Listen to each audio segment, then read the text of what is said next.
Welcome to the ChatGPT Expert course by Simplilearn. In this video, we will discuss what is ChatGPT, GPT-4 and working of ChatGPT. Moving ahead with the course, we will see the use of ChatGPT in various domains and hands-on demo to use ChatGPT for SEO, digital marketing and more. However, we will share the best tips and tricks of ChatGPT. But before we begin, consider subscribing to our channel and hit the bell icon to never miss any update from Simplilearn. On that note, we present you postgraduate program in AI and machine learning. Elevate your professional journey by enrolling in this AI and ML course presented through a partnership between Purdue University and IBM. Acquire sought-after abilities like machine learning, deep learning, natural language processing, computer vision, reinforcement learning, generative AI, prompt engineering, ChatGPT, and a multitude of others that are in high demand. Learn generative AI, explainable AI, ChatGPT, machine learning algorithms, supervised and unsupervised learning, and much more. Hurry up and enroll now. Find the complete course details from the link mentioned in the description box below. So without any further ado, let's begin with ChatGPT Expert course that covers all the uses with demonstration on how ChatGPT is helpful in various domains. Now over to our tutors. Hey, I'm Shariar Jalil. I live in Ontario, Canada. I have been in IT sector for the past 20 years. I recently took the professional certificate program in artificial intelligence and machine learning. The course has changed the way I look at things and helped me back some amazing freelance projects. I started my career in 1999, and over the years I have worked with many companies. My last tenure was with IBM Canada. My aim was to restart my career and learn something that would help accelerate my career. I thought artificial intelligence can make me future ready. The course in artificial intelligence and machine learning is provided by Simplilearn in association with Purdue University, which is why I chose the course. I did not have high expectations from online course, but my experience was simply awesome. The quality of interaction within the course was simply amazing. The course faculty was also very experienced and knowledgeable. After the course, my knowledge has grown manifold. I have immensely benefited from Python and coding skills. I am able to get some new freelance projects. Also, I am planning to start an AI-based startup with my friend where I feel that the learning from the course to be very helpful. I am really delighted and happy.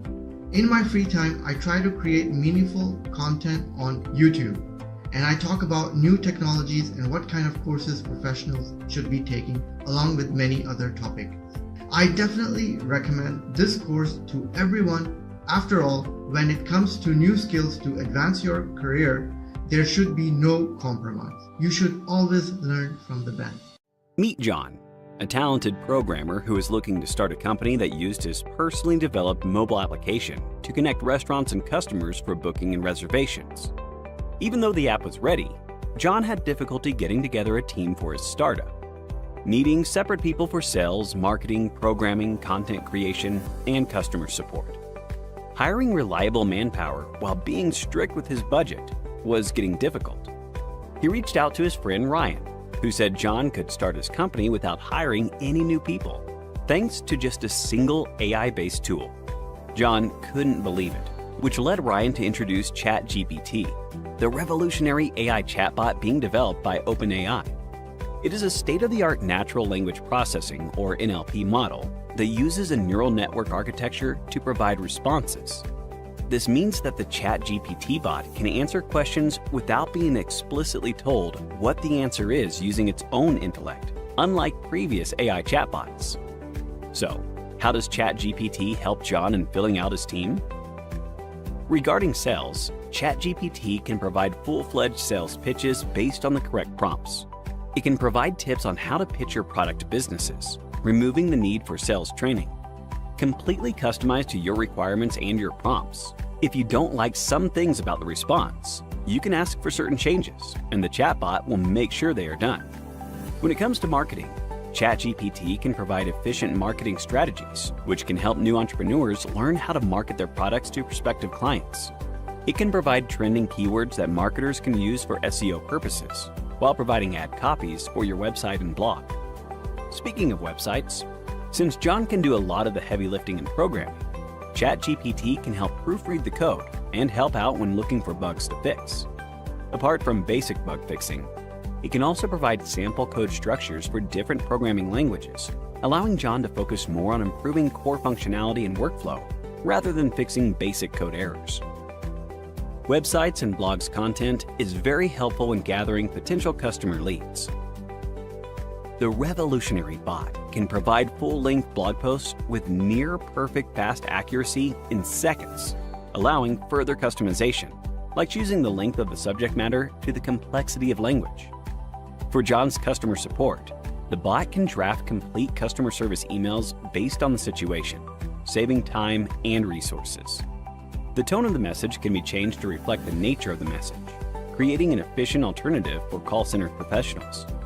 John was left speechless seeing this level of versatility from ChatGPT and wanted to implement it right away. However, Ryan made sure John knew about some drawbacks of the chatbot before getting started. Since the bot is trained mostly on data up to 2021, many of the newer events may still need to be discovered by ChatGPT. Even basic stuff like asking about the current date and time is beyond its scope, much like the limited understanding of context despite providing near lifelike solutions to certain problems. Even the accuracy of many responses can be questioned since the AI model is still learning and being developed. There is a section of the public that believes the revolutionary tool can one day replace Google search. But that day seems far-fetched so far because of the variety of issues people keep running into when using ChatGPT. However, ChatGPT poses a lot of promise for the future of AI. From full-scaled automated divisions and organizations to serving as the perfect digital assistant, OpenAI is creating a bot for the future aimed at solving the problems of today with the tools of tomorrow. The ability to carry out a myriad of tasks with minimum manpower will boost productivity at organizations in every sector, thanks to the revolutionary ChatGPT. So, how do you think ChatGPT will benefit your daily life? Are you looking forward to using the bot regularly for work or personal life? Let us know your thoughts in the comments below. Meet John, a software developer. John develops a program, and now he realizes the program is surrounded by a lot of bugs. John starts exploring a solution. He surfs through the internet, checks programmer communities. Doubting every step of the way, John feels his problem is not solved. Desperate to find the solution, John meets his friend Adam. Adam comes up with an idea of an artificially intelligent and practical solution called the ChatGPT. Adam says ChatGPT has the caliber to systematically resolve all the bugs with an elaborate explanation for every step it makes. ChatGPT is an AI-trained model that works in a conversational way, developed by OpenAI. Fascinated by hearing this, John asks Adam to explain him in detail. After Adam explains that, GPT, aka Generative Pre-training Transformer, has come a long way. Before the introduction of GPT, natural language processing used to deal with a specific task with large amounts of data. GPT was first released in 2018, which contained 117 million parameters. GPT, GPT-2, and GPT-3. Each one is stronger than the one before it. The main reason why GPT received little attention was that it was more of an idea or test than a finished product. But after the introduction of GPT-2, it gained a lot of attention, as it could accurately predict the word that would begin a text. Then they introduced GPT-3, which is a strong language model, achieving translation, question answering, and performing 3-digit arithmetic. But ChatGPT stands tall compared to all other achievements of OpenAI. So, how does it work?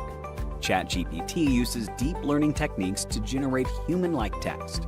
It is based on the machine learning model derived from the class called the Large Language Model. ChatGPT is a byproduct of InstructGPT. InstructGPT introduced a strategy for integrating human feedback into the training process to match model outputs. This innovative technology made ChatGPT exceptional. It is trained on the massive datasets of text from the internet and learns from the patterns and relationships between words and phrases. It responds to a prompt by determining the next word based on the context, then repeats the process until a stop condition is met. As a result, ChatGPT can produce various logical responses to various queries and prompts.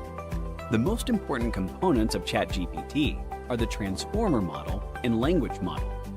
Coming to the transformer model, it is a neural network architecture designed to process sequential data. It consists of multiple layers of self-attention and a feed-forward network. After the transformer model has processed the input, a decoder generates the output. The decoder uses the context provided by the encoder to generate the response. The model is trained using unsupervised learning and fine-tuned on specific tasks using supervised learning. For successful completion of tasks, it needs pre-trained data. The model first encodes the input text, then converts it to a numerical representation, which can be processed by the model's neural network. This encoding is done using the embedded layer that maps the word. Then comes the language model. ChatGPT is trained as a language model, trained to predict the next word in a sequence given the previous words. The language model intends to produce rational, consistent, and meaningful output. The pre-trained ChatGPT can be tuned for a specific task. So ChatGPT passes a fine-tuning test by answering questions, generating text summaries, or generating text in response to a query. Overall, ChatGPT is a powerful language model with a combination of techniques like deep learning, machine learning, neural networks, and natural language processing. Can ChatGPT change a wide variety of business tasks? John asked. ChatGPT possesses the ability to automate content creation on social media, create chatbot and e-commerce sites, provide medical assistance by acting as a symptom checker, write code, and assist a developer. Thus, ChatGPT can change the working of every industry. Now, John can resolve any coding issue without looking into any other resources. But like any other technology, ChatGPT comes with a few limitations that can be its Achilles heel. ChatGPT is capable of developing content up to 2021. It finds difficulty in providing logical reasoning in certain situations. And also, ChatGPT lags in translation, summarization, and sometimes question answering. But above all, ChatGPT has shown remarkable ability by providing accurate answers flawlessly in a creative way in very short periods of time. Whether you're a tech enthusiast, AI expert, or just curious about the new and exciting development, you won't want to miss this discussion about the latest AI sensation. I'm talking about ChatGPT, a highly advanced language model based on GPT-3 technology developed by OpenAI. ChatGPT is a state-of-the-art language generation AI model that has captured the attention of millions of people around the world. It has been trained on a massive dataset of text data, making it one of the most largest language models to date. But do you know, a new version of GPT is coming up. It's called GPT-4 and it will support up to 1 trillion parameters compared to 175 billion parameters of GPT-3. Now you might be wondering, what are these parameters? So what it means, when a user sends a query to the newer version of ChatGPT, then it will process that query with all 1 trillion parameters to deliver a correct and suitable response. Isn't it mind-blowing? Not only that, GPT-4 will have more applications than its predecessor GPT-3. The GPT-3 has various applications like text generation, text summarization, automated content generation application, and is also being used by various companies like Viable, Fable Studio, and Algolia. Aside from its remarkable language handling ability, GPT-4 has the possibility of being utilized for additional functions such as generating images and videos. This is due to the fact GPT-4 is constructed using the transformer architecture, which has demonstrated effectiveness in multiple machine learning assignments, including computer vision. Psychologist and cognitive scientist Gary Marcus said that he can guarantee that GPT-4 will blow the minds. He also mentioned that GPT-4 will totally eclipse ChatGPT, as it has more parameters and is being trained with more data. However, the CEO, Sam Altman, debunks false information surrounding the company's upcoming ChatGPT-4. Altman said that he did not have an actual AGI, that is an artificial general intelligence, that could rival humans in learning and existence. The release of ChatGPT and other AI-powered chatbots has a major impact on Google search business. with the New York Times reporting that it prompted Google's management to declare state emergency, referred to as Code Red. GPT-4, with its improved complexity and quicker response time, has the potential to enhance communication by making it more natural and accurate. For instance, short sentence responses from a chatbot can reduce the likelihood of people clicking on ads. This AI technology could bring about a major transformation in the economy. Google employees have been assigned the task of developing AI products with GPT-4 that can match the capability of GPT-3, such as its capability of generating art, music, and other visuals that OpenAI is currently capable of. Microsoft has invested $3 billion into the OpenAI and is reportedly in discussions to invest an additional $10 billion as reported by the New York Times. The paper also stated that the release of GPT-4 is expected to take place in the first quarter of 2023. Matt McIlvaine, a venture capitalist with knowledge of GPT-4, hinted that the new system may possess multimodal capabilities, which refers to the capability of functioning in various modes such as text, images, and sounds. The GPT-4 chatbot built using Microsoft's extensive data center network has the potential to be similar to ChatGPT, generating only text, or it could be incorporate both text and images. However, Sam Altman has cautioned not to set expectations too high. So at this point, it is difficult to say with certainty what GPT-4 will look like and what it will be capable of. So what do you think about ChatGPT-4? Do let us know in the comment section below. So we'll start with the first tip, that is change your dashboard appearance. So for that, we'll move to ChatGPT and you could change the desktop appearance or dashboard appearance of ChatGPT. You can customize your dashboard by going to settings and choosing a new theme or layout. So for settings, you will go here and in general, you can just select the theme that is light. You can change it to dark, system theme or light theme. So these are the options you can use to change your dashboard appearance. So this can help you create a more comfortable and personalized working environment.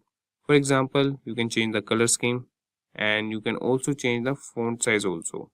And you can generally change the font size by just zooming in the window.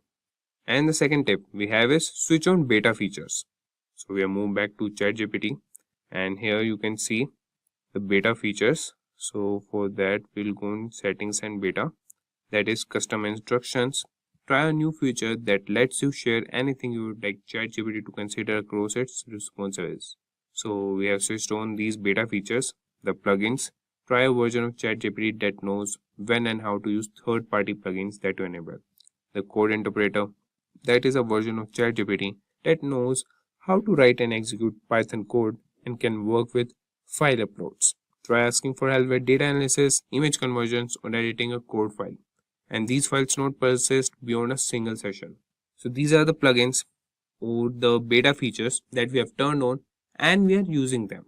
And in GPT-4 you could see that is code interpreter beta and the plugins beta. They both are available for us. So this was the second tip, that is switch on the beta features and you can use them. That is, you can toggle on beta features to try out new and experimental features. If you like trying out new features, you can switch on beta features. They are experimental features that are still being tested. Keep in mind that they might not always work perfectly.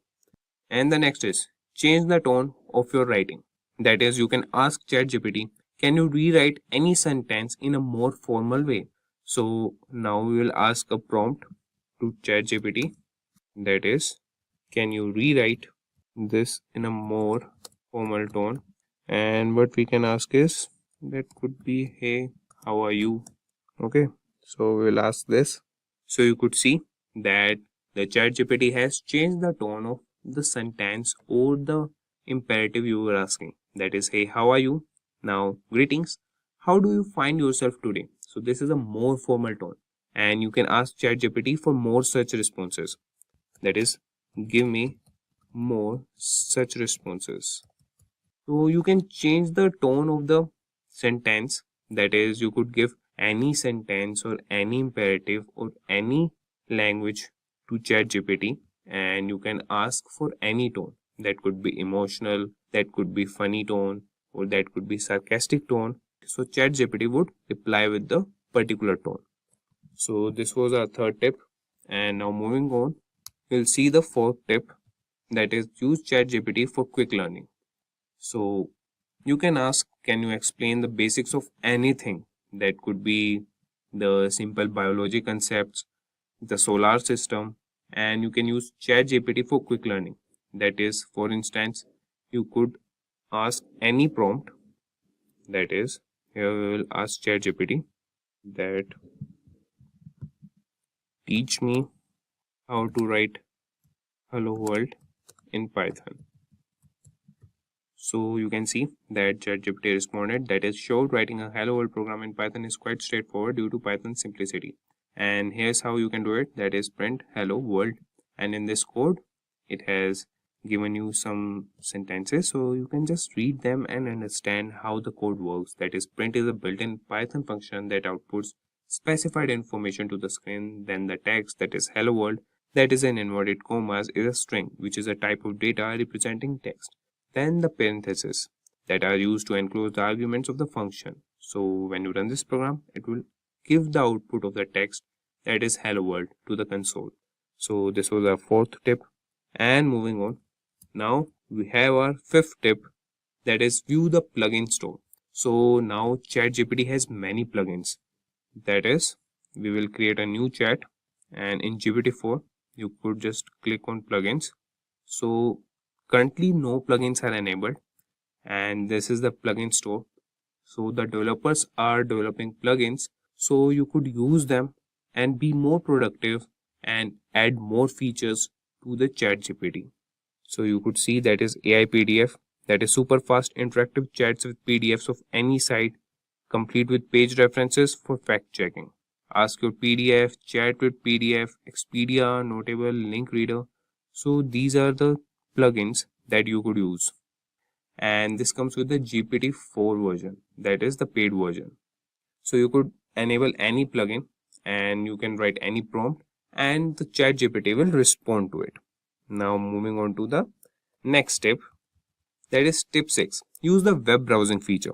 So with GPT-4 and with the beta versions, you get a feature to search with Bing or to browse with Bing that is not available for my account or for my area. So this is the new tip.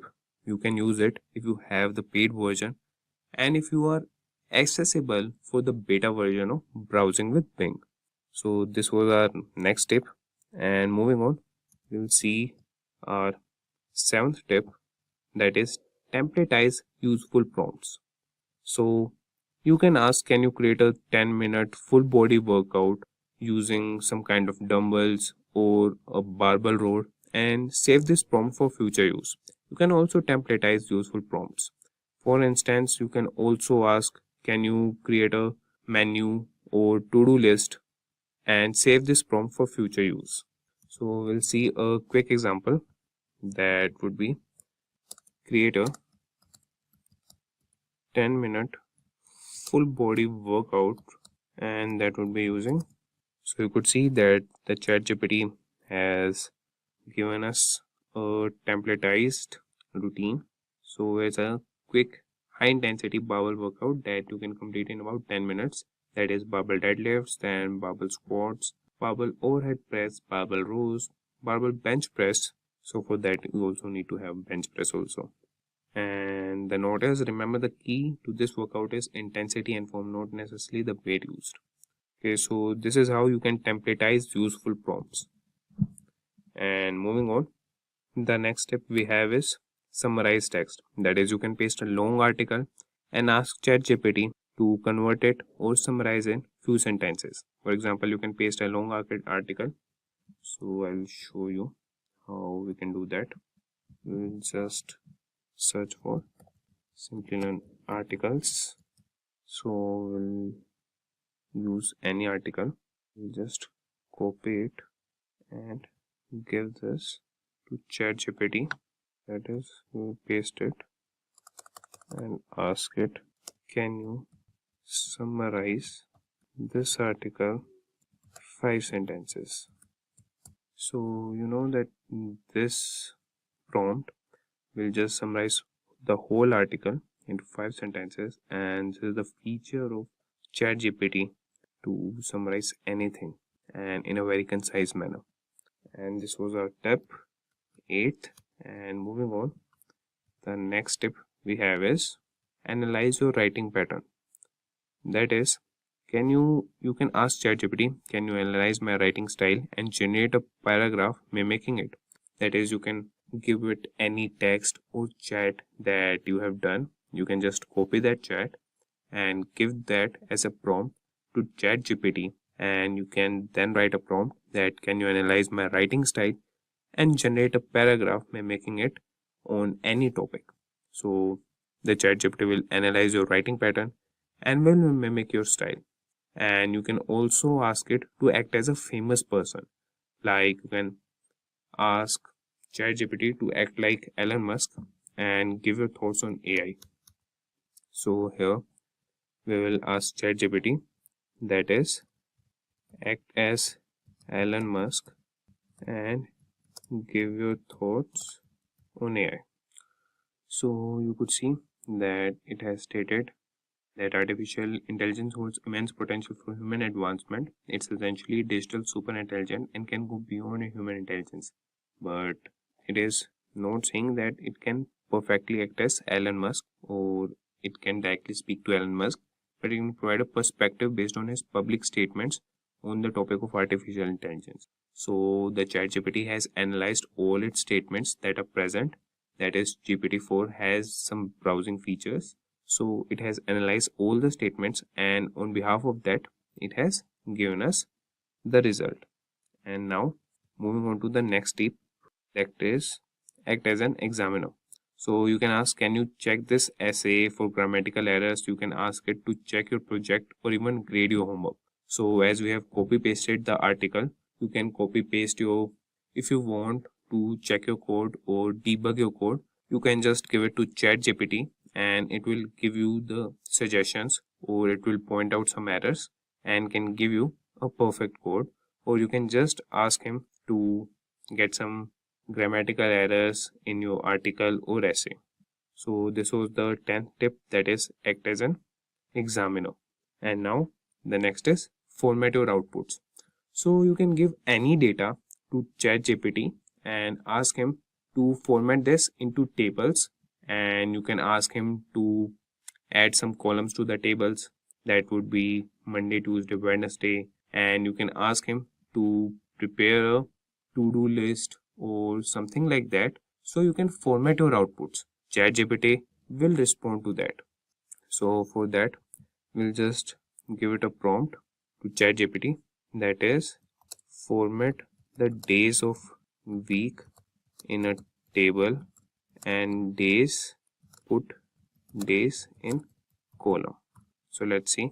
So you could see that it has given us, and it has given all the days in one column. So you have to correct your prompts and rewrite your prompts and see what ChatGPT is responding with those prompts. So you have to be concise and be conscious and just regenerate your prompts. So now moving on to our next tip, that is tip number 12, that is generate to-do list. You can say, I need to do grocery shopping, finish a report, and call my friend today, and can you create a to-do list for me? So ChatGPT can create to-do list. Just tell it what task you need to complete and it will create a to-do list for you. You just have to give it a prompt. And the next tip we have is explain it to a child. So this is, you can ask, can you explain how a rocket works to a 5-year-old? You can ask ChatGPT to explain complex concepts in simple terms. Just say explain it to a child, followed by the concept. So for example, you can also ask that, can you explain quantum physics to a child? So we will just try this prompt, that is explain quantum physics to a child. So this will give you, so you could see that the ChatGPT has given the answer. That is absolutely, there's a very simple way to explain quantum physics to a child, and it has given a Lego books example. You can build a castle, a spaceship, or a whole city. So this is how you can use this prompt. That was the tip number 13, that is explain it to a child. Then the next step we have is share your chat thread links. So after having a productive conversation with ChatGPT, you can share this conversation by clicking on the share button and sending the generated link to your colleagues. This is a great way to collaborate with others. For instance, if you are working on a project with a team, you can share the link to your chat thread so everyone can see the conversation and contribute. So I will show you how you can do it. That is, this is the share button, share a chat, and you can just copy the link and send it to anyone, and you can collaborate with them. And now moving on to our next tip, that is tip number 15, that is export data to mail.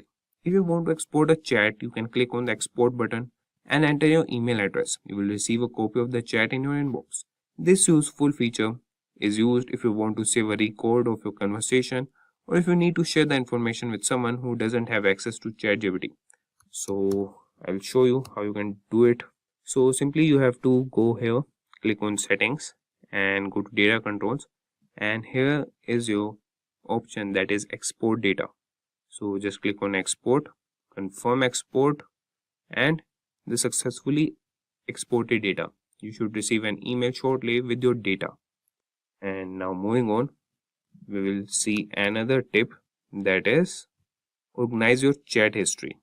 So you can organize your chat history, that is you can edit it and you can name anything, that is tips for ChatGPT.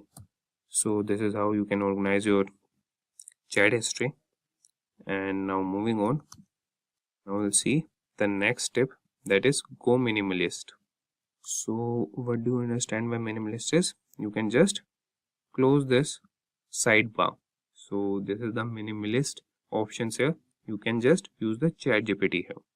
So in settings, you can choose a minimalist theme which will remove any unnecessary elements from your dashboard, leaving only with the essentials. And if you prefer a cleaner look, you can go minimalist, and this removes any unnecessary elements. And you can delete all your history. That is, in settings you can find the delete all history button. Clicking this will erase all your previous chats, and for privacy reasons you might want to delete your chat history. You can do this by going to your settings and selecting delete all history. So this was our tip number 18, that is delete all your history. So we'll just go to settings, data controls, and here we have chat history and training, that is turned on. If you will turn off, it will just turn off, and it will also act as an incognito mode. And here you can clear all the chats. This will delete all the history. And the next tip we have is describe images, and the next is summarize YouTube videos. So this is available with the beta features of Bing. That is, you can just write describe image and paste any image link here. So the ChatGPT will describe the image for you. And if you want to know about any YouTube video, so you can just write describe YouTube video and then paste the link, and it will describe the YouTube video for you. And that is available with the beta feature of browsing with Bing. And if that is available with you, and currently that is not available with me, you can if the feature is available with you, that is the beta feature, you would able to see here that was the beta feature. And you can also go into settings and beta and check out if the feature is available for you or not. Now we'll start with the ChatGPT to automate our Excel, and we have some Excel files. I will upload them in the link with the GitHub, so you can freely download them, and you can also try this project with those files. And here we are with the ChatGPT. So now we are on the ChatGPT website, and here you can see that there's a try ChatGPT option, and when we click it, we will be redirecting to the ChatGPT, the chat box. And before that, I will show you the home page. It's showing us the samples, what we can do with the ChatGPT, the methods, and there's the collect demonstration data and train a supervised policy, like how it's trained, how OpenAI has trained the ChatGPT and its limitations. They have mentioned all the things here, iterative deployment. And moving on, now we'll log in to our ChatGPT. I will log in with my Google account.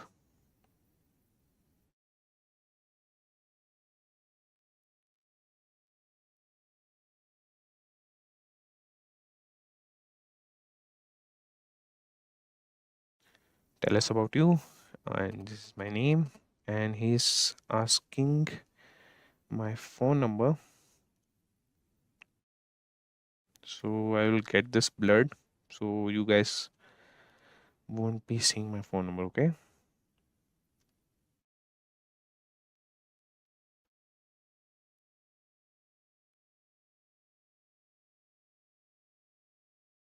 He's asking for the code. I'm waiting for the code. After entering the OTP, you would be directed to this page, that is ChatGPT, and this is the feed box where you can write any query in the simple natural language, that would be English, and the ChatGPT would answer your questions. And if we talk about ChatGPT, a little bit information about ChatGPT, that it's an AI powered chatbot that has been developed by OpenAI, and the chatbot understands natural language and responds in a human like manner. It is based on GPT 3.5, which is a language model, and the chatbot was unveiled as a prototype on November 30, 2022. While announcing the chatbot, OpenAI wrote on its announcement page that we have trained a model called ChatGPT which interacts in a conversational way. The dialogue format makes it possible for ChatGPT to answer follow-up questions, admit its mistake, challenge incorrect premises, and reject inappropriate requests. So now we will talk about the ChatGPT. So ChatGPT is an AI-powered chatbot that has been developed by the artificial intelligence, and it's been researched by the company OpenAI. And the chatbot understands natural language and responds in a human-like manner. It is based on GPT 3.5, which is a language model. The chatbot was unveiled as a prototype on November 30, 2022. While announcing the chatbot, OpenAI wrote on its announcement page that we have trained a model called ChatGPT, which interacts in a conversational way. The dialogue format makes it possible for ChatGPT to answer follow up questions, admit its mistake, challenge incorrect premises, and reject inappropriate requests. So, this is ChatGPT, and it's been wowing all the developers around the globe. So now we'll start with automating Excel with the help of ChatGPT and with the help of Python language. So first, we will create a folder and see the Excel files with which we will use Python, and with the help of ChatGPT, we will automate them.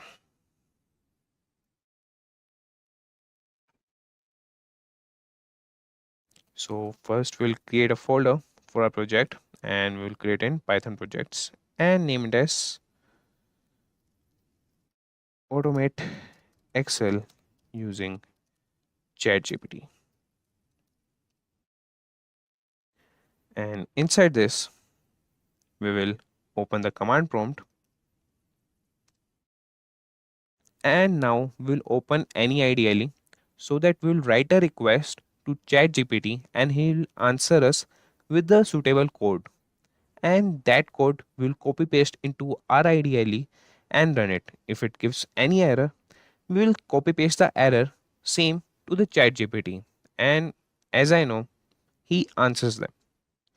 So here we will open our IDLE, and for that we are writing a command that is code space period, and that will open our IDLE, that is Visual Studio Code.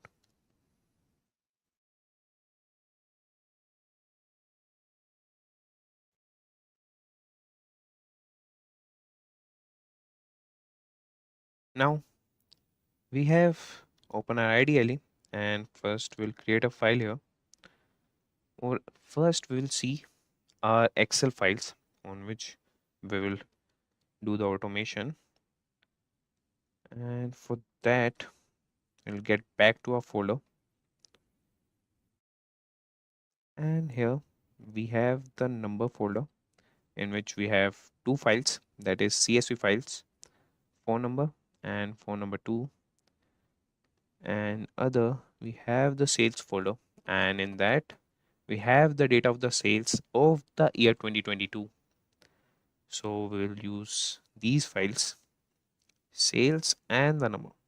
So we'll cut them and get to a folder, and inside the number file, no, we'll start with sales. First we'll do the automation with the sales files. So we'll open the sales folder, and inside that we'll create a file that would be the py file. And the first automation we would be doing is concatenating all the files in a single Excel file. We have the files from January to December, that is the sales files. So we'll concatenate them and ask the ChatGPT to write the code to concatenate all these. So for that, we'll name the file as concatenate only. Nate underscore data dot py.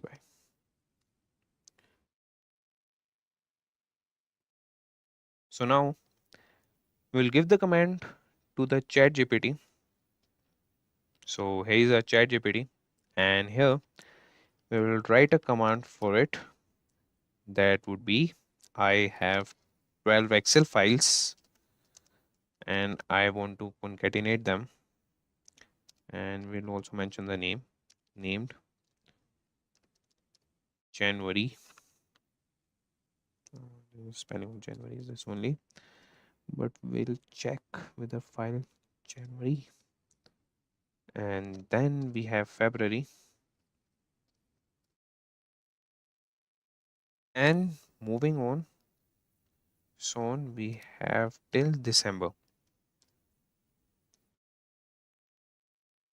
So we have all these 12 files, and now we'll command him to use Python to concatenate the data inside the 12 Excel files into one file.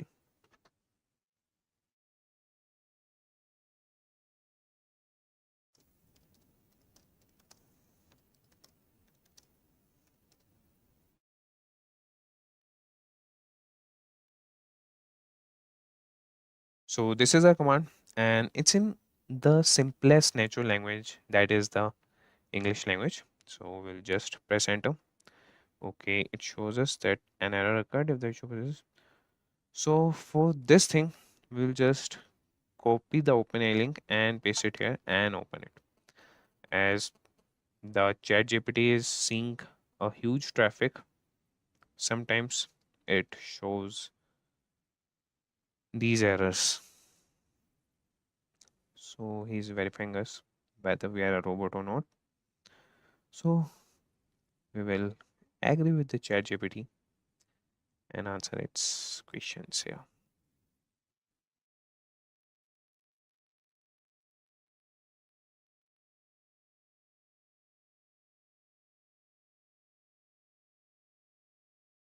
It's asking again. Okay, now we are clear with the ChatGPT, and we'll paste a command here and press enter. And here you can see that it has started answering our question that you can use the pandas library in Python to read in the data from each of the Excel files and use the concat function to combine the data from all the files into one data frame. Here's an example of how you would do this. Okay, he's going in a very right manner, and he has imported pandas and then created a data frame, and using the for loop, he is going through all the months, reading the Excel file and appending. Okay, done. And result, he has concatenated, but he has not created the Excel file where we can see all the data, and he has also not printed it. So what we want, so first we'll see what does this code do.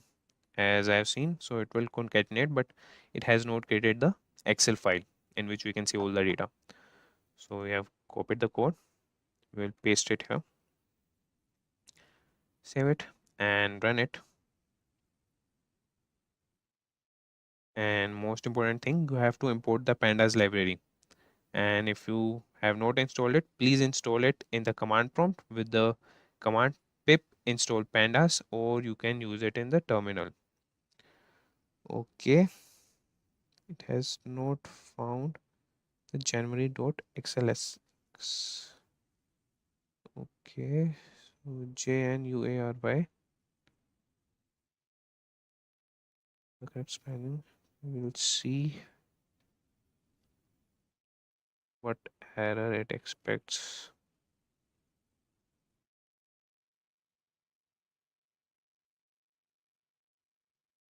We'll save this and run once again.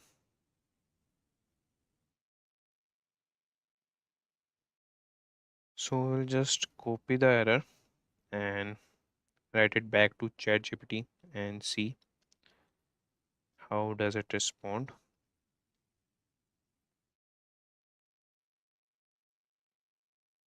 Okay, is seeing is indicating that the pandas library is unable to find the Excel file you are trying to read in. Based on the error message, look like the files are not located in the same directory as the Python script. Okay, we'll see that, but we have the Python script and the library in the same folder. Yeah, concatenate.py, and we'll check once again here. It's data.py. Yeah, they are in the same folder. Then why we have this error? Okay, though. So the error is we have opened our ideally in the automated Excel using ChatGPT folder, and currently we are in sales folder. So it is not recognizing the directory. So what we'll do, we'll copy all these files,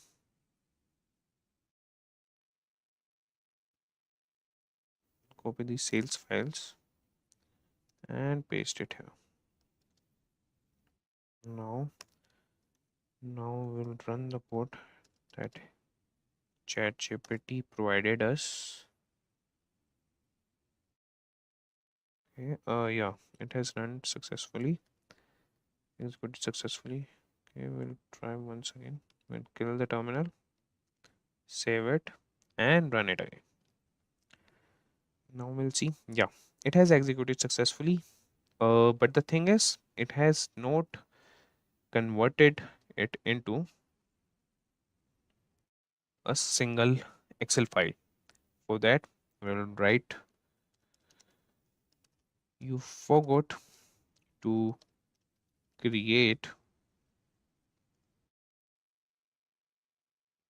the concatenated file, as we also haven't mentioned in our command specifically. So we have to be specific with the commands also. Let's see.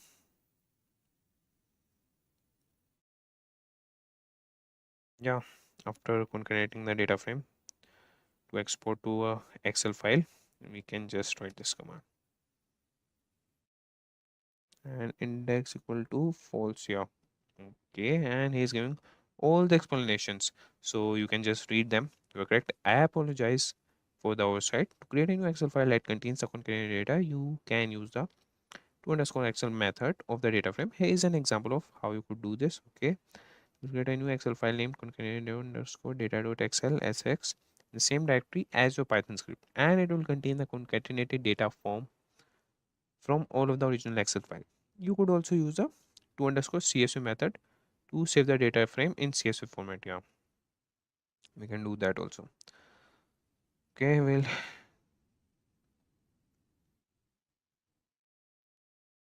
make the XLSX file, and just beneath it,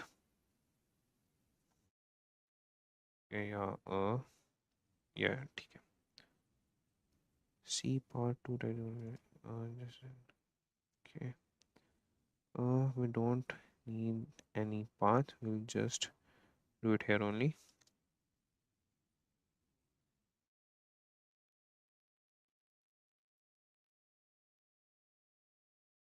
Here result dot to Excel underscore data dot XLSX. So we'll save this and run it.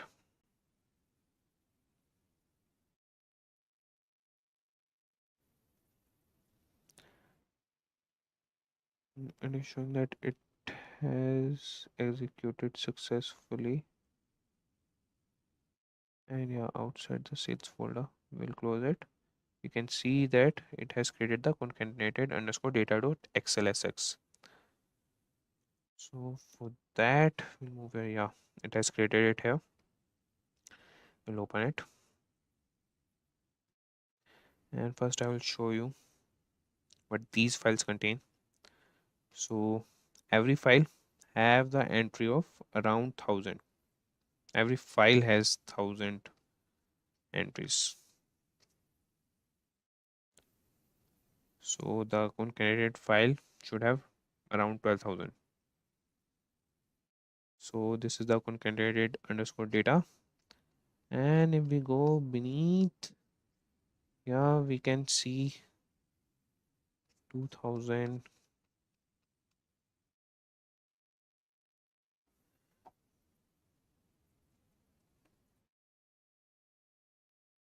And it's 12, yeah, it says it has concatenated all the data. So yeah, ChatGPT responded, and we have to precise with the commands what we are writing in English, as it has not mentioned to convert it into Excel file. Now when we have written it again, it has done that. Now moving on, we will do the second automation, and for that we'll move back to our ideally, and the next automation we would be doing would be that we will be using the sum and the average function to all the files, that is from January to December files, and we'll use sum and average function. I will show you where we'll use. So it's concatenated data. So we'll open the August file, and here you can see the quantity in the H column. So we'll average down the quantity. So what is the average per customer? And in the J column we have the total cost. So we'll add all the cost in all the files. This is the August file. From January to December, we will do in column H the average for the quantities, and column J will do the sum of the total amount per customer, and we'll get it printed at the last column. That would be, we have the 1000 entries. It's going till H1001, so we would get it printed on H1002, and the sum we would get it printed on J1002. Okay, so moving on, we'll close these files. We will get back to a ChatGPT and give him a command that I have 12 Excel files, and we'll tell him that we have named them January, then we have February, then we have till December, and now we want you to use Python to apply the sum formula,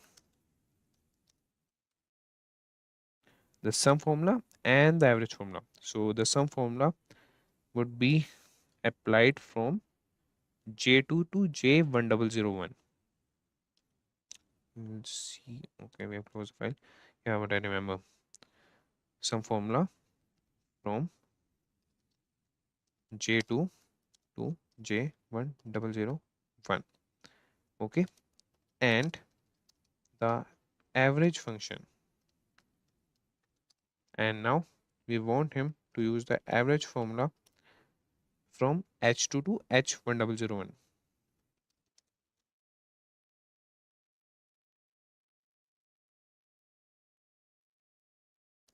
Okay, and that would be in all the Excel files.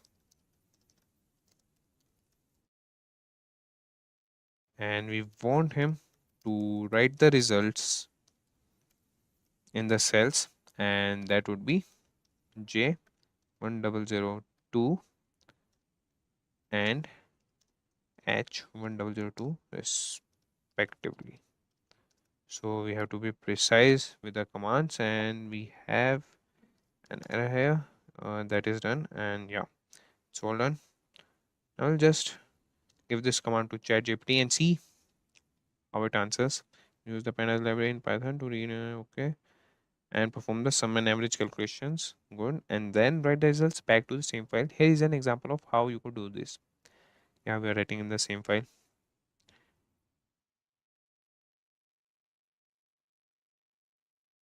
Okay, we are importing pandas as PD and running a loop for all the months. We have read all the Excel files one by one, and we are taking the cell 111 and allocation, okay, and doing the sum and doing the mean of the H column. Yeah, it's good. Excel. Yeah, I think it would do a job. So we'll copy this and create a new file and name it as sum.py. And inside this, we will paste the code that our GPT has provided us, and we'll run this, and it has executed successfully. Okay, no, we got an error. That is in fact,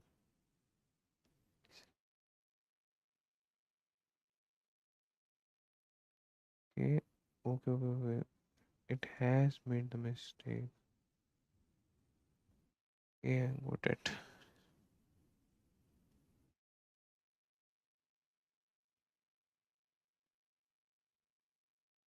Okay, we'll just see what query we wrote. I have 12 Excel files named January, February to December, and use Python to apply the sum formula from J2 to J1001 and the average formula from H2 to H1001 in all the files, and write the results.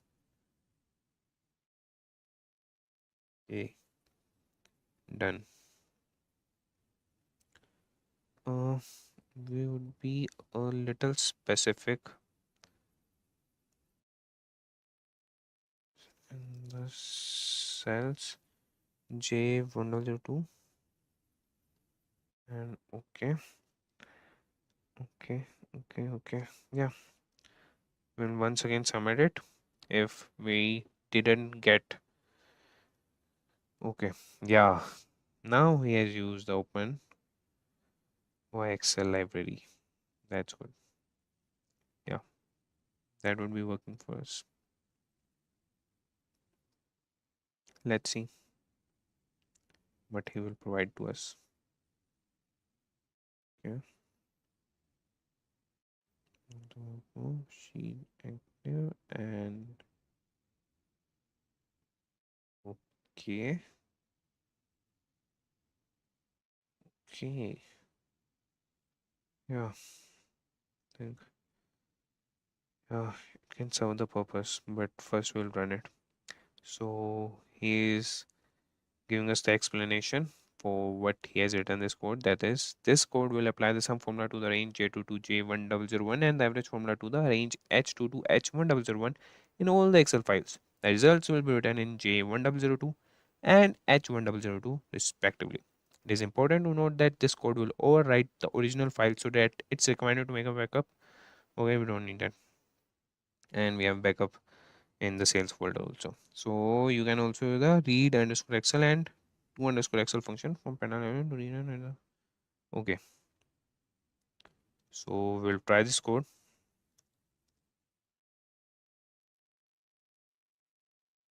It is not return to import OS. And guys, you have to install all these libraries OpenPyXL. I have already installed them. You can search on the browser that OpenPyXL installation Python, and it would be directed to pypi.com. That's the official website for the particular libraries, and there you can see the command that would be the pip install and the particular command for the module name. It is showing that it has run successfully, so we'll just see if it has done its job or not.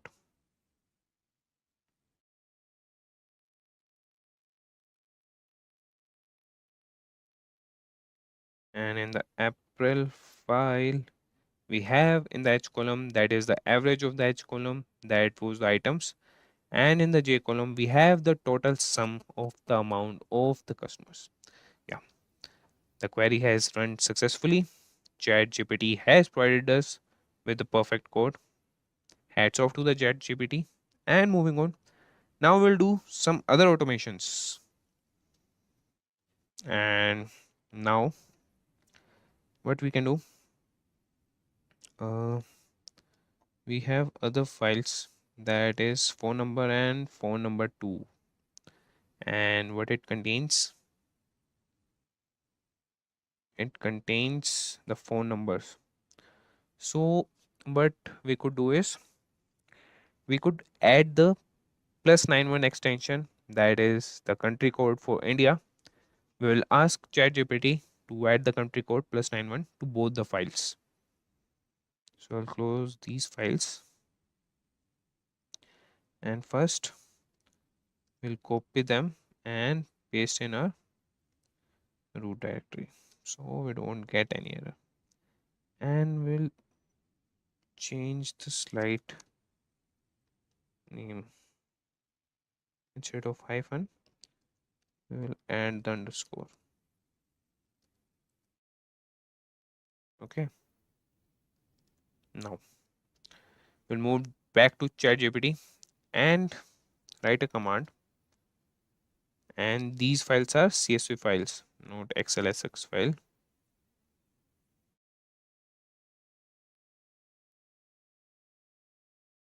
Yeah, these are CSV files. Both the files are CSV files. Other files are XLSX files. Okay, so for that, we'll write the command to ChatGPT that I have two files uh, with .csv extension,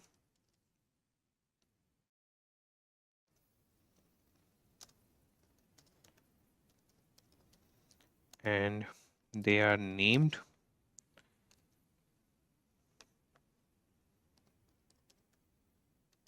phone underscore number, and the second was named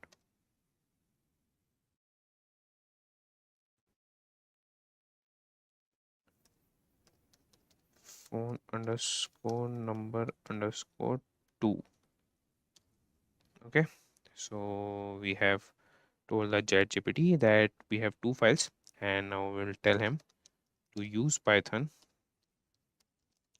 to add the country code, add the country code +91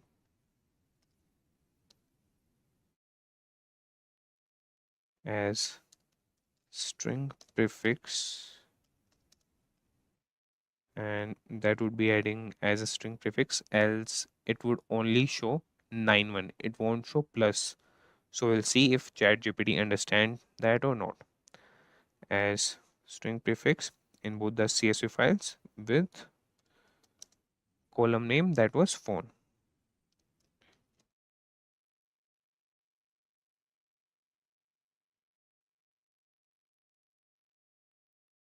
Okay, now we'll just press enter and wait for our ChatGPT to answer this query, and we'll see how it responds.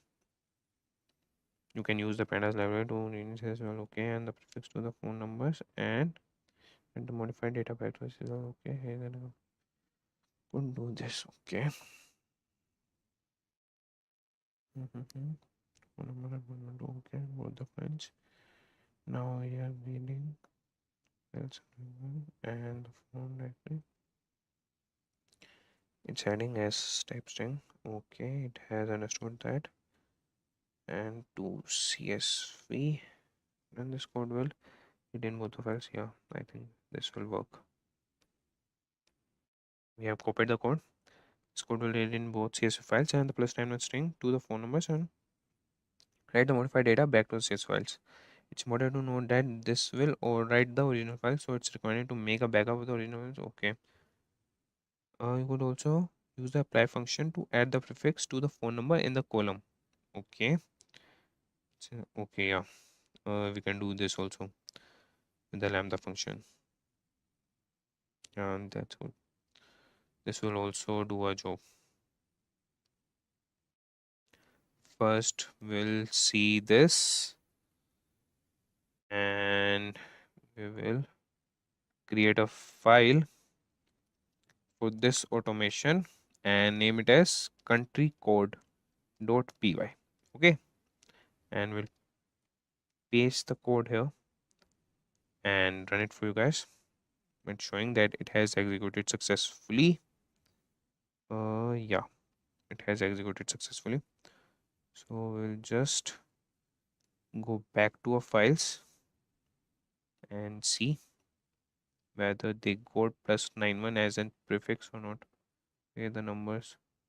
Okay, the files got only 91 as the column. It's still in the number format. It hasn't converted into string format. We'll see the second code also. Like, yeah, it has converted x into string. Okay, lambda x. Okay, we'll see whether it's working or not. Like, it has worked. And the issue is we have changed the files permission denied. Okay, we have opened a file. We'll close it. Don't save. Save this and run it again. Now it shows it has executed successfully. We'll open the files. And now if we see, it is showing, yeah, now it has added 291s. Yeah. So no issues. The thing is, first we have to transform it into the string format, and then we can add plus 91 as a string to that string. So ChatGPT misses with the slightest implementation of the code. Now moving on, we'll see this command later. If you want to see how we can add plus 91, I will tell you how to write that code. Okay, so now moving on, we will do another automation, and you would be glad to know that ChatGPT improves the existing code. Like in the first automation, it has concatenated, but it hasn't converted the concatenated file. Like it hasn't created that file. It had created the file when we have written to it that you forgot to create that file. So ChatGPT, it modulates the existing code also. And moving on, now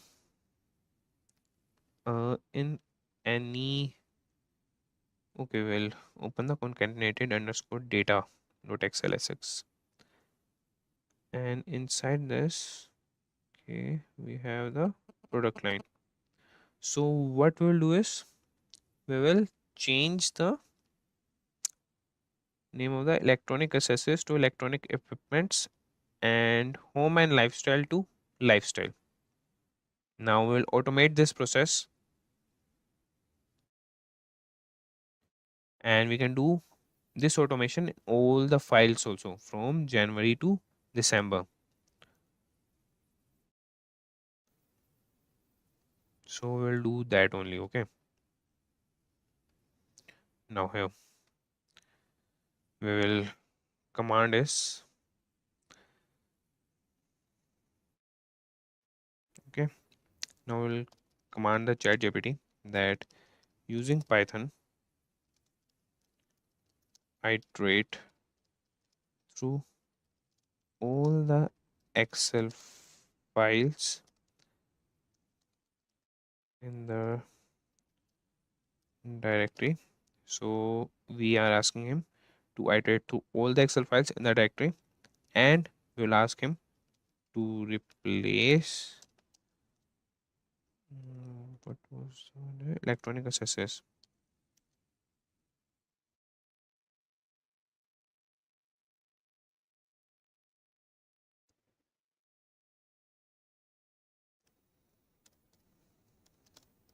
Electronic accessories.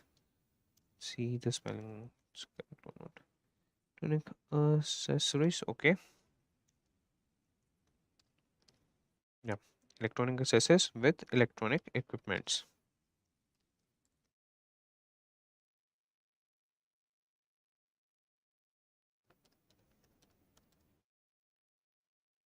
And we'll also ask him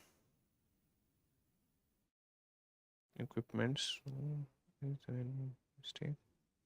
Okay. We'll do equipment only. And home and lifestyle. We have chosen. Yeah. And home and lifestyle. And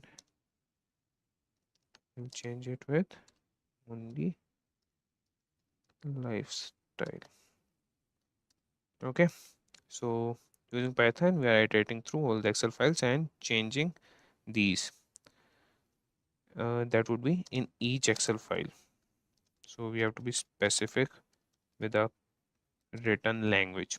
And now we'll save the modified workbook in we'll create another folder, and in that we'll save the files. Okay, save the modified file in the output folder,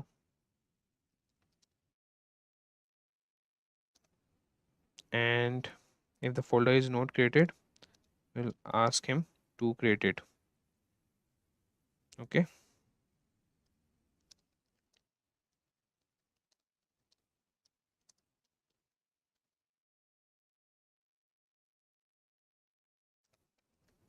then create one folder and add it in.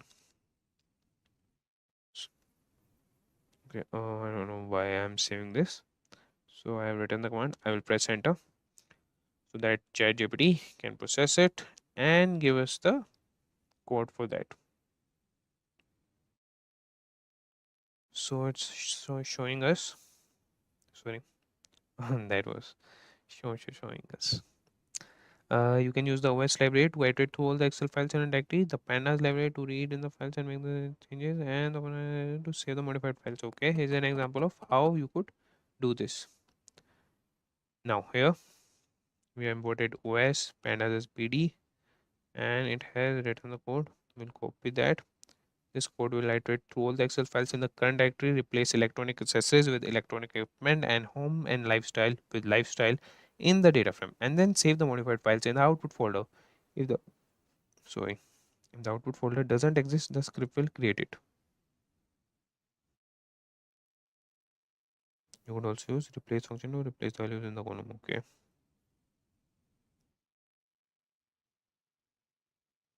This will iterate through all the cells in each row of the Excel sheet and replace electronic accessories with electronic equipment, and home and lifestyle with lifestyle if the cell value is equal to the respective string.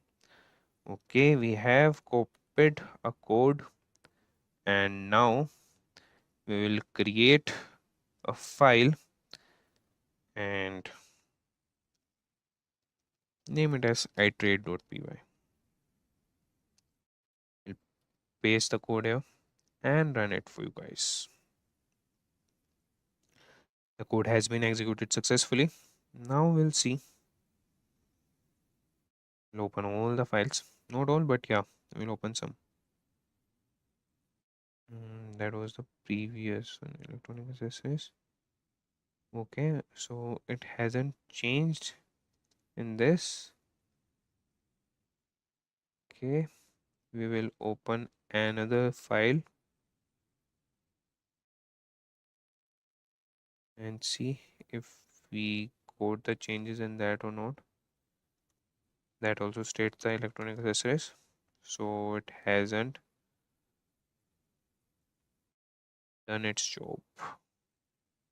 So we'll move back to GPT and use this code if it functions, else we'll write back to the chat GPT. Showing good. Okay.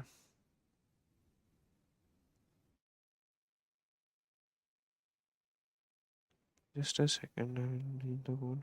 Okay, we are using the replace and find excellent. Okay, so for here we have to import the OS done load underscore book, and for that we'll import this.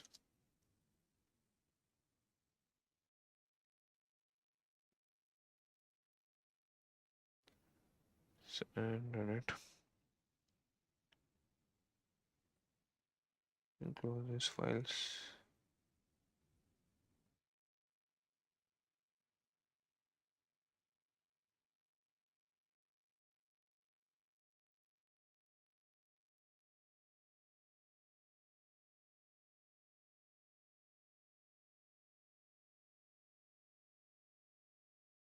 Okay, now we'll see if we quote our solution or not. No, it's showing electronic accessories and home and lifestyle. So ChatGPT doesn't got the code to change them. So we'll ask him another time and with a different language this time.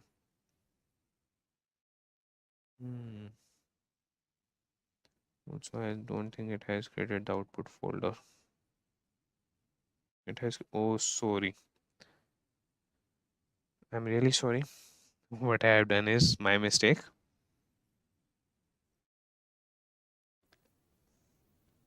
Those were the original files. And we have the product line here. And we have electronic accessories here. And that should be equipments.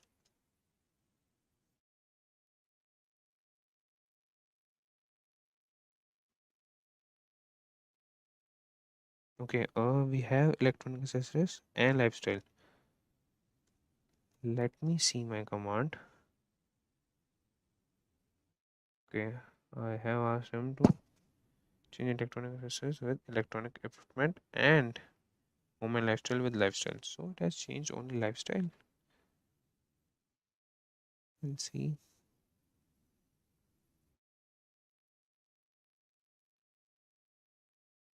Okay.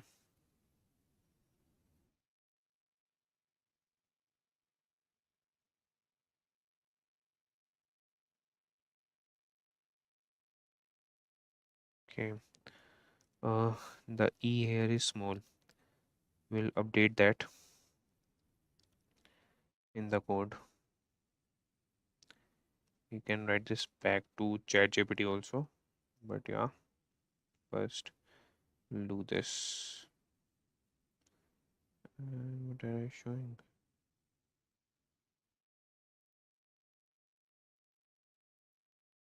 Node has executed successfully.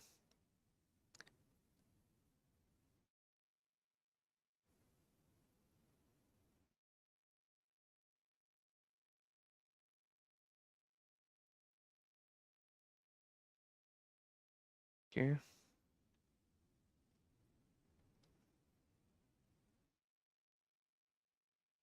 In the output folder, we have the December accessories.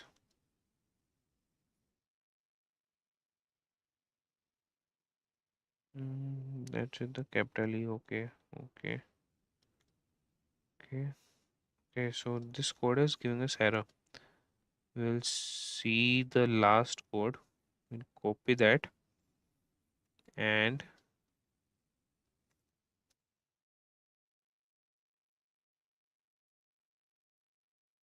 try to use this.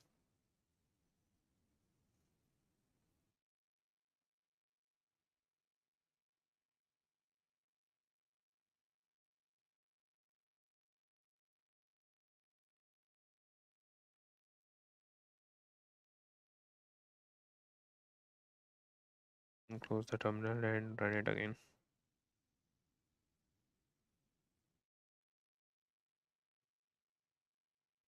It has executed successfully. Now we'll see the file whether it has changes or not. It has not. Now we'll ask the chat GPT, what have you done, brother?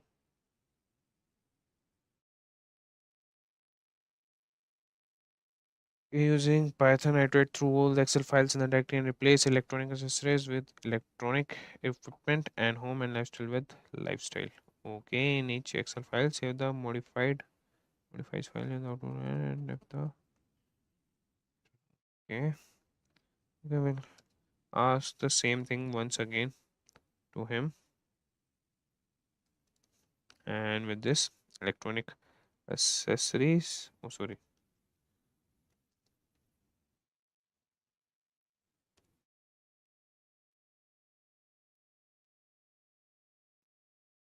and save the modified file,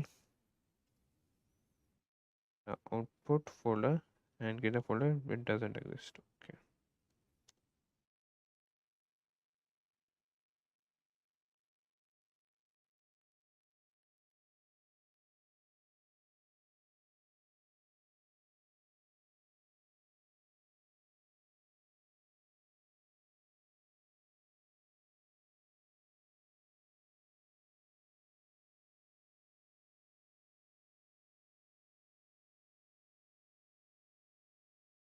Okay.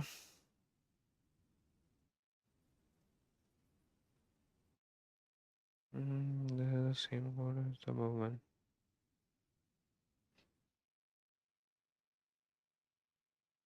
Okay, we'll see once again.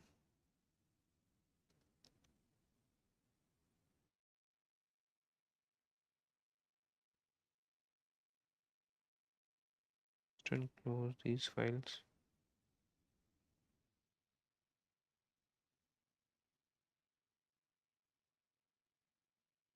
Has executed successfully. Now we'll open it.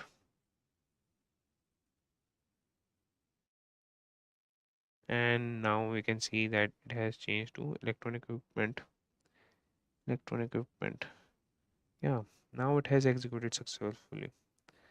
Maybe there would be an error with us while copying it, as we have also created the output folder, but we forgot to see in that folder. Maybe that could be the error from our side. Now we are done with the changing of the column names, the cell names. That was electronic accessories to electronic equipments and home and lifestyle to lifestyle. Now we'll do the next automation. For that, first we'll open an Excel file. This was in the output folder. We'll get back to our main directory and open the file July. And here we will filter the Excel file for gender. That is, we'll select gender as female and with the unique values in column city. And we'll extract the data from column A to Q. That would be the whole data. And for each unique city value, we'll create a new Excel file for each city. And that will contain data only for that city and for females only. And after that, we'll save this file in a folder named city. So we'll give this command to ChatGPT. And here you can also specify the module you want ChatGPT to use for the particular command. Here we will be commanding the ChatGPT to use the pandas module. And for that, we'll write the command, not command, in the natural language. We'll give this command to the ChatGPT. And for that, we'll write using Python and pandas. Filter the, okay, we will just pick a single Excel file, or we can pick the concatenated file, that is concatenated underscore data. Filter the concatenated underscore data dot excel sx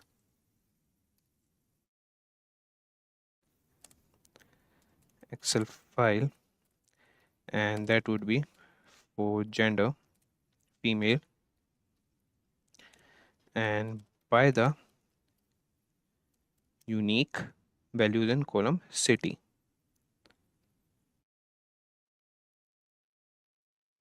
Okay, first we'll give the command by the unique values in the column city.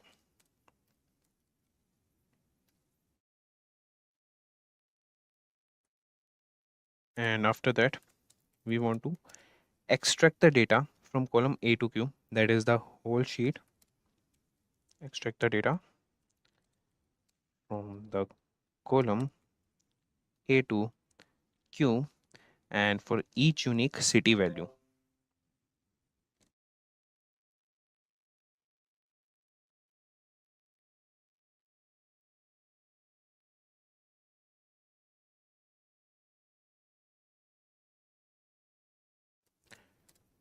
For each unique city value. Now we will extract the data, and now we'll create a new Excel file.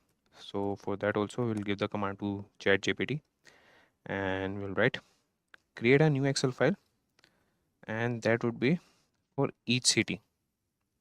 Okay, so we'll write create a new Excel file for each city containing data only for that city and for females. Okay, and save this file in the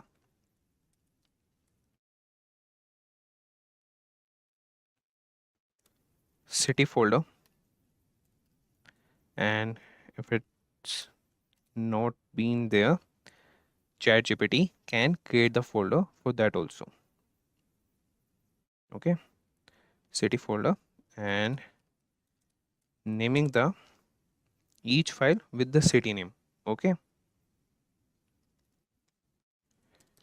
naming each file after the corresponding city. Okay, now if the city folder, that is we have written the small city. Okay, if the city folder doesn't exist,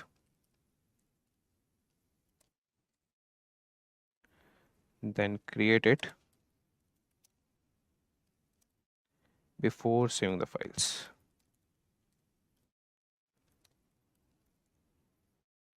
Okay, now we have given this command to the ChatGPT, and it has responded us with, you can use the pandas library as we have already mentioned to use that to read in the concatenated underscore data dot xlsx file and filter the data for gender female, group the data by the unique values in the city column, and extract the data from the specified columns for each group.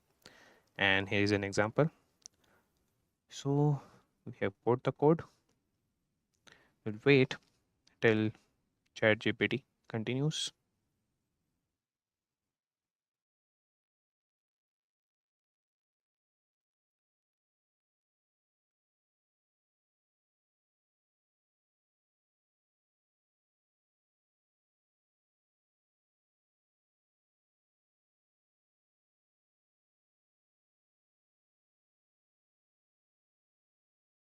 And we can see that the chat GPT has completed, and we will copy this code for city, open female, I don't know, just see, related, gender equal to female, city, we'll make the directory for city, and for city, group in female, data route, group by, okay, city. And you could also use the asn method to filter the data frame for female gender. Okay, first we'll see this, and for that we will create filter.py and run the code. It has been executed successfully.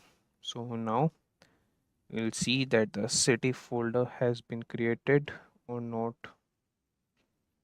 I'm not able to see the city folder.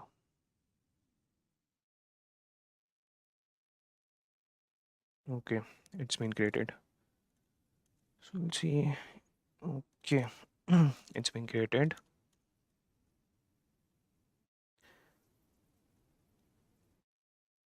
And it's still empty.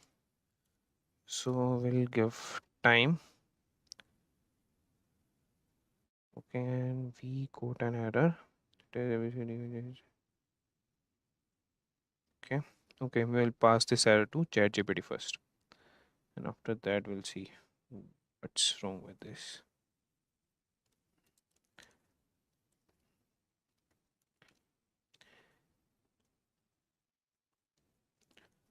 On your so the error message you're saying is indicating that the column names specified in the list are not present in the data frame. It's likely that the actual column names in the data frame are different than the ones you specified in the list.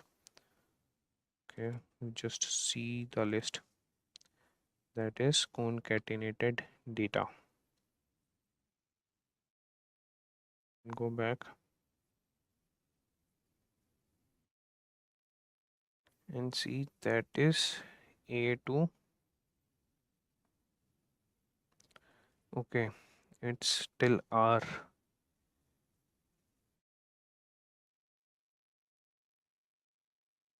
Okay, we made a little mistake here. So we'll just change our command. Yeah, this is it. And instead of Q, now we'll write R and save and submit. Now we'll see what it would generate for us. We'll close this.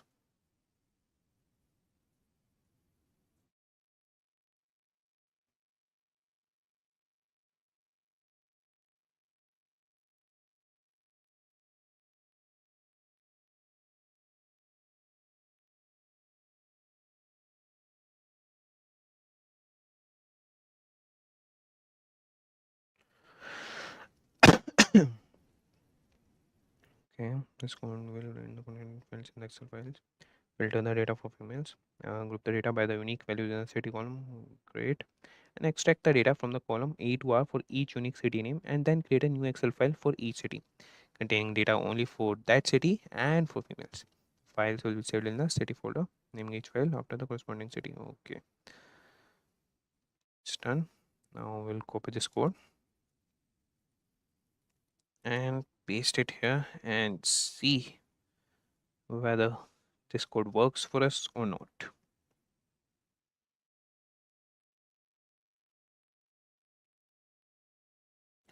So it's been executed successfully. Now we have moved to the city. Okay, it's executing. So I'll give time to the code. Let it do it. So yeah, it's been executed successfully. Okay, so there were three cities, that was Mandalay, Naypyidaw, and Yangon. And if I show you the data,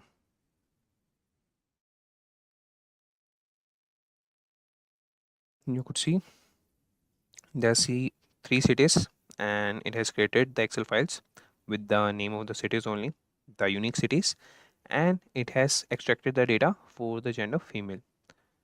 Now we'll see those files. Close this.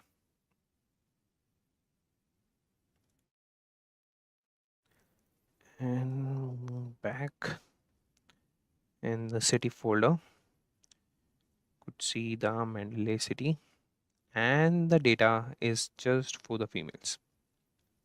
So this automation works well with ChatGPT. Now moving on, we will do one more automation, and that would be to use Python to identify what is the count of each payment mode. So for that, I will just get you aware of the payment modes in our sheet, and we'll do this automation on the concatenated data sheet only.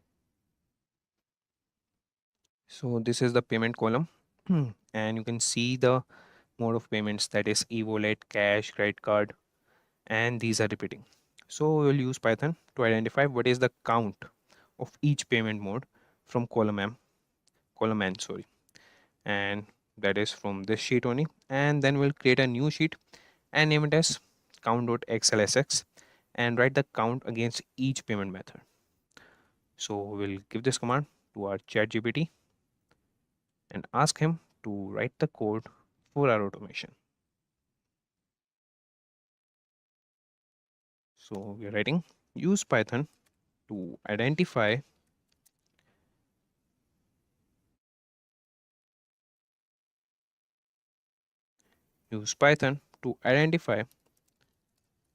what is the count of each payment method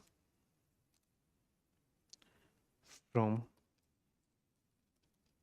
column, and the column was n, from column n, and that was an concatenated underscore data dot xlsx sheet, and create a new sheet named count.xlsx and write the count against each payment method. Okay. Now we have given this command to our ChatGPT and we'll see what it offers to us. You can use the pandas library to read. Okay, that's the same. Value counts function to get the count of each payment method. Okay, and you can use the toXL method to the data frame to write the count to a new sheet. Okay, that's good. And he has imported the pandas library and created the df variable in which he has read the concatenated file and used counts function with the payment method and column equal to payment method. Okay, the column name is payment, not payment method. I think it would generate an error for us. So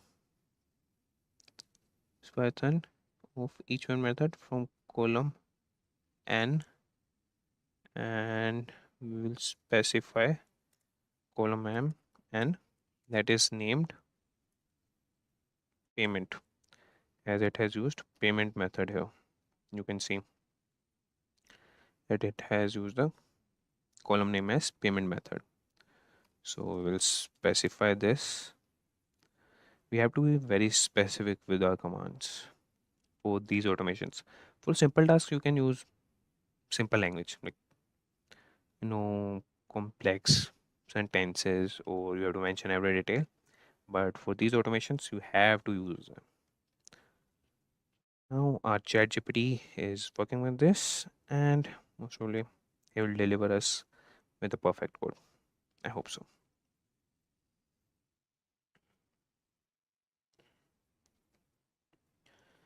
Okay, it has read and the value count, and it has exported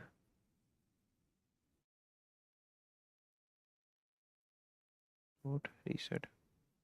You would also use the group by function to group the data by the payment method and use the size function where the one of each payment method.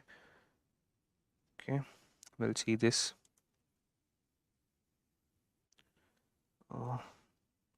And here we will create a file as count.py, and in this file we'll paste the code delivered us by the ChatGPT. We have executed it. It's being executed. We'll wait for that.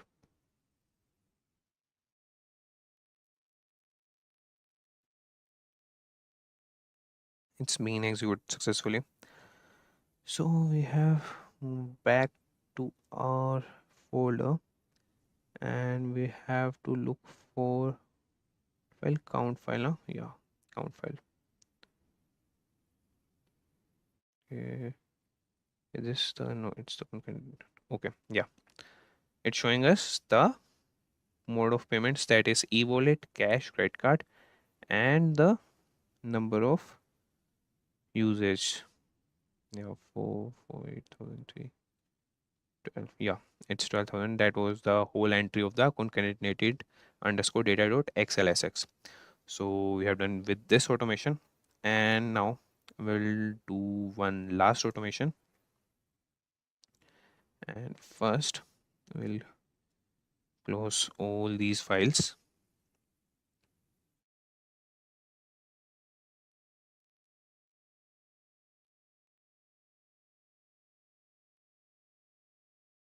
Okay, and moving back to our ChatGPT, and now we'll rename all the 12 Excel files, that was January, February to December, and we'll add the word car sales just before the month name. That would we will just add the prefix before the month name, and for that we'll give the command to the ChatGPT in the natural language, and here only we'll change it in the main directory only, as we have the copy of all these files.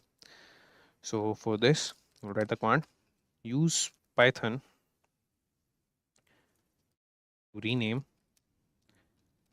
all the 12 Excel files named January,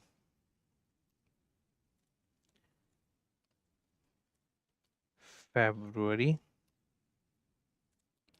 until December. Okay, and that is present in my directory. And what we have to do is we have to add the word, we'll add car sales. Okay, car sales in front of each file name. Okay,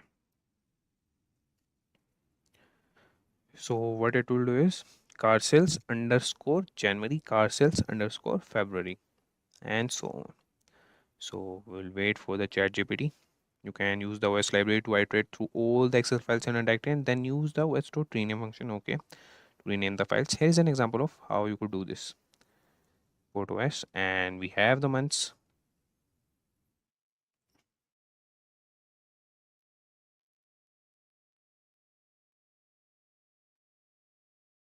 Okay.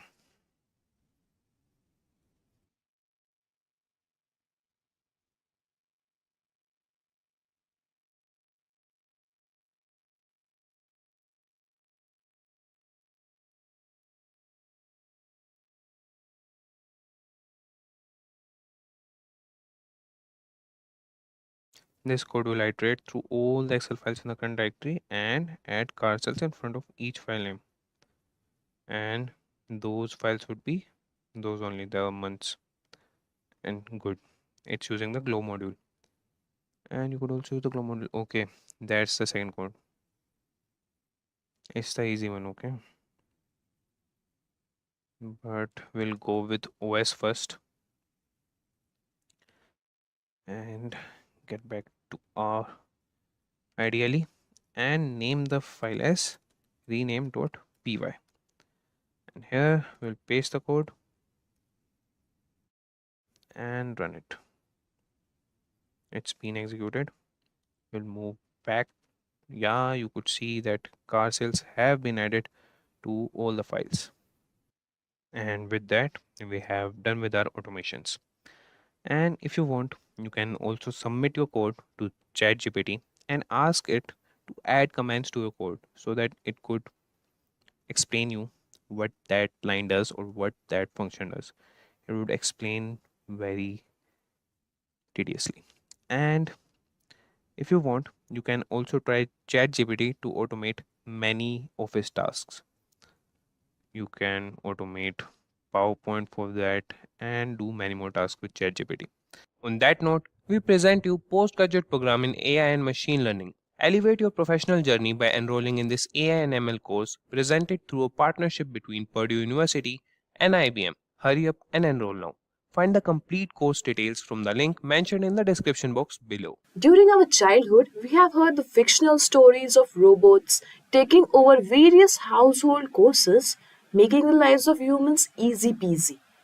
But if you're not aware, then these fictional stories are turning into reality. Though not in the form of physical robots, but yes, in the form of computer programs and apps with the help of artificial intelligence and machine learning technologies. Confused? Let me introduce to you to ChatGPT, a pre-trained model that interacts with user in a conversational way. ChatGPT is founded by OpenAI and the model is based on supervised and reinforcement learning. So are you excited to know more about ChatGPT? ChatGPT has various applications in various domains. In this video, we are going to see the application of ChatGPT in the SEO domain. Also, we are going to discuss how ChatGPT will play an important role in search engine optimization. So here is a question for you. ChatGPT is based on which of the following GPT models created by OpenAI? Option 1, ChatGPT 1, option 2, ChatGPT 2, option 3, ChatGPT 3, and option 4, none of the above. Let us know your answer in the comment section below. And if your answer is correct, you will get a heart from Simplilearn. So to begin with, let's open ChatGPT.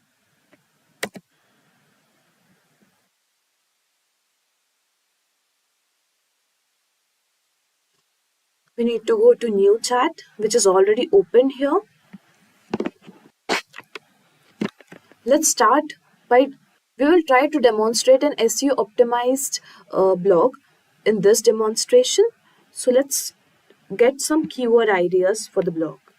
So before that, let's choose what kind of blog we want to create. I really love traveling, so let's try to create a travel blog. So for the travel blog, we will find some good keywords.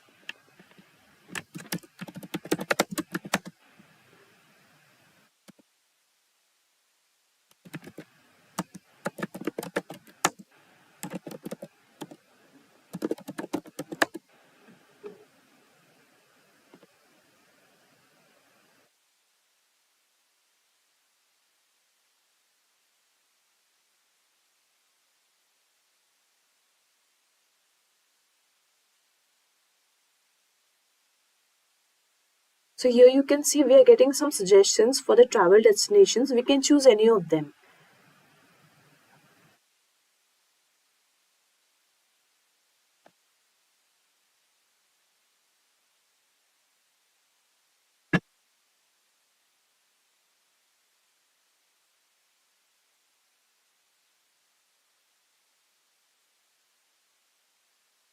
Okay, so here we got around 7 of the results. So let's try to get something for Japan.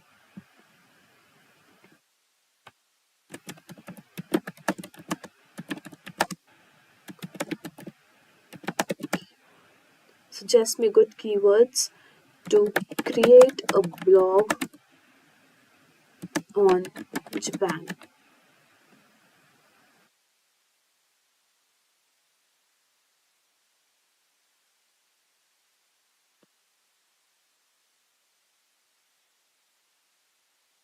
Okay, so what I understand from this is we are just getting few of the random keywords.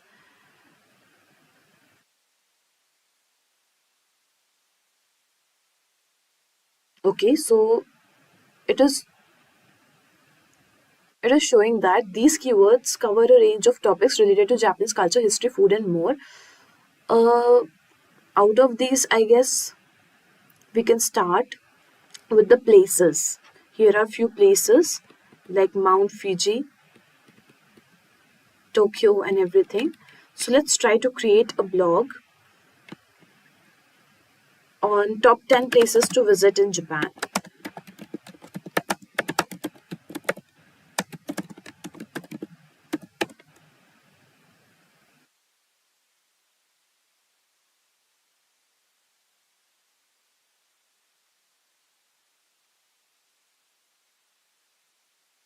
Okay, so we are getting places to visit in Japan.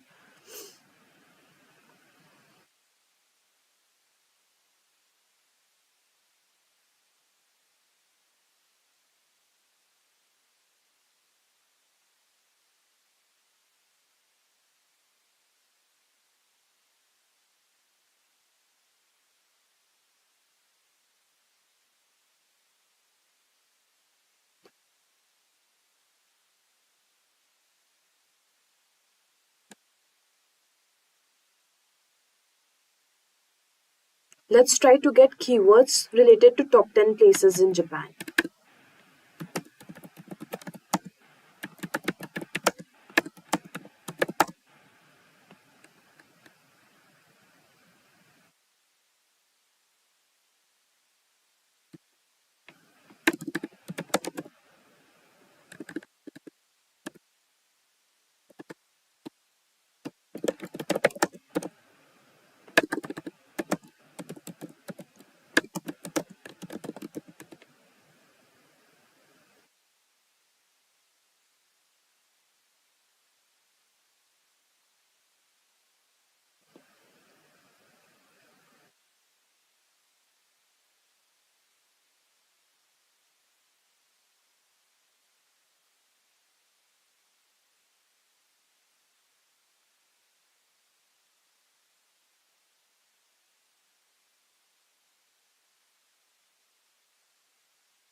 Okay, so we are getting some of the keyword recommendations, and it is also suggesting that by using these keywords, our content will be more discoverable, and it will be easy for rank for search rankings.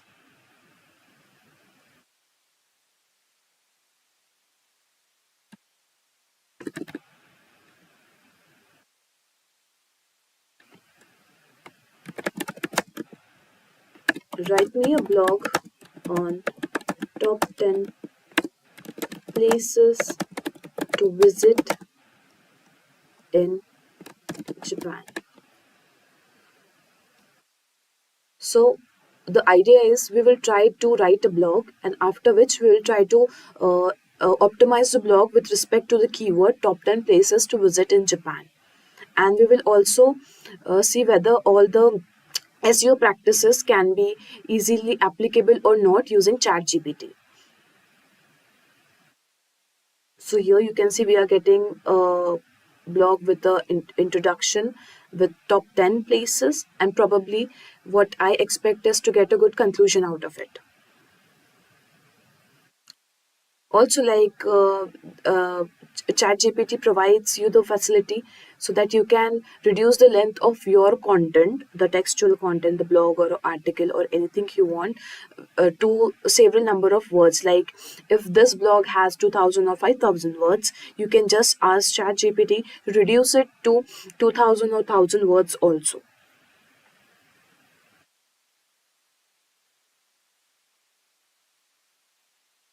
So here you can see that before, when we searched, there were only one liners about these destinations, these places in Japan, and now we are getting a detail about all the 10 places.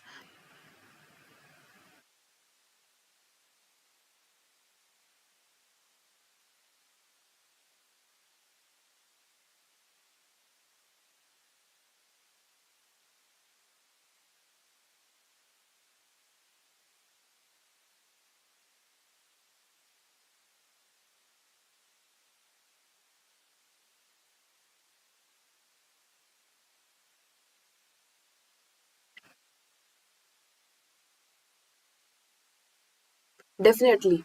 We have targeted this blog for the keyword top 10 places to visit in Japan.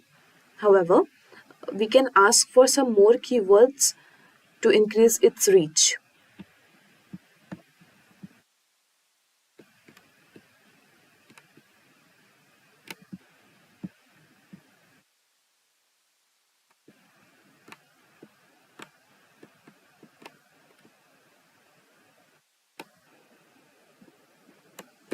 Suggest few more relevant keywords for my blog.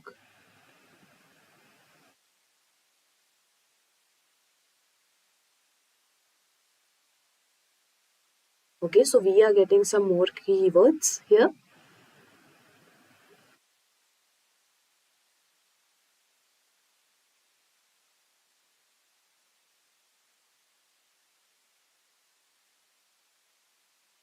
For any blog, it is really important to have a very good title.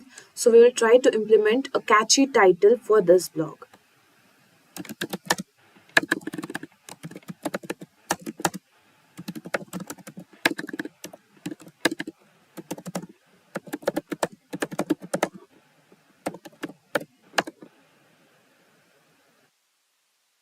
As a good title helps the user to click on your content, and it increases the possibility to get more and more traffic. So here you can see the title is completely keyword optimized. Our keyword is top 10 places to visit in Japan, and here I can see most of the suggested titles have the keyword top 10 places or top 10 destinations, which is somewhat similar to what we are expecting.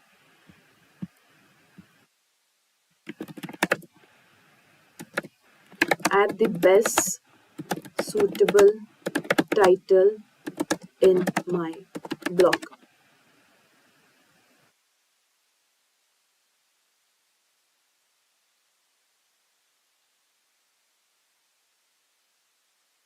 Okay, so we are getting something different here. The ultimate guide to Japan's hidden gems, 10 places you can't miss. Okay, so here we got title for a blog, but here we can see there is a slight limitation that it is suggesting the title, but it is not adding it to our blog and representing it again to us. Optimize my blog for the keyword top 10 places to visit in Japan. Top 10 places to visit in Japan with an optimized title.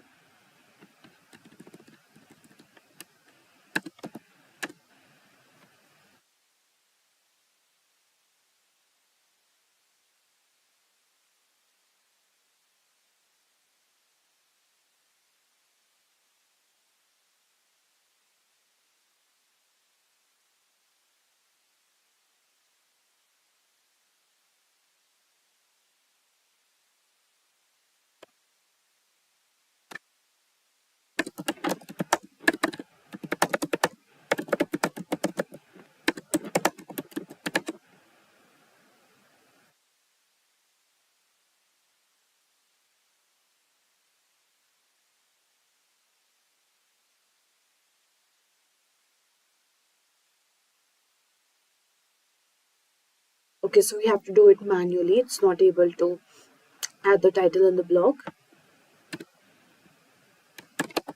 Optimize blog for the keyword top 10 places to visit in Japan.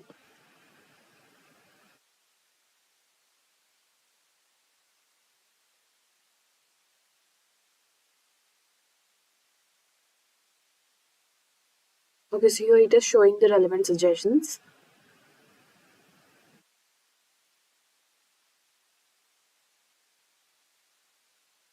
So maybe there is a slight ambiguity in the query, that's why it's not representing us the correct results.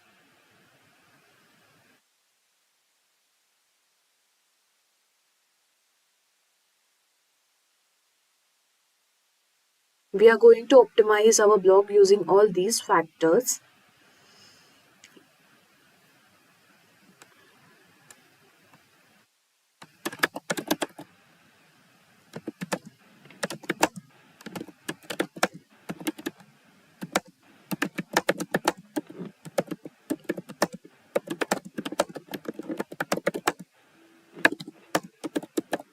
Visit in Japan.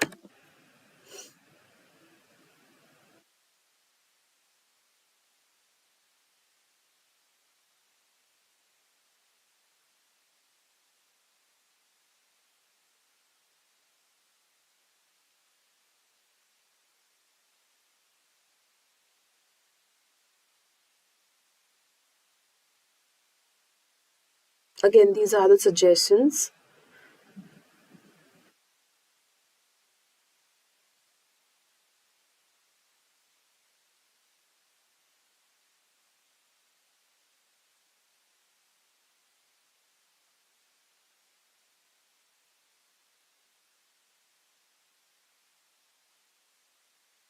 Let's try to implement these one by one.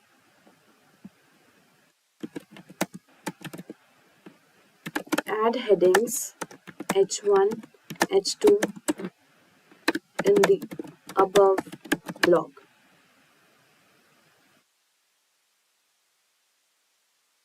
So yes, we are getting the updated versions having H1 and H2. And yes, you can see easily that the title of the blog is in H1 and the rest are maybe in H2.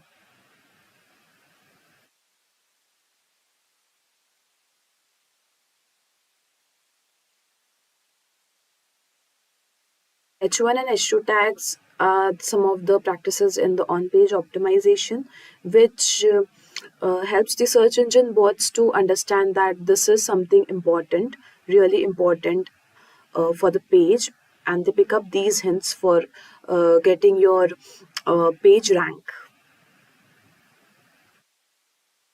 So yes, it is implemented.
Okay, so our blog is completed with H1 and H2 implementations.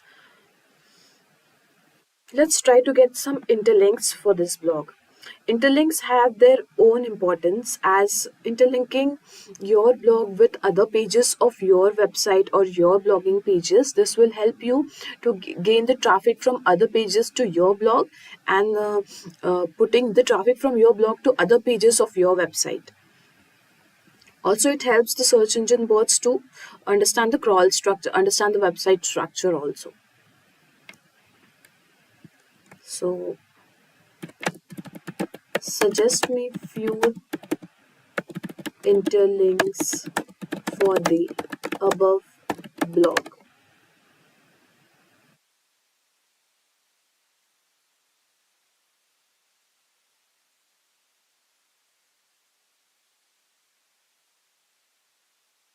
So yes, definitely these are the relevant and expected links we are getting. So if you have any of these blog pages in your website, or if you have created any of these blogs earlier, do interlink it.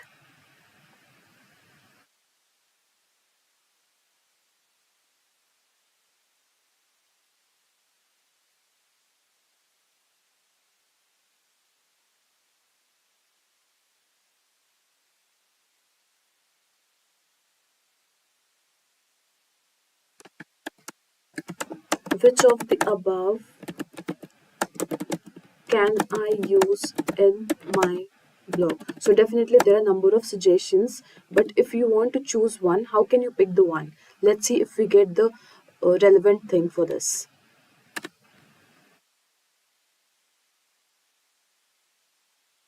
Okay,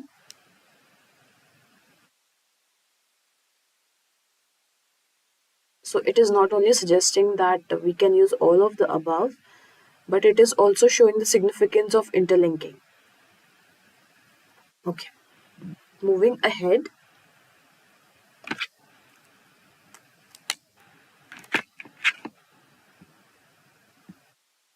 So till now we have optimized our blog for a keyword top 10 places.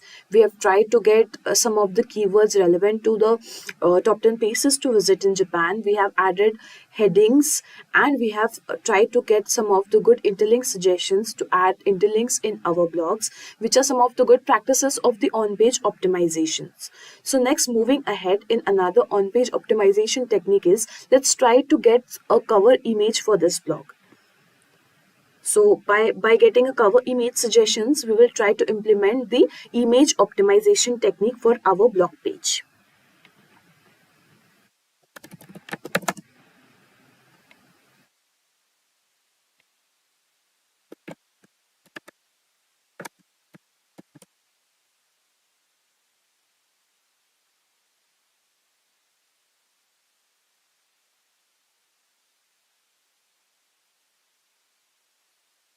Okay, so it is showing some of the suggestions related to the diversity of the country, panoramic view of Tokyo skyline, the beautiful image of Kyoto's traditional temple, Mount Fuji, Hiroshima's Peace Memorial Park.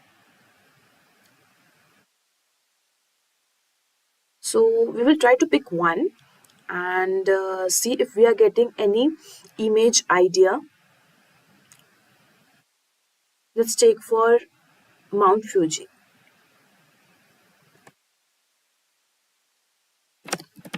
Suggest me the image idea for Mount Fuji. So let's see. We have seen in generic for all. Now let's see for this image suggestion specific to Mount Fuji. Okay, definitely it is showing a number of suggestions for the specific Mount Fuji image. So if you are looking to create another blog for Mount Fuji, then these ideas are easy to take up.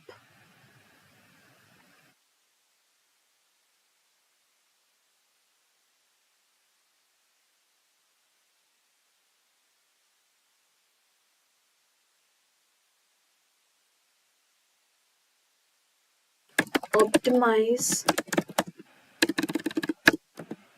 the Mount Fuji image for my blog. Here are some tips to optimize the image for Mount Fuji for my blog, which are, they're showing that the image should be high resolution, then a clear subject.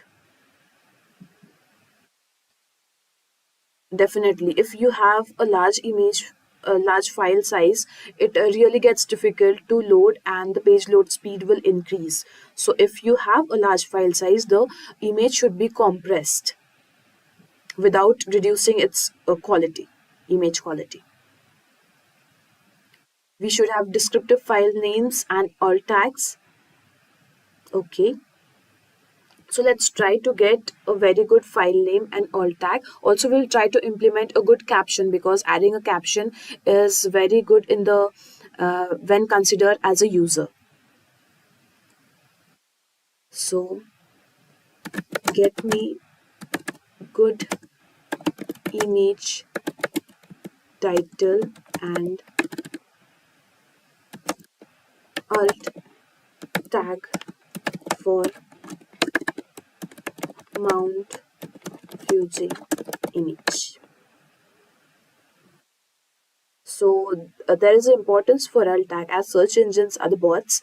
they won't able to identify the image directly. So alt tags helps the search engines to understand what the image is about. So yes, it is showing not one but number of suggestions for all the Mount Fuji recommendations which we got earlier.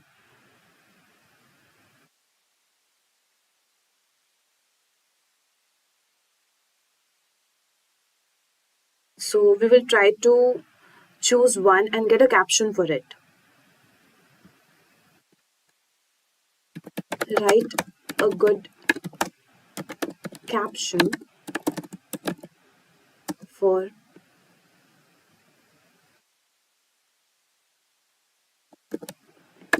the image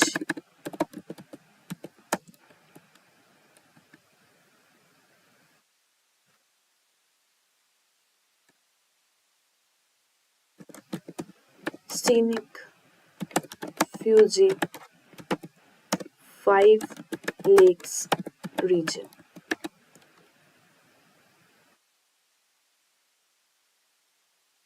So yes, definitely we're getting suggestions here.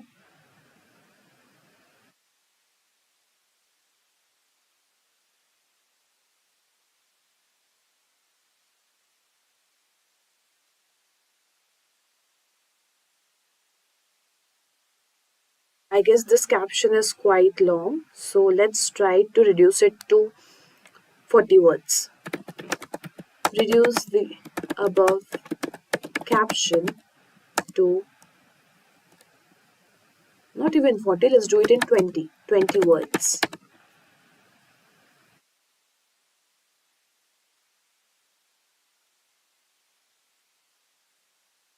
Okay, this one is better.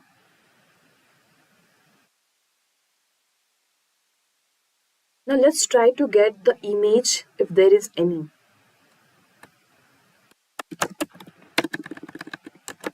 Choose the Mount Fuji image for my blog.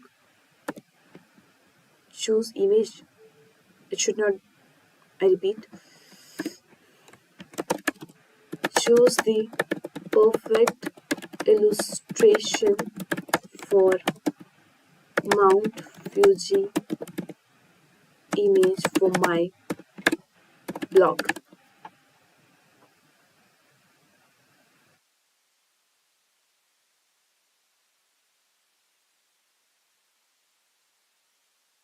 So you can see here that it is not choosing any image, but it is again providing us the suggestion what we can choose.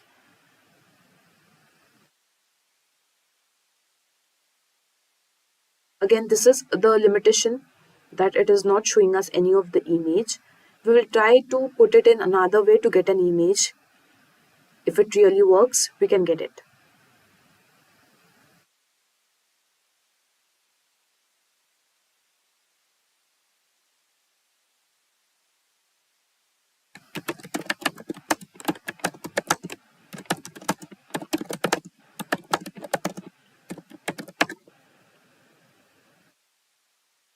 Okay, so it is not possible to download or get an image representation using ChatGPT.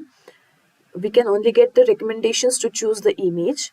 And yes, it is showing some suggestions of Unsplash, Pexels, or Shutterstock to download the image. So we can really navigate to these websites and download some of the required image for our blog. So we have completed here with the image optimizations. Let's try to get some video ideas, because again, having a video is a catchy factor for the users visiting your website or your blog page. Suggest video ideas for the above blog.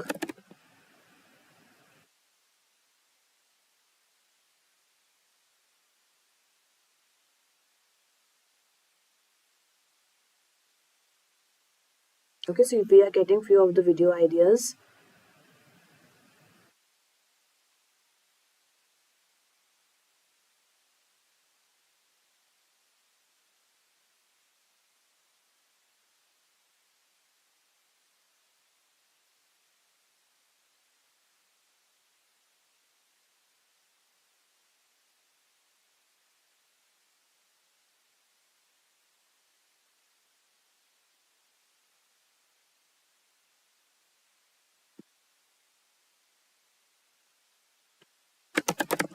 which of the above idea is best match for my blog? Let's try to extract anyone from the above.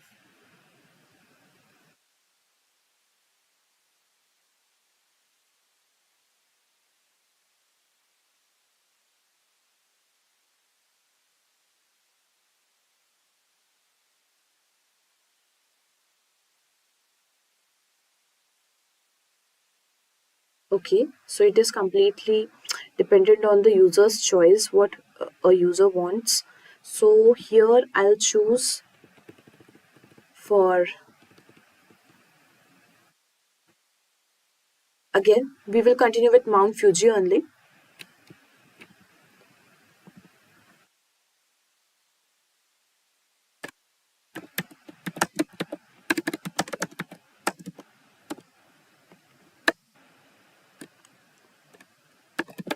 Provide video optimization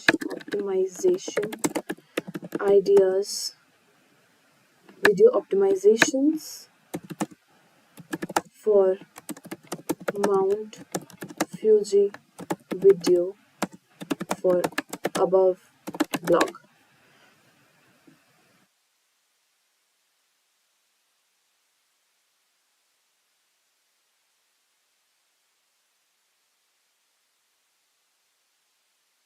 Okay, so it is showing us some of the suggestions which we can implement for a video. As we do not have any video here, we can just take these recommendations and optimize whatever the video of our choice.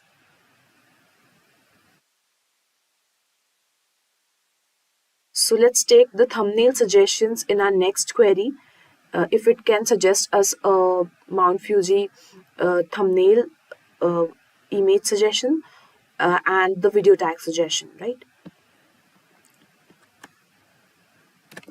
Suggest me good thumbnail idea for Mount Fuji video.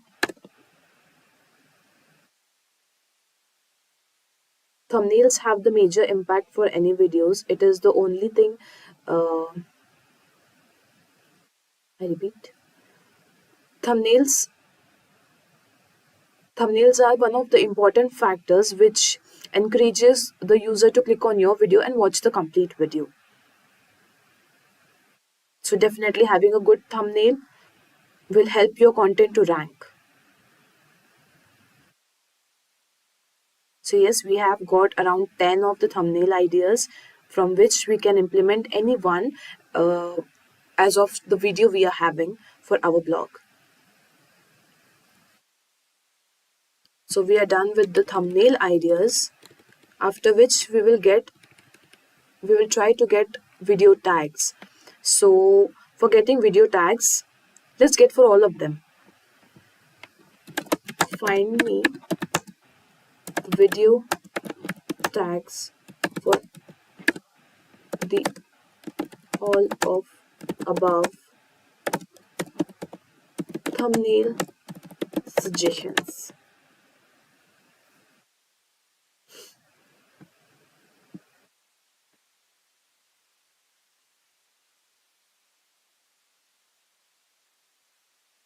Tags are important to help the user to get your videos in the search list.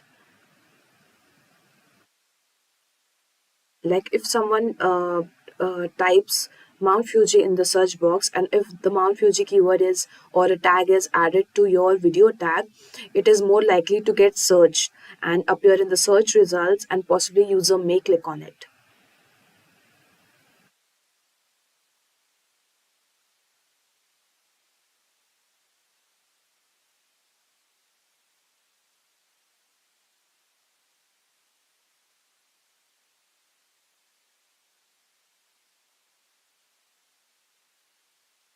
So here we have tried to implement some of the important on-page optimization practices.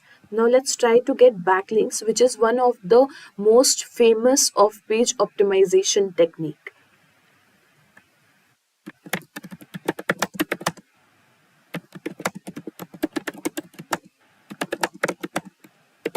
above blog.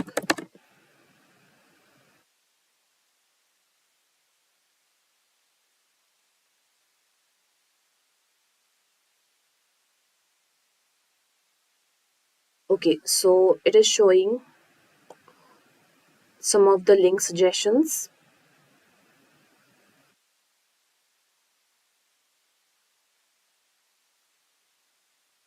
So basically backlinks are the links which points from another website or another web page to your web page or your website. So getting backlink is one of the trust factors in the search engine's eyes, that your content is really unique and more users wants to read it and share it with another users. So the search engines, by these search engines understand that your content is really good and it is worth of ranking. So definitely getting a good backlink from a very good authority websites is fruitful for your content. So let's try to get which pages on web are suitable to get backlinks for my blog.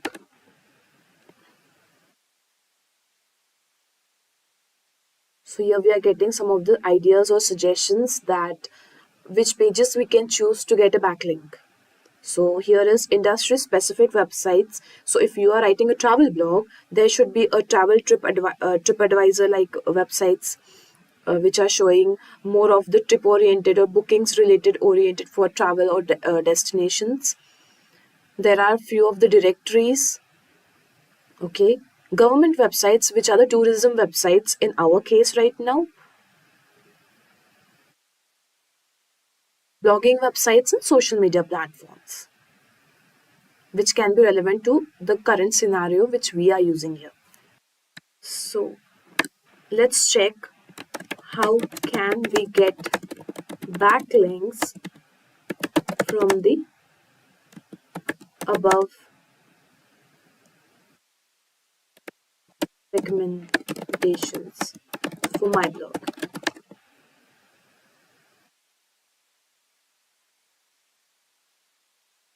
Okay, guest posting, broken link building. Okay, these are some of the backlink building methods which we are getting so that we can find one and get one of the I repeat. So these are some of the backlink building strategies which we are getting in the recommendation. So we can implement any of these to get a backlink for our blog.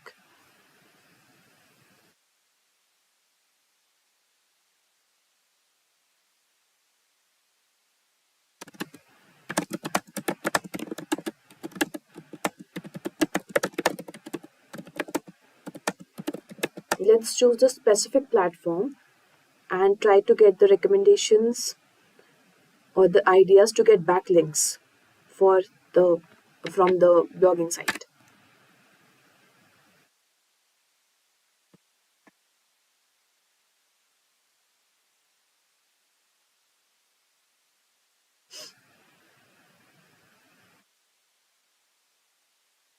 So we can implement these ideas and it may be possible to get backlinks.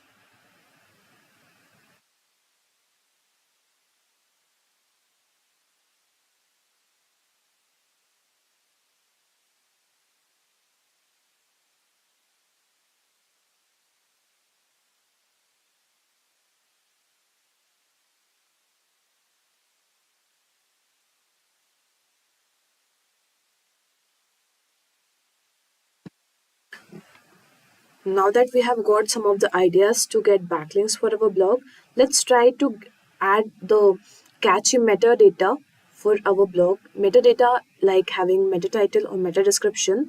These are the only data which is appearing in the search results. As you have seen that in the search result, the blue link we get is the meta title of our blog page or a website page or any page on the web, whereas a few lines written below that link is the meta description that we are providing to let the user know that what the blog is exactly about. So it is considered to be a good practice to have the targeted keyword in the title as well as in the description. So let's try to get one.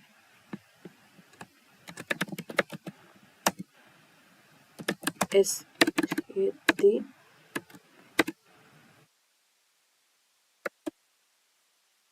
create SEO optimize meta title and meta description for my blog.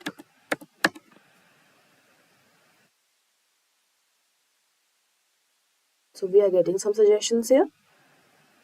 Top 10 places to visit in Japan. Discover the best place to visit in Japan. Top 10 destinations. Definitely we have here top 10 destinations.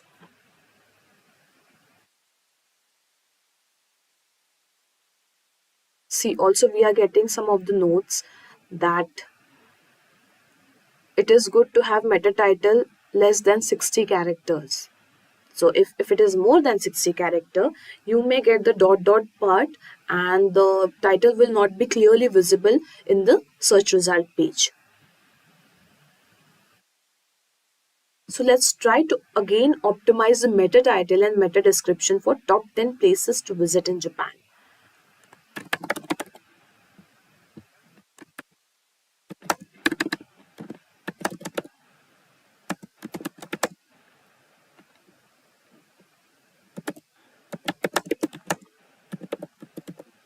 Description for the keyword top 10 places to visit in Japan.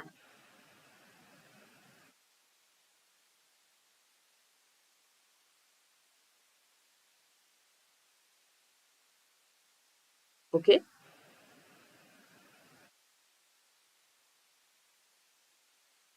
So we can use any of the one we have got the recommendation the previously and this one also. Both are completely relevant to our content. So one of the technical SEO factor which we are going to see here is getting the URL recommendation. URLs are the important factor.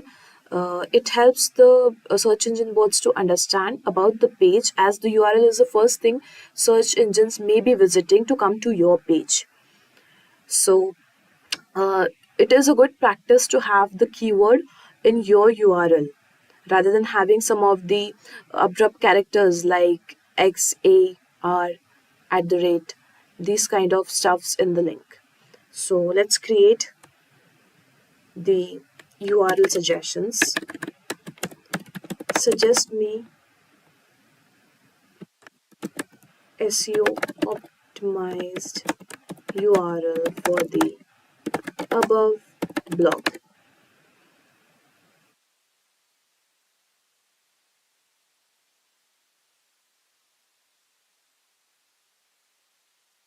See, so here we are getting top 10 places to visit in Japan, which is definitely our blog. And as a keyword, we are using it to optimize our content and it is placed in the URL. So this URL is completely correct.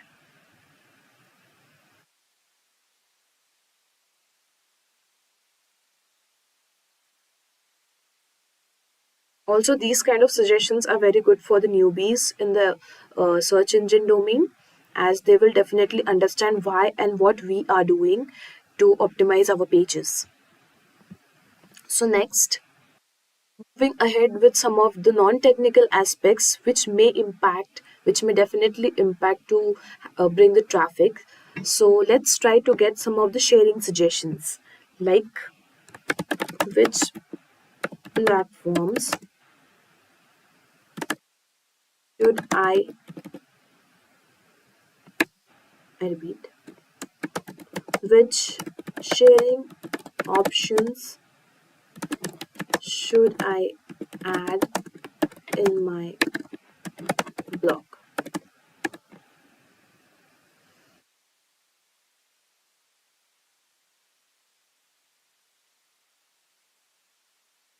So out of the mentioned sharing buttons, we can add any of them. Adding at least 3 to 4 sharing buttons is considered to be really good, out of which there are many common, like Facebook is really common, then Reddit is really very common, WhatsApp shares are really common, Twitter shares are really common. So you can choose any of these to add it in your blogs. Does commenting on my blog impact on traffic source? So here we are taking the suggestion that will this help or not.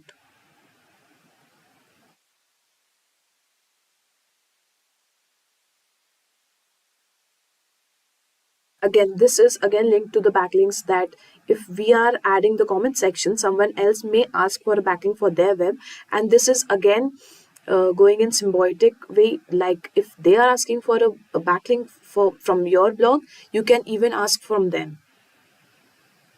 So this is the way of or a part of a communication to get a backlinks as well. Can you find the duplicate content in above blog? So duplicate content is a concept where search engines, you must be aware that search engines are really in love with the unique content. So having a duplicate content may really affect your web visibility, and it is possible that your page may get dead after a time. So plagiarism is not at all allowed when you're creating a content. It is not suggested in any case. Okay, so it is not able to, ChatGPT is not able to identify the duplicate content. However, it is suggesting us some of the tools like Copyscape or Siteliner to understand if the content we are creating for our blog is duplicate or not. And let's get some suggestions how to make content unique. Just in case if someone is not aware to create a unique content, we can get some of the tips here.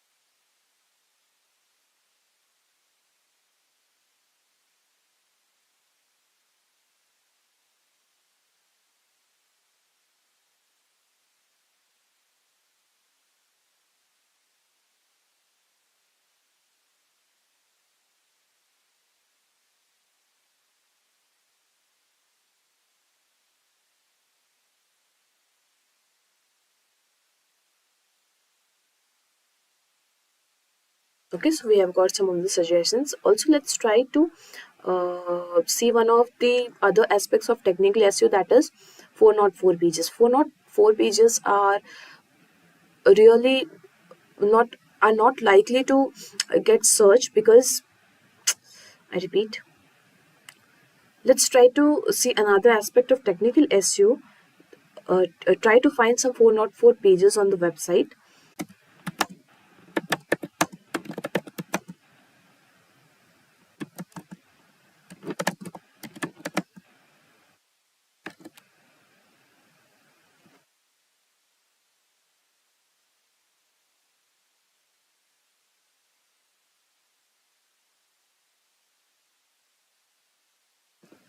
So from this, I can understand that though we have not posted any blog link or any internal links that leads to that blog which we are expecting, this is not the clear idea we are providing.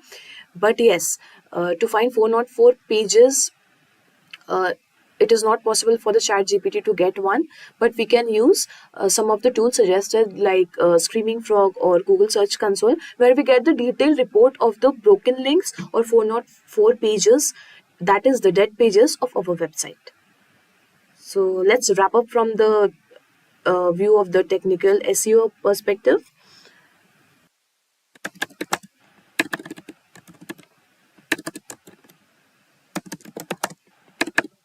Let's consider one of the scenario that we have published this blog and how can we promote this blog to reach more of the relevant audience. So,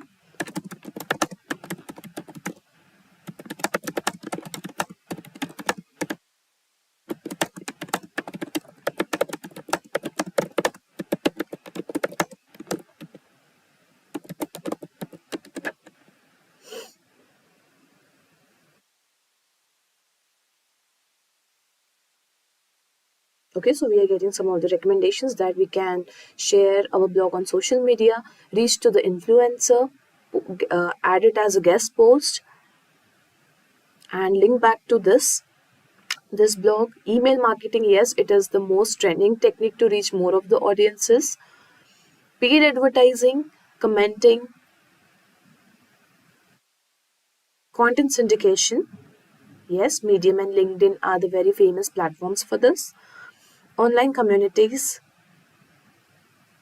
so you can definitely try to be the member of the online communities and forums where you can just put up the link, and the members of your niche may definitely visit your content and share it with others also. So yes, we have seen that search for as a perspective of search engine optimization, ChatGPT is helpful, really helpful to create the in content creation, in optimizations, and many of the other things. Today, in an era of mobile devices, robots, and social media, content creation is the most effective inbound marketing strategy. Nearly 40% of marketers say content marketing is essential to their marketing strategy, and 81% say their company views content as a business strategy. Original and high quality content can help your company stand out and attract new customers and help your business grow. On that note, welcome to Simplilearn's YouTube channel. Today, we are here with a fantastic video on ChatGPT for content creation, which will help you create some compelling content on your desired topics. So let us understand what is ChatGPT here. Now, content creation can be of any type, such as blogs, podcasts, videos, graphics, and so on. But how do you create high quality content with a few minutes? Need not be worried when we have ChatGPT. Now, even though there are numerous AI writing tools for content creation, ChatGPT stands out from the crowd due to its faster response rate, ease of use, increased productivity, support for multiple languages, and other benefits. Now, let's try to understand what exactly ChatGPT is and how to create content from it. Now, generally, ChatGPT is an open AI trained and developed model that works conversationally. ChatGPT is capable of systematically resolving all bugs while providing detailed explanation for each step it takes. So, in simple words, ChatGPT is a tool that creates content for any query. ChatGPT stands out among all the other achievements of OpenAI. So let us now move ahead and understand how does ChatGPT work. Now, ChatGPT uses deep learning techniques to generate human-like text, which is based on a machine learning model derived from the large language model class. Now, it is trained on a massive text data sets from the internet and learns patterns and relationship between words and phrases. It responds to a question by selecting the next word based on the context and then repeats the process until a stop condition is fulfilled. So as a result, ChatGPT can logically respond to your queries and commands. So let's see how to create content in ChatGPT. Now, as we already discussed, content creation can be of any type. So for instance, let's take blog. A blog is an online journal or a website where a writer or a group of writers share their views on an individual subject. Now, there are a variety of categories for writing a blog. So let's pick one for ChatGPT here. So as you can see, we have navigated into ChatGPT, and let us now ask a simple question about food blogging. Now, lately, food blogs are the most popular blogs that everyone wants to write about. So let's find out what ChatGPT has to say about it. Now, you can give any question to ChatGPT and it will answer. So I'm just writing a question here saying how to start a food blogging career. So as you can see, it is generating the answer for us. Wait for it to end. Well, as you can see, it is saying that starting a food blog can be a fun and rewarding way to share your love of food with others. So it is showing us some steps to get started in food blogging career. It is saying choose a niche, choose a name and domain, choose a blogging platform, create your blog, create high quality content, and so on. So in this way, ChatGPT will automatically generate the response for you based on the questions that you are giving input to it. Next, we will see another question on lifestyle blogs. Now, with the world on social media, everyone wants to read more about lifestyle, especially of a famous or a popular entity, what habits they adapt and what to let go of, etc. So let's explore this segment in ChatGPT as well and see what it will show the answer. So let's give the question as how to start lifestyle blogging in India. So it is giving the answer for us, guys. So it is saying that starting a lifestyle blog in India can be a great way to share your experiences and knowledge with others who share similar interests. So here are some steps to help you get started. Again, it is giving some important points for us in order to start your lifestyle blogging career, like choose your niche, choose a name and domain, choosing a blogging platform, create your blog, create high quality content, and so on. ChatGPT is truly a fascinating technology, changing how we interact with language. It's the result of years of research and development by OpenAI, who have trained the model on a massive amount of text data to create a machine that can easily understand and generate human-like text. Imagine you are a digital marketer looking to make a big impact on your next campaign. ChatGPT can help you do that. ChatGPT uses natural language processing or NLP, which can assist you in creating compelling human-like copy for your website, social media, and email marketing. It can even generate product descriptions and ad copy that is engaging and optimized for search engines. Using ChatGPT will save time and increase your productivity, allowing you to focus on other important aspects of your campaign. And with its ability to generate multiple text variations, you can test and refine your messaging to find the perfect tone and language that resonates with your target audience. Get ready to revolutionize your digital marketing game. With the help of this video, you will gain a deeper understanding of how ChatGPT can supercharge your efforts as a content creator or digital marketer. Say goodbye to mundane tasks and hello to a tenfold boost in productivity. Let's dive in. Ever since OpenAI launched ChatGPT, it has been making waves in every field, be it academic, marketing, engineering, or content writing. So, here's a little trivia for you. Who are the investors in OpenAI, the company behind the development of ChatGPT? And your options are: Option A, Elon Musk and Sam Altman. Option B, Jeff Bezos and Satya Nadella. Option C, Mark Zuckerberg and Larry Page. Option D, Jack Ma and Masayoshi Son. Drop your answer in the comment section below. On that note, we present you postgraduate program in AI and machine learning. Elevate your professional journey by enrolling in this AI and ML course presented through a partnership between Purdue University and IBM. Hurry up and enroll now. Find the complete course details from the link mentioned in the description box below. Okay then, let's get started. There are many uses of ChatGPT in digital marketing. Its main USP is smart human sounding content writing. We can command it to write content related to marketing. First on our agenda is an ad copy. There are various ways to go about it, but we must understand that no matter how much content sounds like humans, it is still a piece of content written by an AI.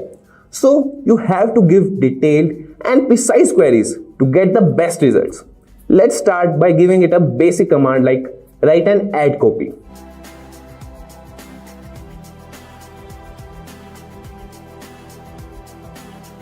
As you can see, it gave us random ad content. Let's give this query more content, like write an ad copy for Simplilearn Digital Marketing Masters course.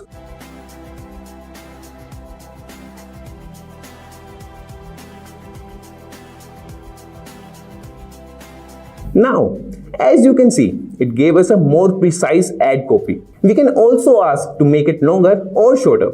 Let's give it a next query. Can you make it longer?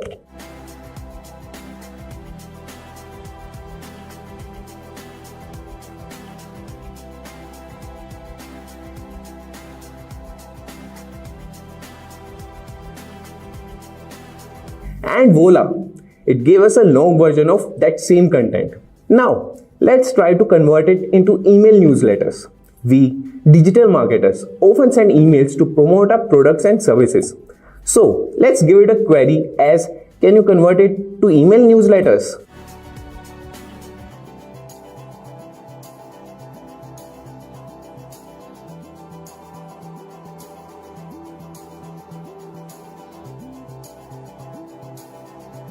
As you can see, it has generated an email with a subject line and body that is enticing and engaging to read. We can also utilize ChatGPT to correct grammar or change the tone of the content. For example, let's enter a new query. What is Facebook?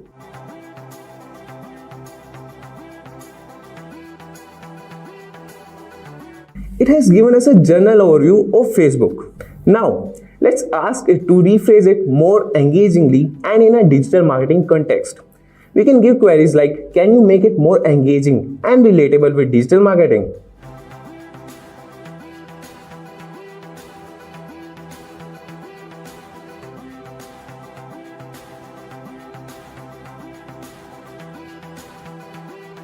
As you can see, it has completely rephrased it, and it is more interesting to read it as well. ChatGPT can also help with keyword research, so let's try it. We will give a query as suggest more search keywords for a digital marketing course ad.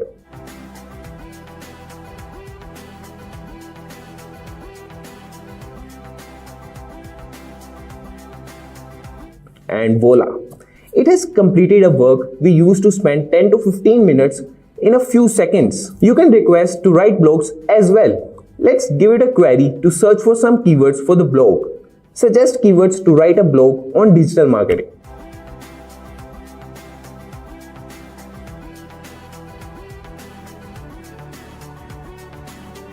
It gave us some keywords. You can ask it to reduce these topics based on search volume to get maximum results.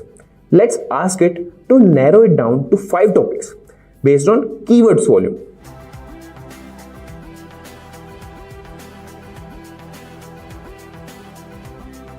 Here we have some suggestions. Let's pick a topic, content writing, and ask it to write an article on content writing.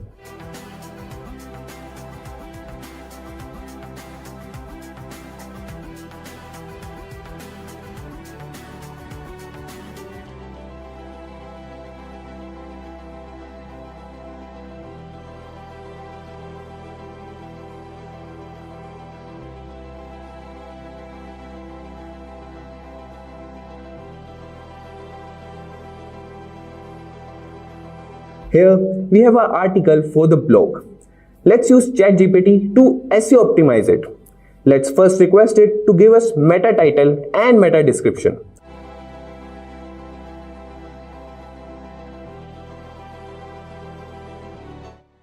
Here we have meta title and meta description for this article. We can even request it to give us an SEO optimized URL link.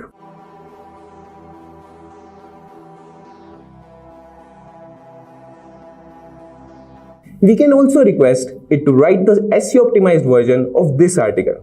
Just give it a command as also can you SEO optimize this article to improve Google search results.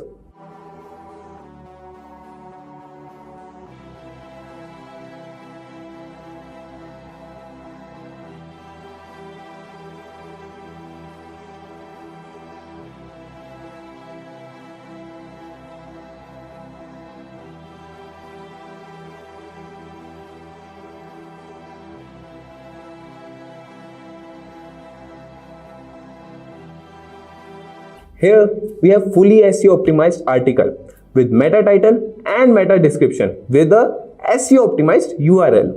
ChatGPT can also be used to train your customer service chatbots, but we can discuss the process in some other video. ChatGPT is well versed with its content writing capabilities. It can even help you write product marketing campaigns. Let's try it with this query. The query is write a product marketing campaign for Simplilearn digital marketing courses.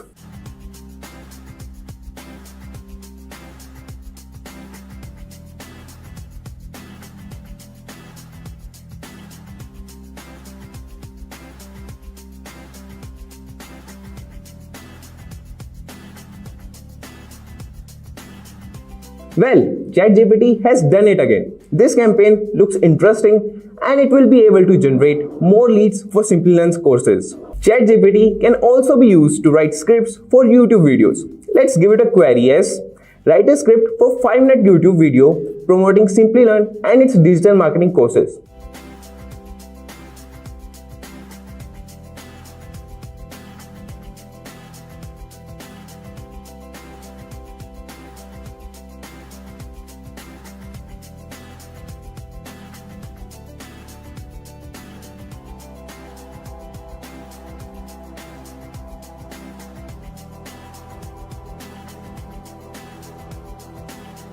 As you can see, it gave us full script along with few suggestions for video editor on where to put logos and clips to make the video more engaging. If you are a content creator and you don't know how to approach other content creators for a collaborative video, then ChatGPT can help you with that.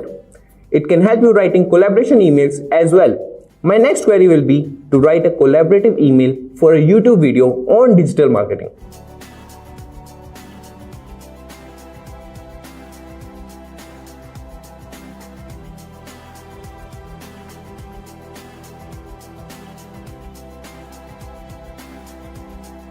Since my last query was related to Simplilearn, ChatGPT assured that I work for Simplilearn and I wrote a customer collaboration email that looks professional plus easy to read and understand. Let me tell you what ChatGPT is. ChatGPT is a machine model that generates human-like text responses. It's been generated on a massive dataset of text and can generate highly accurate responses to a wide range of queries. But how can ChatGPT be used for web development? There are a number of ways. For example, ChatGPT can generate website content, improving SEO and boosting engagement. ChatGPT can also be used to create chatbots that can interact with customers in a natural and engaging way. Now, let's look at some of the real life examples of how ChatGPT has been used for web development.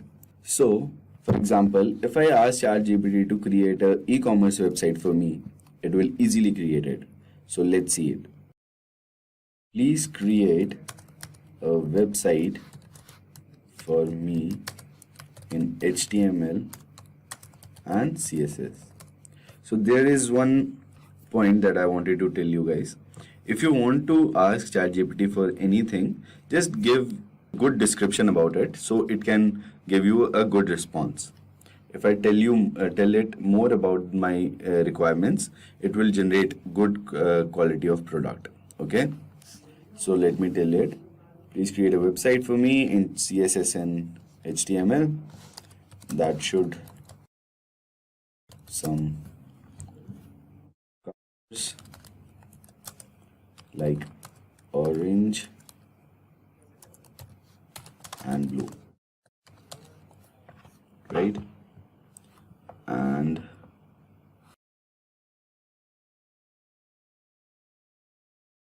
where I'm selling. Okay, now wait for the response of ChatGPT. It will create us the things, the code. Okay, now it's writing the HTML code, right? So I'll tell you more about it. Like for example, e-commerce sites use ChatGPT to generate product descriptions, improving their SEO and driving sales.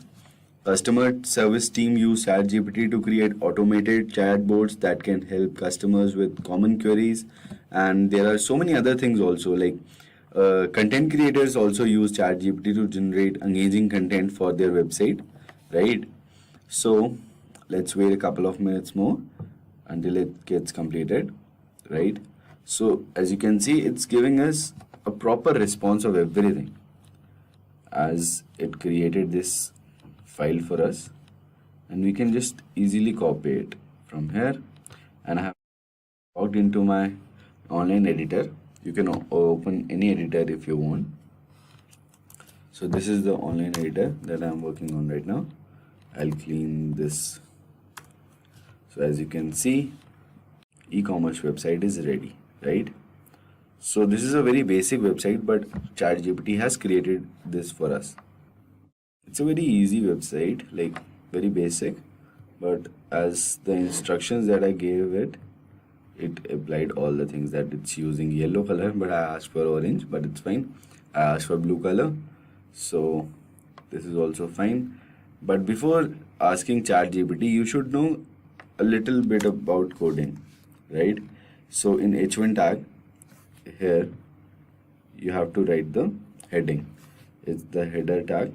Inside that, it's the H1, the heading one. Okay. So here I'll write my website name. I'll write website. And then you can see it's showing website, right? So how can you use ChatGPT for your own web development projects? First, you have to familiar yourself with the programming languages and tools that are compatible with ChatGPT, and it will only knows the data until 2021. So once you are done that, you can experience with ChatGPT to see how it can benefit your project, right? If I ask him to create, wait, I'll show you guys some of the things that ChatGPT can do. Create a header.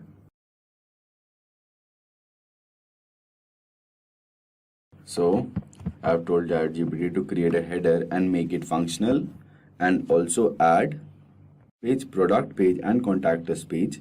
Make it a little more, I have written make it attractive, right? So let's see. It will write us a code for that. So until then, let me tell you the use cases.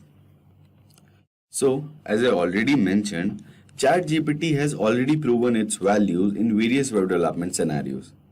For example, e-commerce platform use ChatGPT to generate product descriptions, boosting their search engine optimization and driving more sales.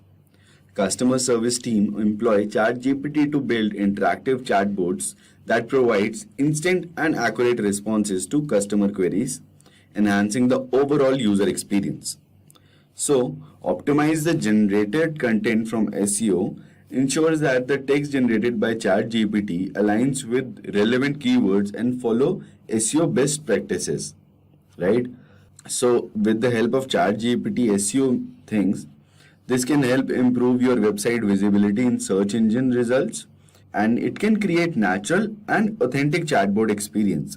So, when using ChatGPT to develop chatbots, focus on creating conversation that feels like human.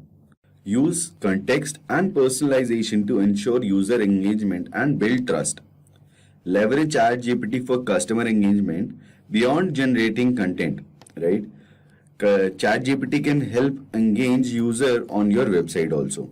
For instance, you can use it to develop interactivity and so many other things. Okay, so now let's see what ChatGPT has created for us. Right? Let's copy this and paste it on the online editor that I have showed you. I don't recommend using online editor. You can have a Visual Studio Code. It's very good. So it doesn't have any CSS, I guess. Yeah. Add your custom styles for product pages here. Yeah. So as I know, we have to write the CSS here, but it's fine. I have to show you something different. So as I told it to create the e-commerce website, so it given its name as welcome to e-commerce website, but we can change it from here. The title of the website, we can change it, right? And I have told it to create home, product, and contact page, right? As I have showed you. So it has created the same thing that I have told ChatGPT to create for me. As in the products page, there's no things added right now, but we can add it.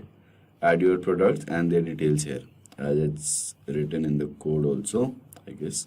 Yeah. In the section part, we can add our product and the things that we want, right?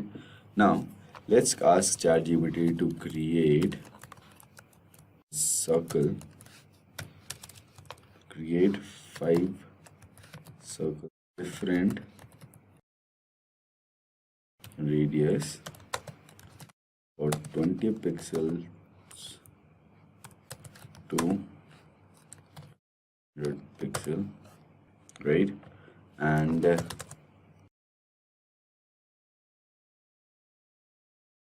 different files and colors blue and orange. Now let's see whether it can create 5 circles of different radius for us or not, right? And now it's writing the HTML file for us. Let's wait a couple of seconds to see whether it can create. So it given us the things we want, but I don't think so. It has different radius. Okay, as you can see in the CSS part, it is given everything a different height and width. Let's copy the CSS first, or HTML, anything you want, and we'll paste it on the online editor. Let's go again and copy the HTML part also and paste it here. Now we will down, and as you can see, the first circle is small and then the last one is the largest one, right? So as you have given it the ChatGPT the instructions that I want this thing or that thing, it has created the same thing that I told him to do, right? So it's all about instructions, but as I know that this is width and height, this is very simple thing, but when you'll code on Python or JavaScript or Java, it'll be a very complex things. So I recommend first learn the language and then use ChatGPT to improve it, right? So many developers and programmers use ChatGPT to enhance their productivity, not to learn it. So it's very good for learning purpose also. If I tell it I want to learn Java, as I say Java, from where should start learning it, give me some references and some websites from where I can start with the links of them, right? So I asked ChatGPT to tell me from where should I start learning the Java. So it's now telling that's great. Java is a popular programming language as there are many resources available to help you learn it. Here are some of the website and resources where you can start learning Java, right? So it's giving me Oracle Java tutorials. It's very good to learn Java from. Java programming on Coursera. It's giving some of the renowned Java certification courses, but I recommend you to take our Java certification, full stack Java certification. The link will be in the description box for that.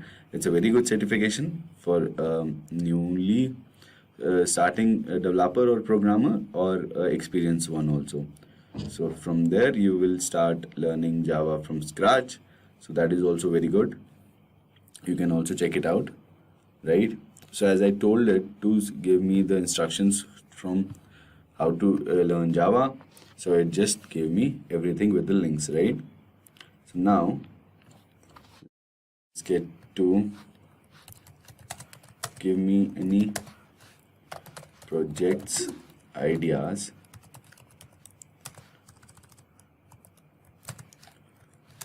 for React JS, right? So now it's telling me you can create a project on React from starting from to-do list, which is a very basic app. When you start learning any language, you started from to-do list only, or to-do app, whatever you say. Next one is weather app, movie library, which is also very good practice for library for React developers to start learning React from. And the e-commerce store, except founder chat application, and these are the 10 projects that the ChatGPT told us to learn, right? So it's very good. You can ask it anything. If you don't know anything, like I'll tell you React JS, right? I don't know anything about React JS. Please brief about it. So I told it I don't know anything about React.js. I know about React.js, but it's like I want to see what it's saying. You can also check out the projects that I have created on React on this Simplilearn's YouTube channel. So as it's saying everything, certainly React.js is a popular JavaScript library for building user interfaces. It was developed by Facebook and it is widely used for building single page application. It's a dynamic web application. So some of the key points of React: component-based architecture, virtual DOM, and declarative syntax, unidirectional data flow, React hooks, and so many other things. So as you don't know anything about React, it will tell you to get started with React. You can begin by learning fundamentals of JavaScript and familiarize yourself with HTML and CSS. Once you have a good understanding of these technologies, you can explore React.js by following tutorials, reading documentation. I recommend documentation because it's very good. You will get a deep understanding of that. Then move to tutorials and all, and build small projects. It is also very good thing. Start from learning from the projects. You will learn more. React official document is here, so excellent resource to learn React.js from scratch. Additionally, there are various online courses, tutorials, and YouTube channels dedicated to teaching learning React.js, such as React course on these platforms. And you can also learn React from our YouTube channel. Remember to practice regularly, build projects to refine your learning, and leverage the React.js community for support and guidance. As technology advances in all aspects of our lives, programming has become increasingly important. It is used in many fields and industries, including software development, gaming and entertainment, education, scientific research, web development, and many more. So, needless to say, the demand for programming and coding in the IT industry will probably keep increasing for the foreseeable future. But where does ChatGPT, OpenAI's popular language model, fall in this chain?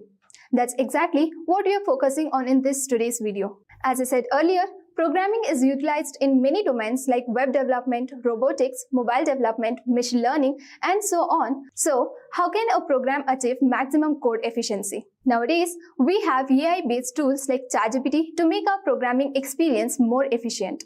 Although there are several coding resources platforms such as Stack Overflow and GitHub, where programmers can find solutions to their technical programming questions, ChatGPT stands out from the competition because of its quick response time, usability, and support for numerous languages, among many other benefits. Now, let's first discuss how ChatGPT works. ChatGPT generates responses to the text input using a method called transformer architecture. A large volume of text is fed into the ChatGPT from various sources, including books, websites, and other social media platforms. The model then uses this information to forecast the following word in a phrase based on the words that came before it. The ChatGPT systems allows users to enter text or queries, and then the system uses its training data and algorithms to produce the right answer. The answer is created after the input text has been examined, and the pattern most likely to match the input have been identified using the training data. In short, ChatGPT is designed to respond to queries logically and command more quickly and accurately. But why do programmers use ChatGPT on a regular basis? ChatGPT assists programmers by offering programming-related answers and solutions and helping them improve their skills. Besides that, ChatGPT is utilized for code generation, code completion, code review, and a natural language interface. Let us understand each in detail.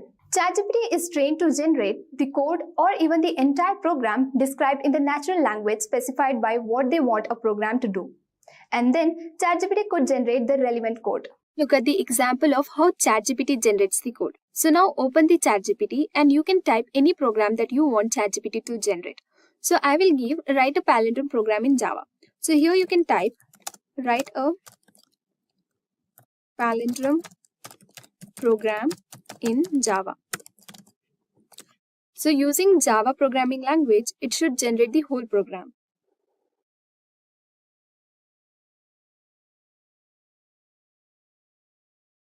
So as you can see, it has generated the program. So it has used a class name called palindrome checker, and it has used isPalindrome as a method name. And also it will give the explanation on the program. So you can see here why. It is explaining why isPalindrome is used as a method, and it also explains the for loop, if, a condition, and so on. Next we have code completion. ChatGPT is trained to generate snippets of code or even fully fledged programs. It can generate a list of possible code completion depending on the context of the user's incomplete piece of code. By automatically producing the entire code, it can help the developers save time and minimize errors. Next, let's see the example of code completion using ChatGPT. So even if the program is explained in natural language, ChatGPT will generate the proper code and give the complete code. So let's type here Using a function, write a program to convert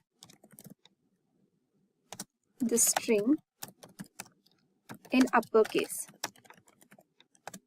So using which language? Let's keep using C programming. And enter it once again.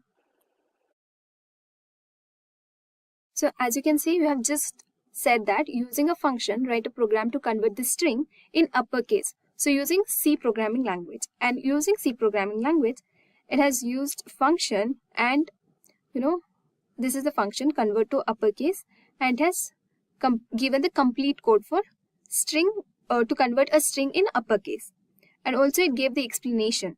Here the convert to uppercase function takes a pointer to a string as its argument and then iterates over each character in the string using a for loop. So it explained why for loop is used, why to upper is used, and why the method convert to uppercase is used, everything. So let's say we'll give one piece of code like void to upper char str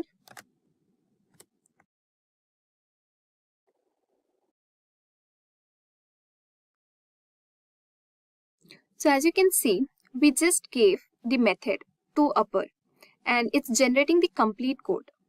So this is how ChatGPT works for code completion. Next, code review. ChatGPT can analyze code, identify the bugs or errors in the program, and further help resolve them. It allows developers to fix errors more quickly. So now, let's have a look at the example of code review. So in this example, ChatGPT will review the code. So even if the code has some mistake, it will give the proper output. Let's say we have given the example here. So we gave the function or a method called upper, and here we are giving the keyword called upper. So it should check whether this piece of code is proper or is there any mistake in this. So as I said, it's saying that the given code appears to have logical error as the function upper is being called recursively on itself inside the loop. So instead of giving to upper, we just gave upper here, right? So using the keyword to upper, only then the string can be converted to uppercase. So here we gave just upper. So it says that it is having, this piece of code is having a logical error and it gives the proper code for us. So I hope it's clear. And then we have natural language interface. With the use of ChatGPT, a software application can be given a natural language user interface that enables users to communicate with it through natural language instructions rather than through conventional user interfaces. Next, let's see how ChatGPT helps the programmers for natural language interface. So let's say we'll give here create a software application where the user asked to enter credential for the to-do app. Enter.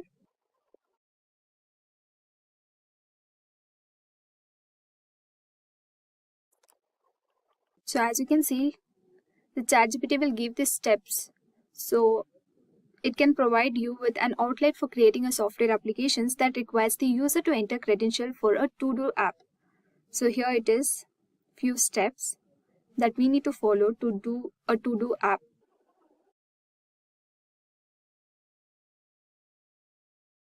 So it's giving the explanation step by step.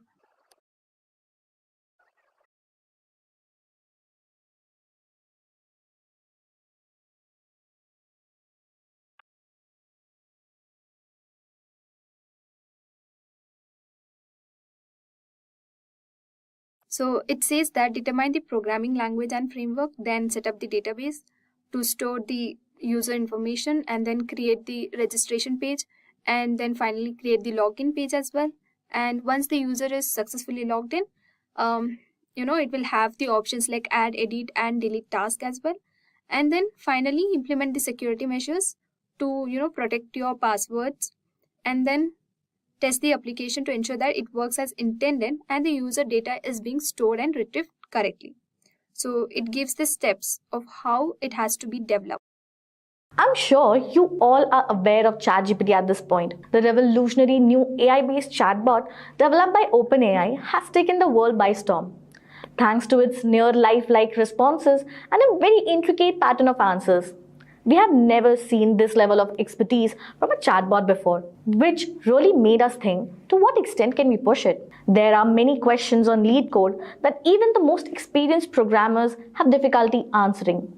So, we wanted to see how far ChatGPT can take us. Have we finally reached the stage where AI is going to replace us? Let's find out. So, basically, here we will be listing 10 really difficult questions that we found on lead code, popularly asked while hiring and other superior examinations, and see if ChatGPT can actually answer or solve those difficult questions or not. But before you like to watch more such interesting videos, then do subscribe to our YouTube channel and hit the bell icon to never miss an update from Simplilearn. So let's get started. So here is the lead code. Let's see in our list, which is the first question that we are going to implement in our ChatGPT, and see if it's able to solve it or not. Mainly we'll focus on hard category questions only. So according to my research, there's a question of median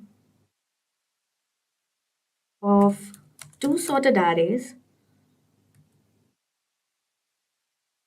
So as you can see, the success rate is 35.7%. So let's see if the ChatGPT is able to do this question. So first, let us go through the question.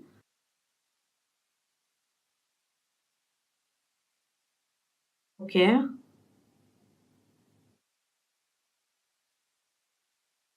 Pressed enter. Let's see what it first returns.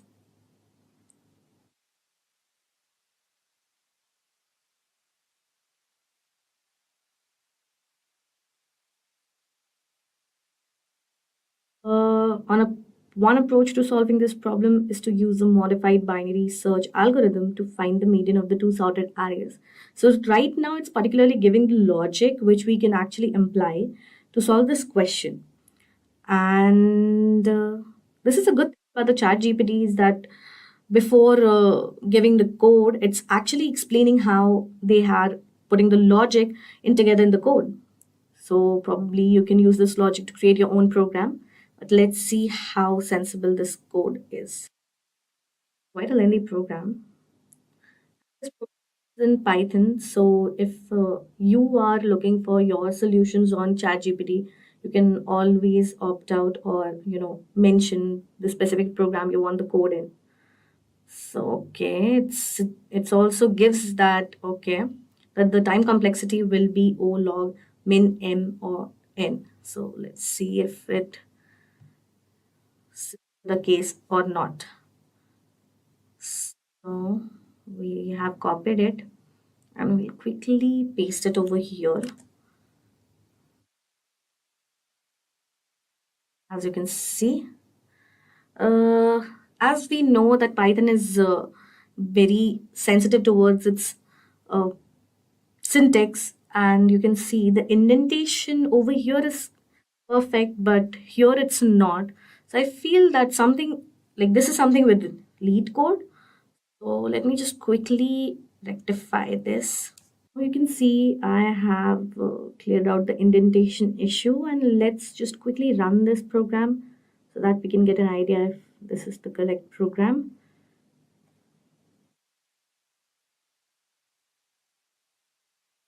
Now you can see here we have an error.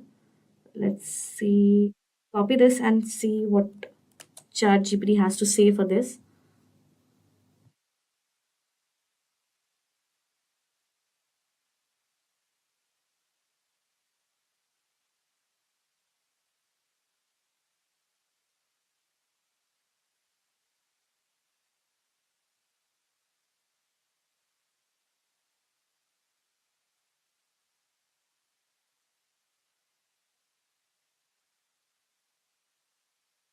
So if you remember, when we actually saw this question, there were three arguments passed through this function, which was self, nums 1 and nums 2. Ask GPT if it can write the code with self-argument and see if it's correct.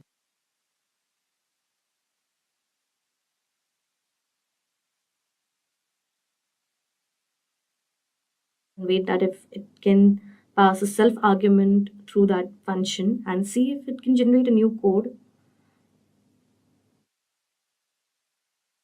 Okay, now it has cleared that yes, it takes 3 arguments.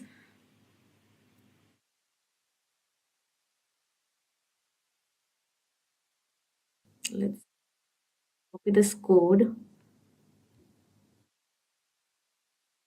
It over here. Again, I think we will have to go through the indentation process.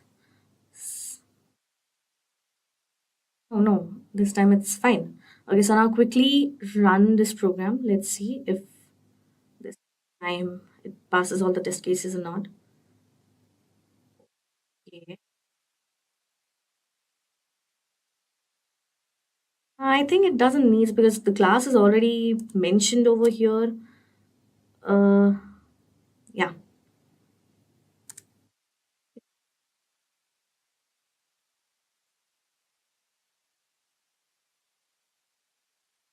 Okay, the runtime is 35 ms. And as we can see, case 1 and case 2 is definitely passed. So let us see if this code can pass all the test cases internally mentioned in this question. Now you can see the first 3 cases are actually accepted, but the other 3 are not. There is a runtime error. So as the first question in our list, ChatGPT was unable to solve. So let's move on to our next question.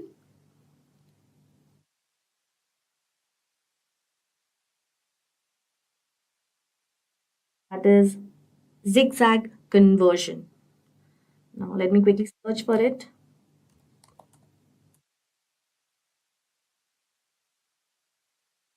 This is the question. Here also you can see the success rate is definitely below 50 and the difficulty level is medium. So the hard one ChatGPT was not able to solve. Let's see if this can be done.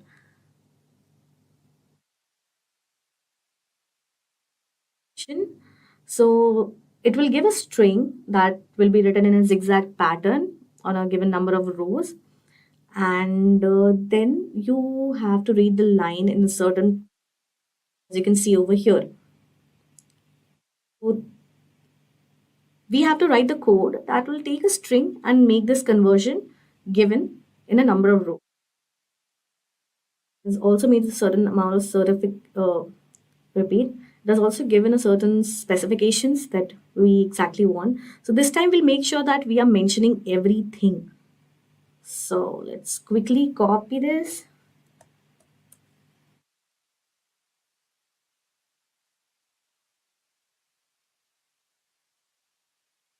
Okay.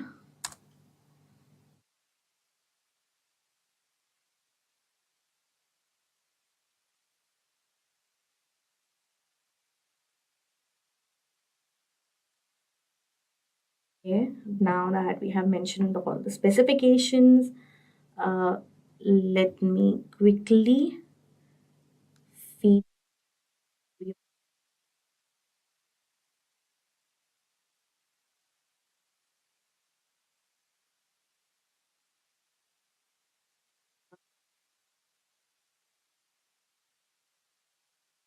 Feed and paste it.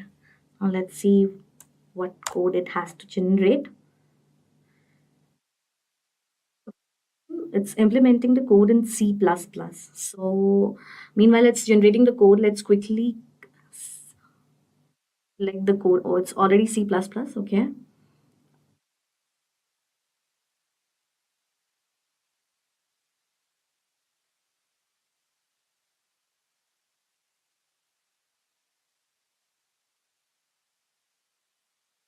Okay, it's also suggesting that we can definitely use Python and Java. And it's generating an alternative code as well for us. That's sharp. Just quickly copy this code. Take a one. I think it's okay. So it's generating in Java. It's generating. We'll definitely have a look at its alternative codes as well. Let's quickly have a look at what it has to. C++1, the first code generated by it, is correct or not. Okay, so copy the code.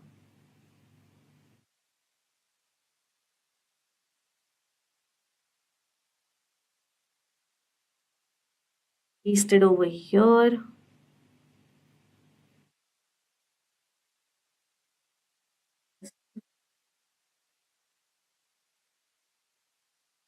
Okay. Compilation error. Okay, okay.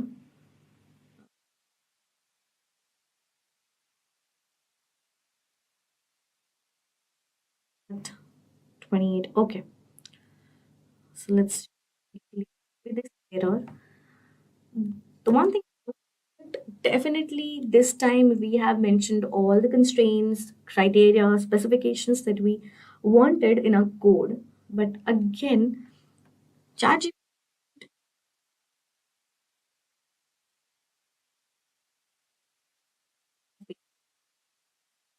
questions we have implemented till now. Let's see if it has any success rate in further. Okay, it seems okay.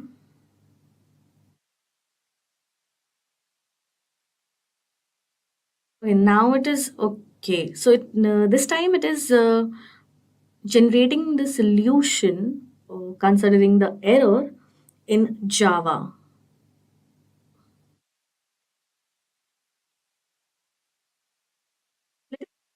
See what it has to say in Java, and we'll make it specific that the error was in C++ program. So it generates the correct code.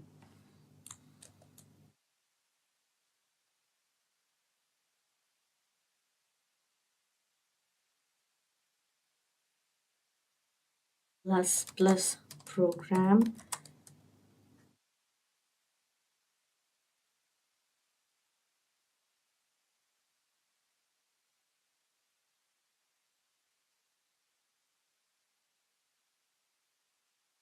What it has to say.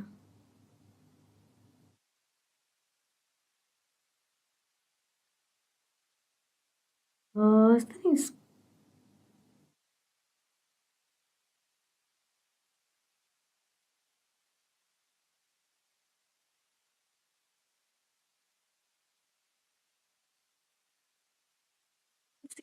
This error is something related to the compiler, and now it is giving the updated code in C++. Is the correct one or not?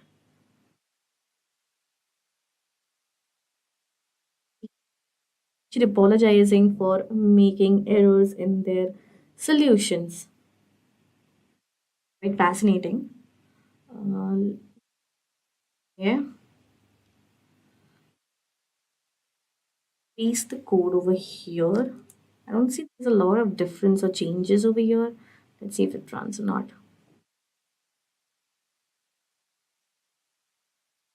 Let me see if all the braces are covered over here or not.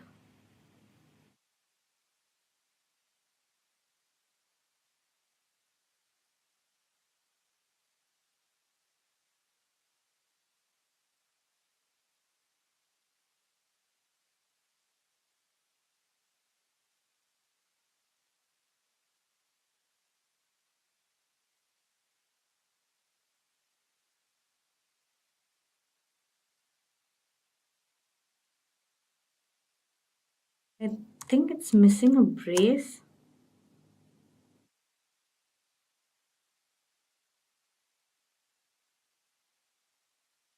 Okay.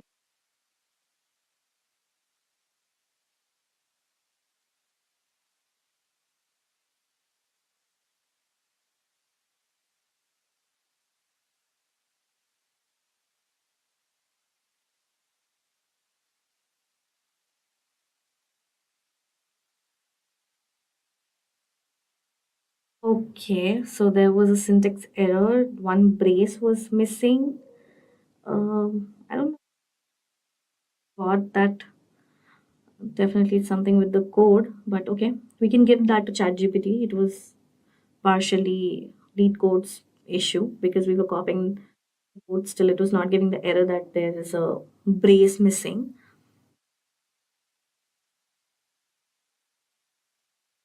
Has passed the first three cases mentioned over here, and the runtime is 3 ms. Now, just let us submit this code and see if it passes all the rest of the cases or not. Mind it, this time we have actually mentioned all the constraints. So let's see if this has into.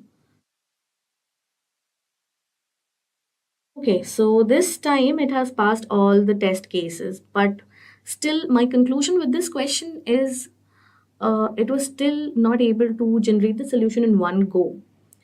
But still I can give that to ChatGPT because the first error that we faced was more of a lead codes issue because it was something with compile, and ChatGPT was able to give a proper. Uh, Now let's go back to our problems list. So right now the score is 1 and 1. It was unable to solve one question and one not. So let's have a look at the third question and see if that brings any difference to the chat GPT's scoreboard right now or not. Third question that we are going to deal with is substring with concatenation of all words. This is in the category again, and the success rate is 31.1%, which is even lesser than the first question that we faced, which was median of the two sorted arrays. We are actually trying to cover all the spectra, the huge spectra of different types of questions and categories available in coding, and to give you an idea of how beneficial ChatGPT can be for you to solve difficult questions, which can be helpful for your interview base in companies, or you can say well established companies or mang companies. So here this video is specifically for you to give an idea that whether you can use it for your benefit and to get an idea, or you can actually compare it with your subjects, uh, and you can get a wider range of different types of approaches to a certain question. So let's start with the third question.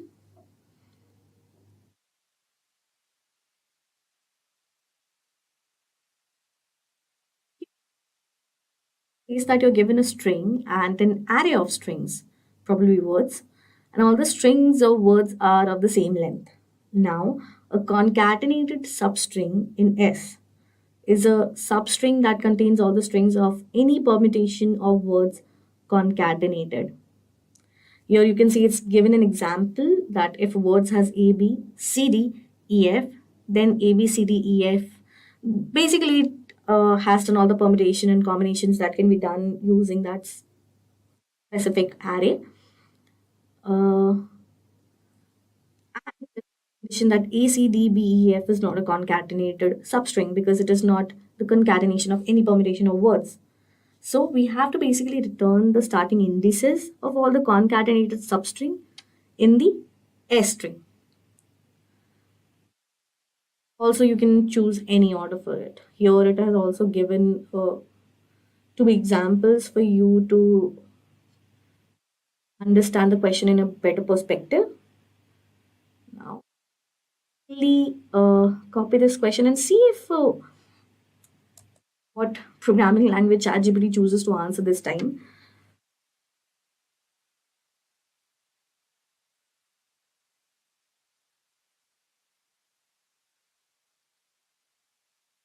Start with new chat again.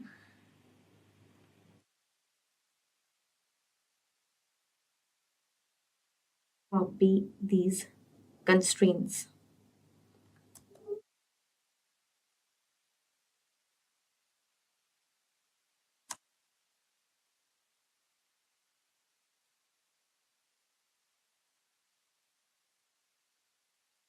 Okay, it's just a question.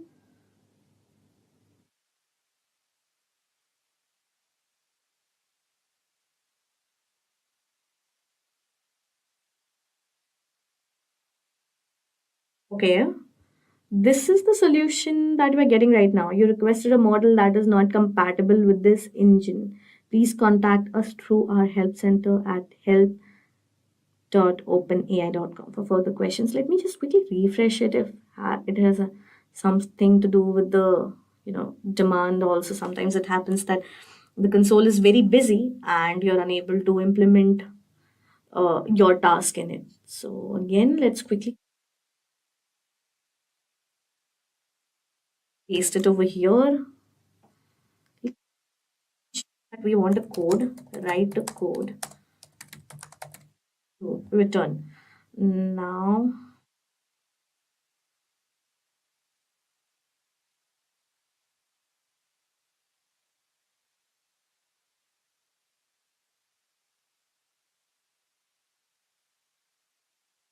let's enter. This time definitely it's not giving the same error. Let's see it this time it ChatGPT has anything to give as a solution.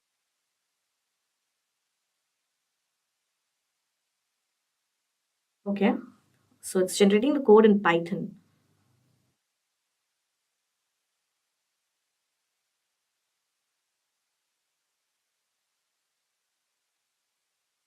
One more thing, every time ChatGPT doesn't follows a similar pattern. As you can see in the first question, it explained the logic first and then implemented the code.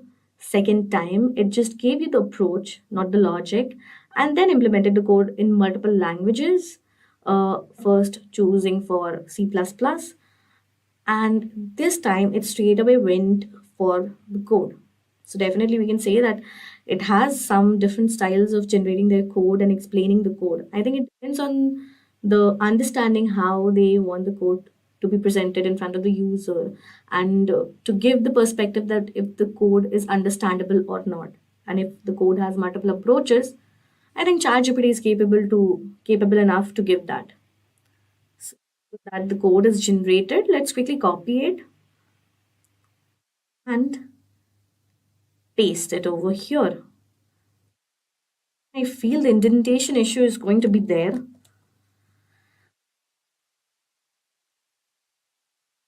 It was not there. Okay.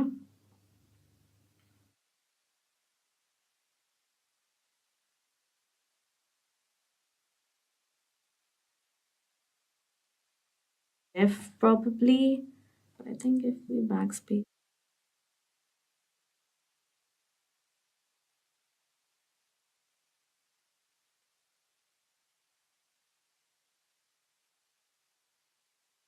Issue. Let me quickly rectify this and I'll show you once the indentations are well.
See, the indentation is corrected. Now let's have a look at the code if it's correct or not. Let's quickly run it.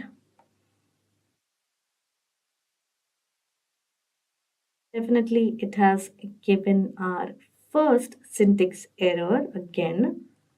I can see that even specific video question, it definitely goes to at least one error, which is mainly the syntax one. Sure if that is something with the lead code or with the chat GPT code generation.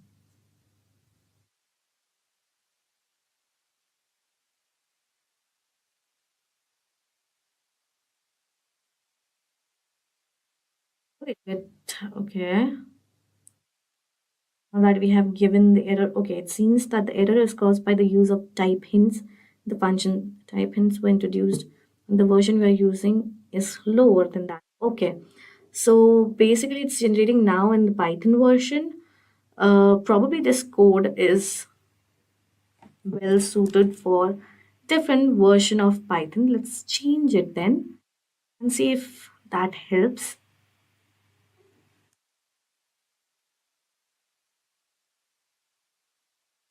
it.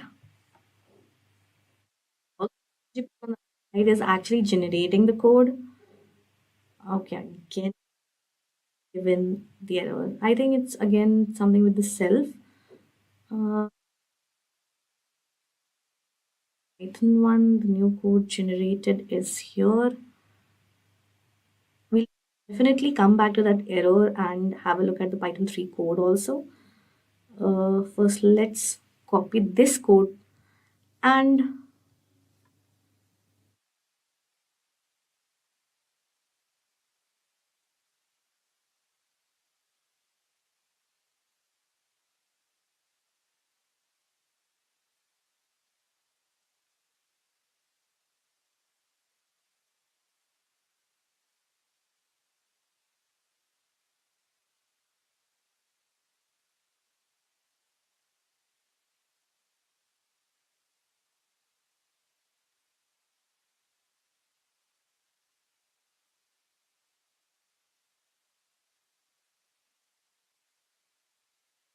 again giving the same error.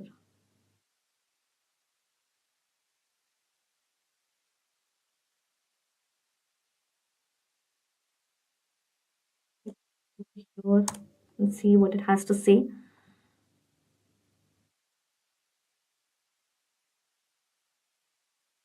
Every time the ChatGPT generates the Python code, we cannot ever takes self as an argument, but the lead does. As you can see, when we start the code, it's already mentioned what arguments we need to pass from that particular function.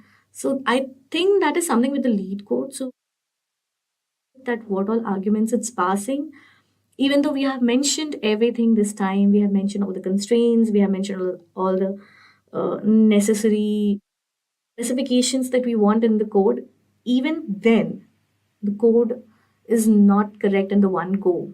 So probably I'll give this point to GPT. It's something with the lead code because it's passing that parameter, and every time we have to mention that parameter. Pretty much when we do, the ChatGPT is able to solve the question. So let's see. Let me actually mention that pass self parameter, self argument from that parameters. Make it a one of the parameters.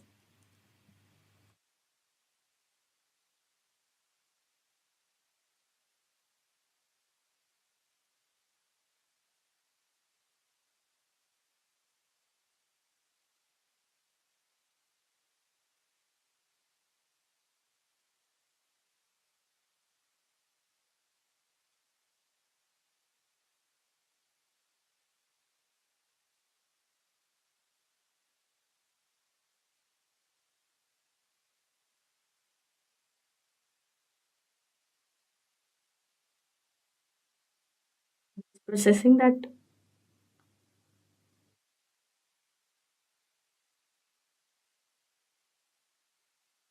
Yes, self can be passed as the first argument to the given function. Now let's see if that it's able to give the correct solution or not.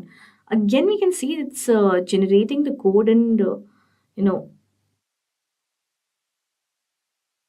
Python 3, but we can give that to ChatGPT that either it uses Python or Python 3.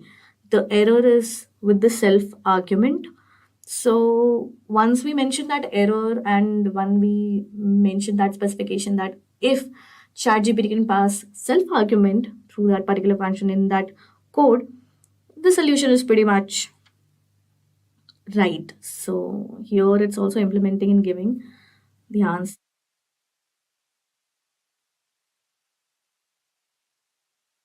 Okay, it also has mentioned that it's important to mention imported list and counter. So, okay, just copy this because again there will be a lot of indentation issues.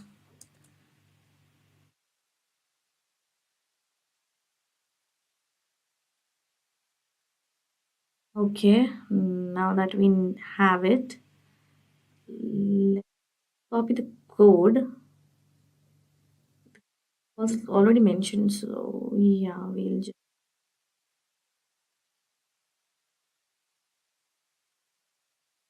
copy it from the function,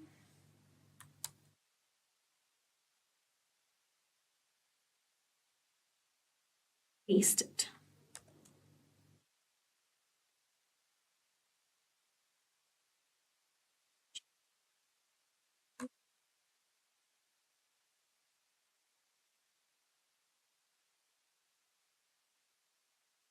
Run this code and see if it has the solution in it or not.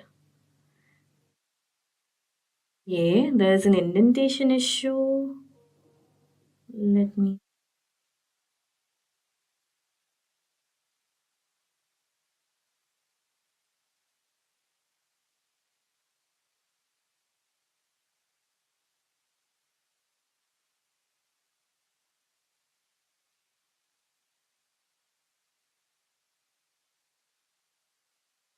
Again, as you can see, it is able to pass all the test cases here, and the runtime is 28 ms. Now, let us submit this question and see if it is able to pass other test cases or not. Accepted. So it is able to pass all the test cases, and I think this is something with lead code again. Whenever we are generating the Python code, we are actually passing self argument in lead code, but ChatGPT is not assuming it. So the solution is definitely correct. Even though we are specifying everything, we will have to be more specific that we have to run one more argument from the function so that it generates the solution in one go. So let us try that in our next question. But we can definitely see ChatGPT was able to solve this. So now the scoreboard is 2-1. Among the three questions, it is definitely able to solve two questions. Even in the first question, it was able to generate a correct solution, but it was not that accurate to pass all the test cases.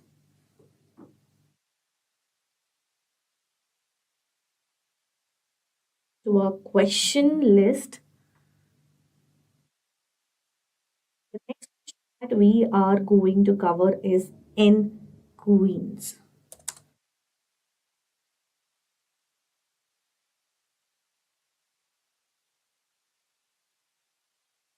Category, but still the success rate is 63% over here. Again, a new genre or question we are covering over here. Let us see if solve it or not.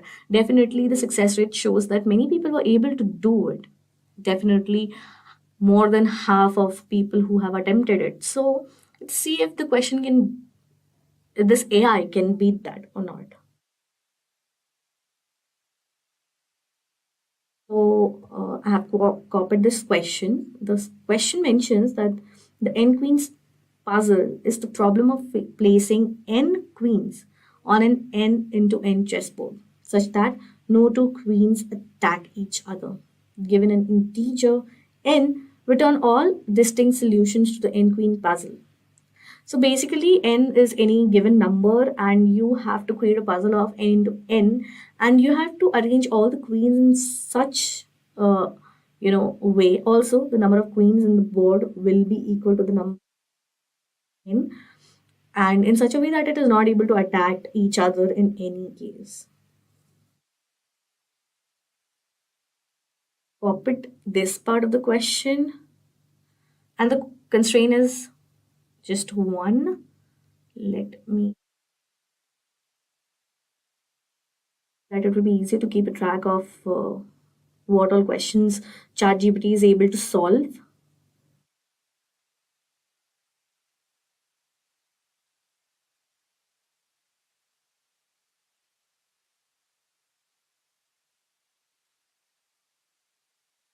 So these questions are very popular in interviews. Whenever you actually go to technical rounds and for prestigious companies, these questions are very popular. They are considered as very suitable questions to check your IQ and to check your potential, that how well aware you are towards your coding potential.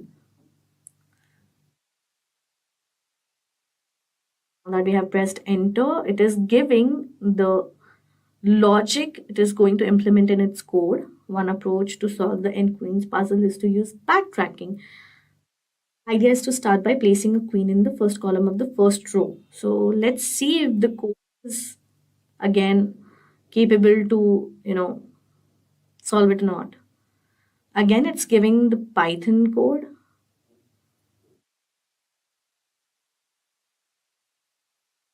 Generating the code, let us quickly see whether it's Python or Python 3. Python 3. Okay. Once the code is generated, I'll also write that you need to pass one more argument from the main function, that is self, and let it generate the code again and see that code can run in one go or not.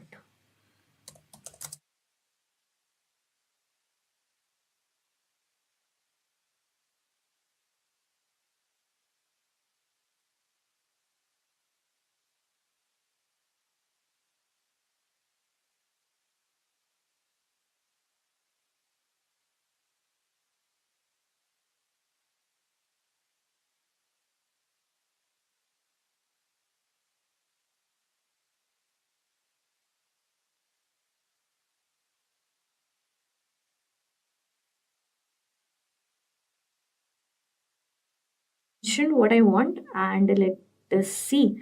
Sure, here's an example of how you can pass an additional parameter self. Let's see if it suits the code or not.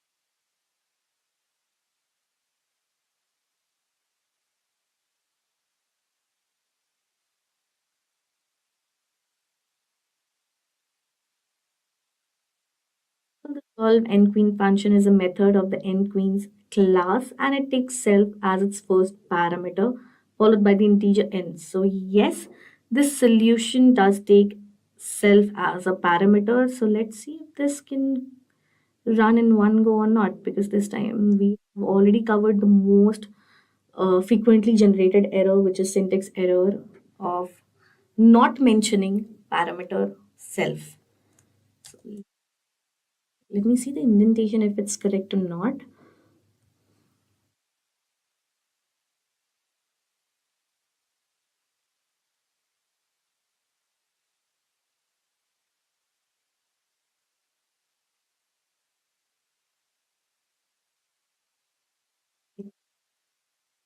This time, let us quickly run this.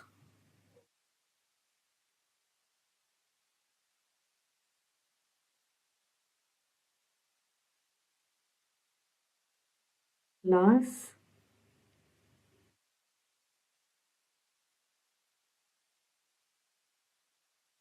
Okay, there you go. Now you can see that it has actually run the code in one go and all the test cases are passed in one go. Even the runtime is 39 ms. So definitely ChatGPT is able to provide the solutions, the logics in a proper manner. It's just that we have to be more specific with what we want exactly from ChatGPT. Right now we can see that it has been able to successfully generate 4 out of 5 questions that we have actually implemented till now, out of which 4 are from hard category. Let us submit this code and see if it also covers all the test cases internally fed in for this question. Just a second, I think I will have to submit it again. There you go. It has accepted all the test cases, and this question is done by ChatGPT. It has actually implemented. Next question that we are going to cover, till now, I can say ChatGPT has taken the lead. It is pretty much able to implement all the questions. I think there are still some range of questions that it is not able to implement. As we saw, the first one was not a huge success, but I can still give that to ChatGPT as it is in AI and still in a developing mode. But still, if it can give you 90% of the output correct, it is a pretty decent and amazing thing to do.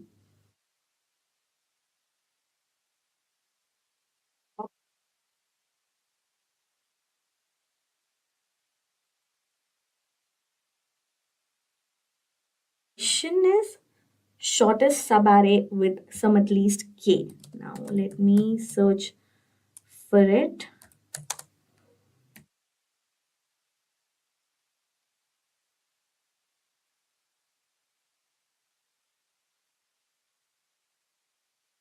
Again, this question is from hard category and its success rate is even low, which is 26.1. Let's see if this question can be solved by ChatGPT.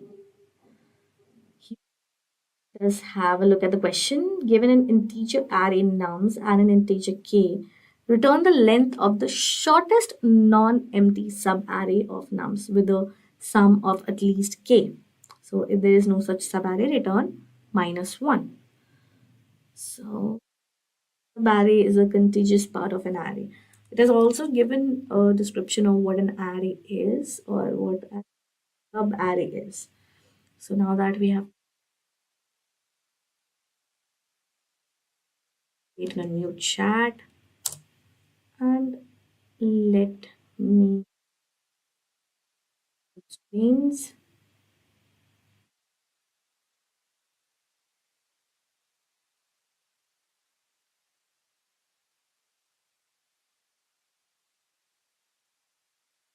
So here is one way to solve the problem. Initialize 2 pointers, left and right, both pointing to the first element of the array. Initialize a variable. So now this time it is giving pointers to solve this question. A perfect approach in a sequential manner, so that you can also use these pointers and the logics it's giving to actually implement your own code apart from asking it to generate a code. So I can see that it has given the pointers but not the code specific.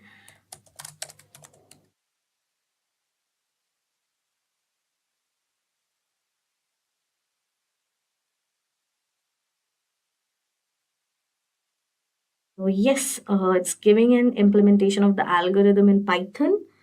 Uh, Again, we can see it's not the Python 3, it's Python, little lower version of Python.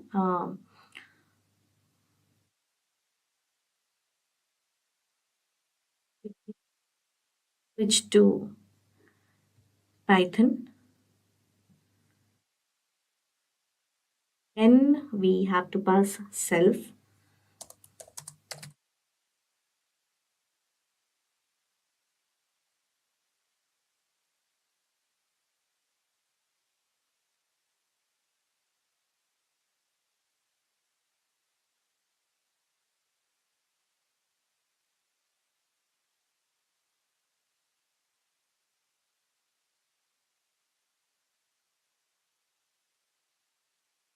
So it has generated a code and explained what all variables and what all statements have the individual functionality as. So we have also asked it to pass self parameter through its function and then write the code. So let's see if it adheres to it and generates new code with self parameter. Okay, so here is the new code with self parameter passed through the main function. Now I do have confidence on ChatGPT till now that it was able to generate logical and pretty much decent solutions for every question.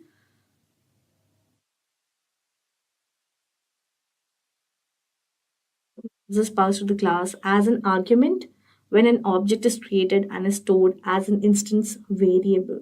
The shortest subarray takes k as an argument, which is the target sum. So basically, it's trying to explain the code that what exactly it's doing and what individual statements have as an influence on the code, and whatever parameters they are passing, what influence or what position they hold in the code.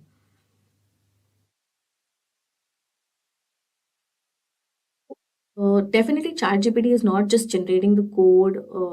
It's also explaining the logic and approaches towards it. And when it's generating the code, as you can see here, they have legit explained the whole code how it's actually functioning. That's a good way to put emphasis on put a confidence on the solution.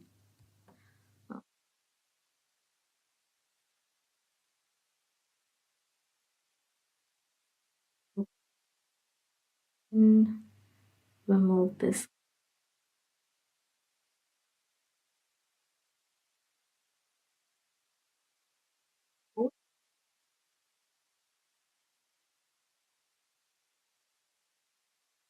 Yeah,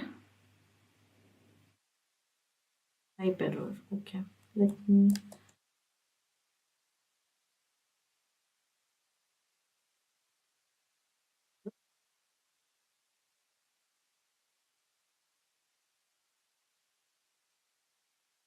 Okay, so it's apologizing it made a mistake in its previous response. The init method should take two arguments, one for the nums array and one for k. So now it's again generating a new code adhering to the syntax error or type error generated. Let's right or not.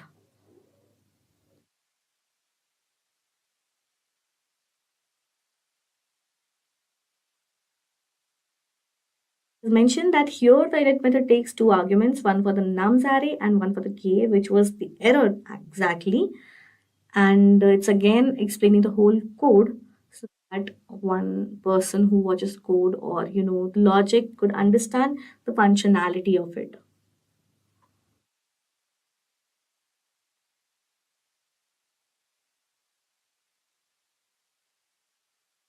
Let's see if this code can run.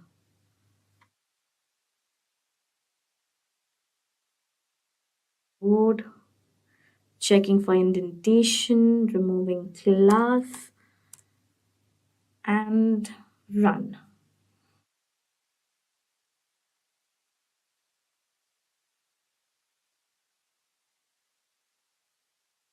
There's one more type error.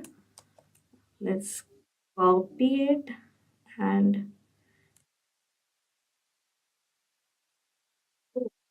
time we mention that we want self argument to be passed, it is still not able to generate, you know, the correct solution twice. So let's see if this time it can work out.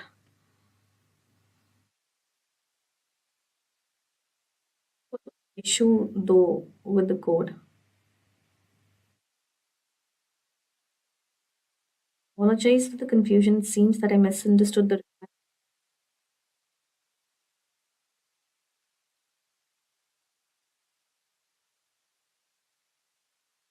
that you are trying to call the function directly without creating an instance of the class. In that case, function outside of the class and simply call it by passing the parameters like this. Okay, the code is definitely generated by itself, so definitely I am not calling any function. The code I copied was actually generated by ChatGPT itself, so it's it contradicting its own pointers? Maybe. That we have copied the the code. Let's paste it. Again, look for indentation.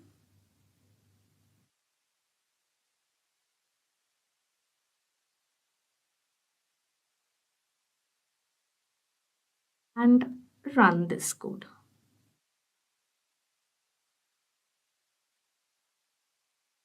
Okay, once again, it is not able to, pass. Time error is there. Now, again, we have to copy this error and paste it.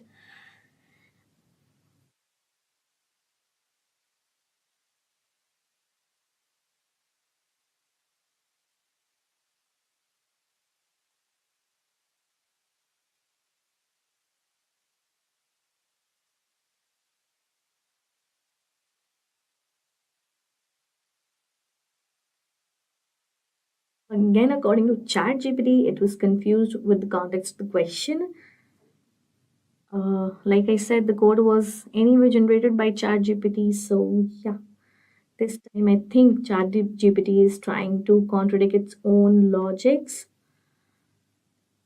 Let's see if the current code can do the miracle of solving this question.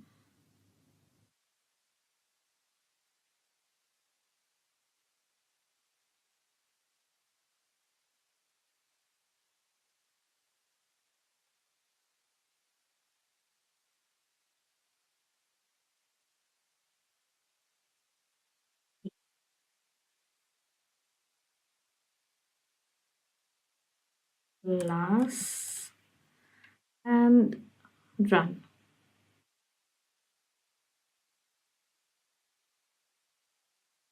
Okay, so after 4 attempts of running the codes generated by ChatGPT on lead code, for this particular question, finally now it's able to pass all the test cases.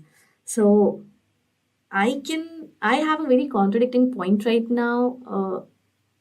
Not exactly contradicting, more of a skepticism that okay, ChatGPT does generates proper code or logic, but it doesn't considers all the criterias, or it also has a tendency of taking the question in a wrong context.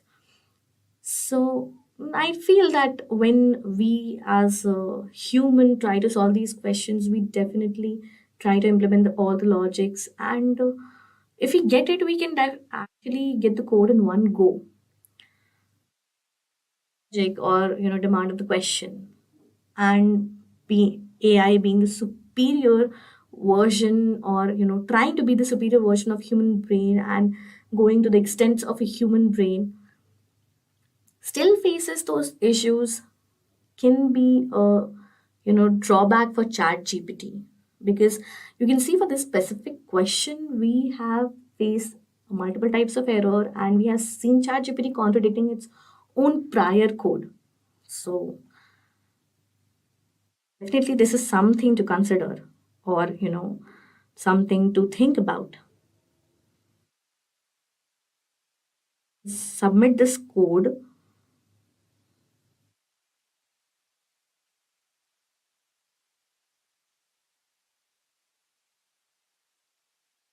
Again, like I said, after giving 4 attempts, it is still not able to pass all the test cases. It is only able to pass 61 out of 97 test cases. which is almost 70% of the test cases. 30% of the test cases are still not passed.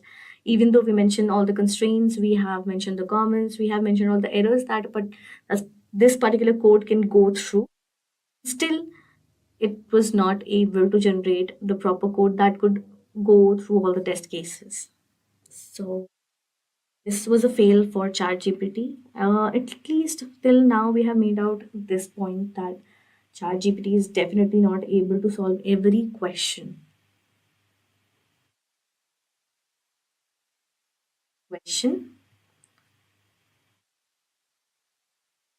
Split array with same average. For it, split array with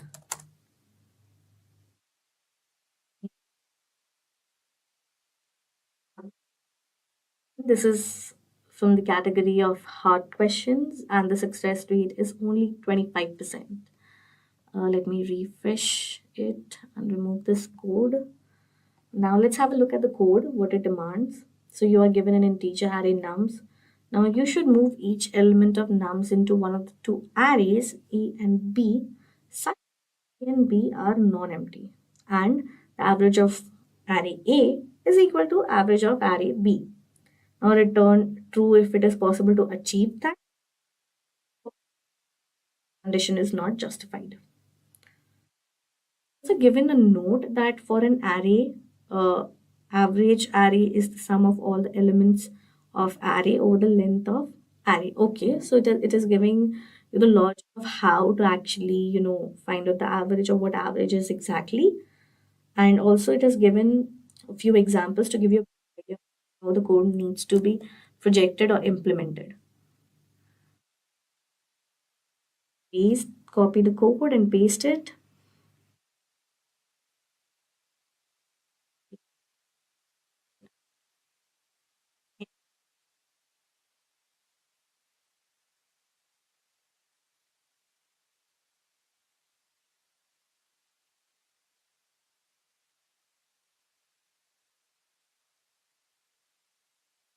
Okay, it is possible to achieve this by checking all the possible subsets of the nums array and comparing the averages of the subsets. So definitely it has given you the approach, the way you can actually think of solving this question. However, this approach would have a time complexity. So it's also giving that this approach can have a time complexity of O to the power n. So again, it's suggesting a different approach, a more efficient approach that will be using dynamic programming. Now, that can be used to find the subsets with a specific average and create a 2D array with the length of I and j, that will be the length of the two arrays we have actually given as input, and represents whether or not it is possible to get a sum of j using the first elements of the nums array.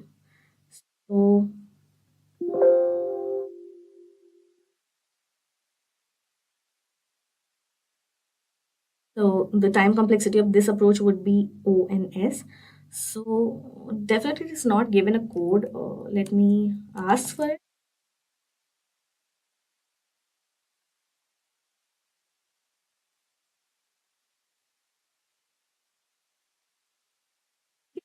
But not for every question ChatGPT is generating a code. It is also mentioning just and the approaches that we can actually use. Definitely, again, we will have to mention that what we want from them.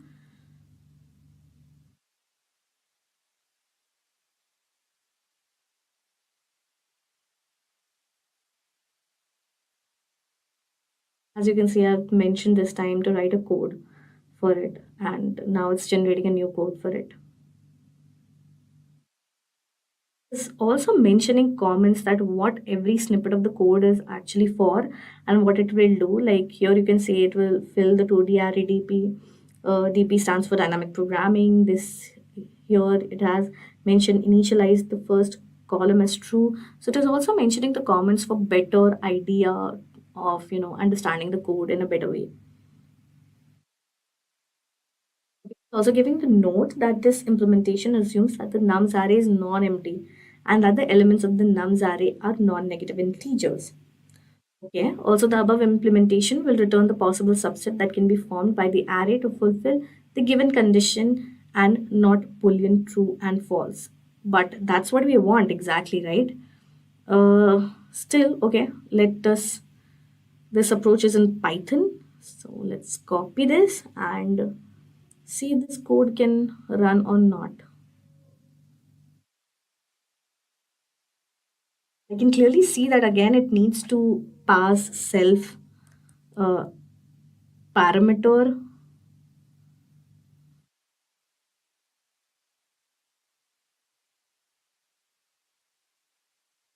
indentation.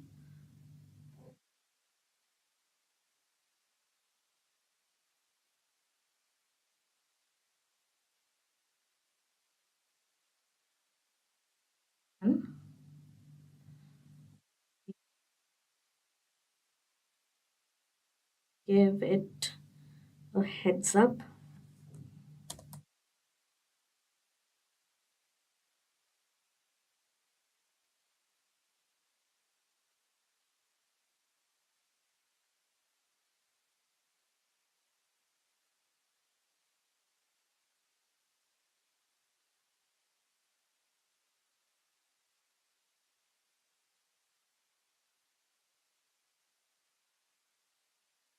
Or I have mentioned what I want specifically. Uh, sure, here is an example of how you can pass the self parameter. So now the current solution will pass self. Okay. Great. There was an error. Okay.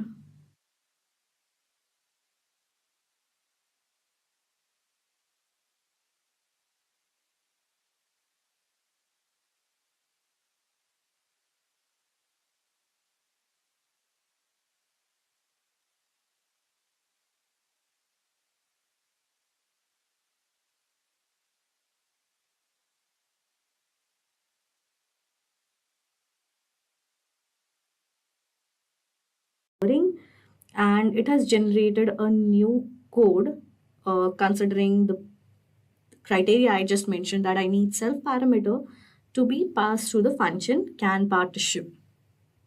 So I have copied it and let's quickly paste it over here.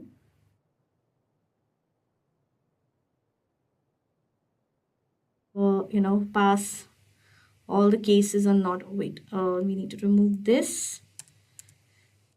Okay, it's done. Now quickly just run this program. Okay, so here is error, attribute error, solution object has no attribute. Okay, so let me copy it and paste it over here and see what ChatGPT has to say about this error. Okay, the error message solution object has no attribute. Split array same average suggests that there is no method named with this in the solution class. So it is likely that the test case is trying to call this method, but it does not exist in your implementation. Anyway, that I have not mentioned this method, this was given by ChatGPT itself. So again, we can see the condition that it is contradicting its own. So again, it has generated a new response and it says that it should resolve the issue and the test case should be able to call this particular method correctly. So that is something for us to decide. Now let us copy this code and see that now is it able to run or not and pass all these test cases or not.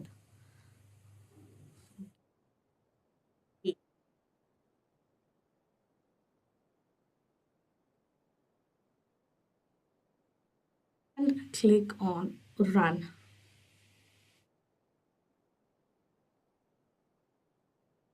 Okay. Now the new generated response does works for this particular question and the runtime is 12 ms and it thus passes the first two cases mentioned.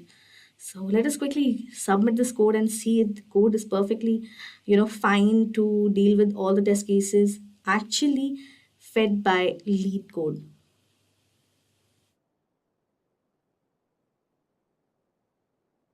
Okay, now again we can see one more situation that this code is not able to pass all the test cases, even though we mentioned all the specifications, constraints, and we were pretty precise about the questions and parameters that we want our code to be done in certain form. But still, it is just able to pass 68 test cases out of 111, which is almost 50 to 60% of total amount of test cases. So let's move on to the next question. That is, find substring with given hash value. So let me quickly search for this question. Find substring with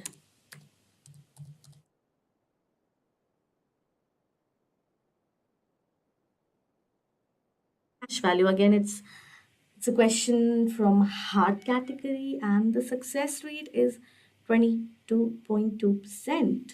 So let's have a look at the question, what it demands. So here, the hash of a zero-indexed string of length k given integers p and m is computed using the following functions. Now, hash with parameters spm, this is the logic given how we want our output to be demonstrated in a certain value or how the hash can be generated. The particular formula, how you can get the hash value of your, string. So the question is, you are given a string and the integers, and you have to return the first substring of that string of length given to you. Here it's k. The test cases will be generated such that an answer always exists. We are going to copy this course and mention all the specifications mentioned here in their ChatGPT console so that it gets all the specifications.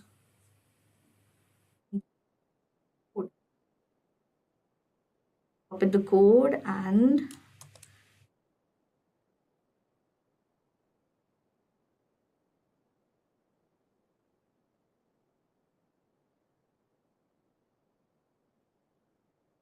so I have copied the code and paste it over here.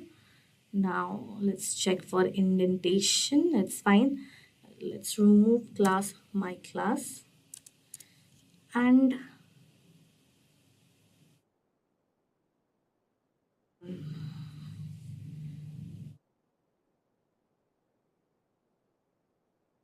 again it faces a type error.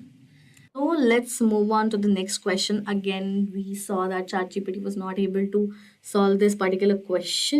Coming back to our list, the next question in the list that we are going to cover is partition array into two arrays to minimize some difference.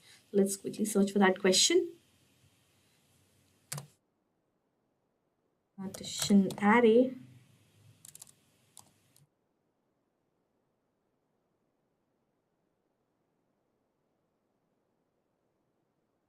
to two arrays.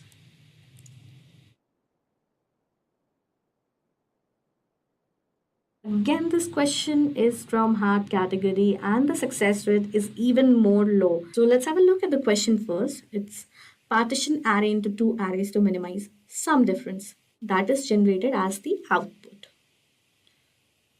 Or we can see that there are three constraints. So now quickly we'll copy this question and see if it is able to solve this question or not. First, we have to create a new chat.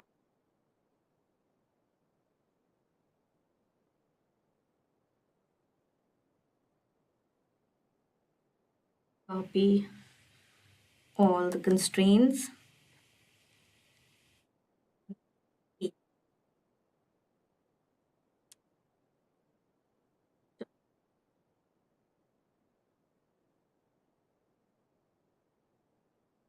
Let's see what ChatGPT has to say for this particular question. Let's ask it to generate a code. This time it has only generated a logic, not exactly logic, the approach they are going to follow or anyone can follow to solve this question. me ask if it can generate a code.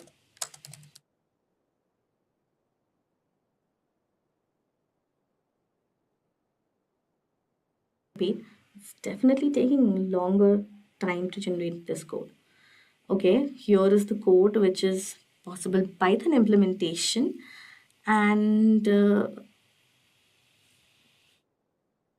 okay, the code is generated, and it's mentioning that the code takes in an input an array of integer called nums. So basically, it's explaining that what it actually it's doing, which is pretty much explained in the question itself, that what exactly it needs to function like, and what will be the variables, and what will be the inputs, and how it needs to be segregated to obtain our optimum result.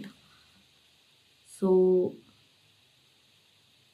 let's copy this and paste it over here. Again, like I said, we can see that it's generating, again, we could see that pass self parameter. Okay. In the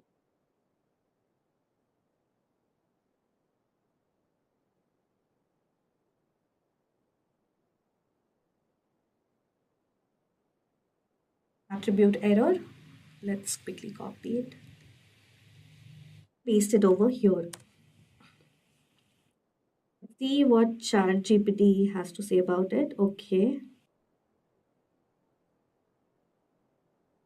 That you have seen that after placing the error, it's giving that error message you're seeing suggests that there's a problem with the function name in your code. So the error message is indicating that there is no function called minimum difference within the solution. Also, I have seen that apart from the function name, it doesn't have a self parameter. So let me just write it down.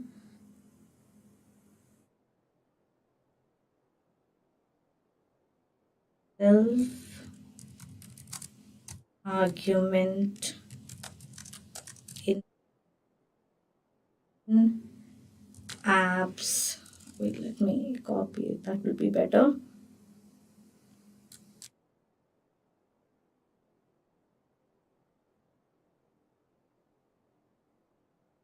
And write a new code with it. Let me see if it can generate a new code this time.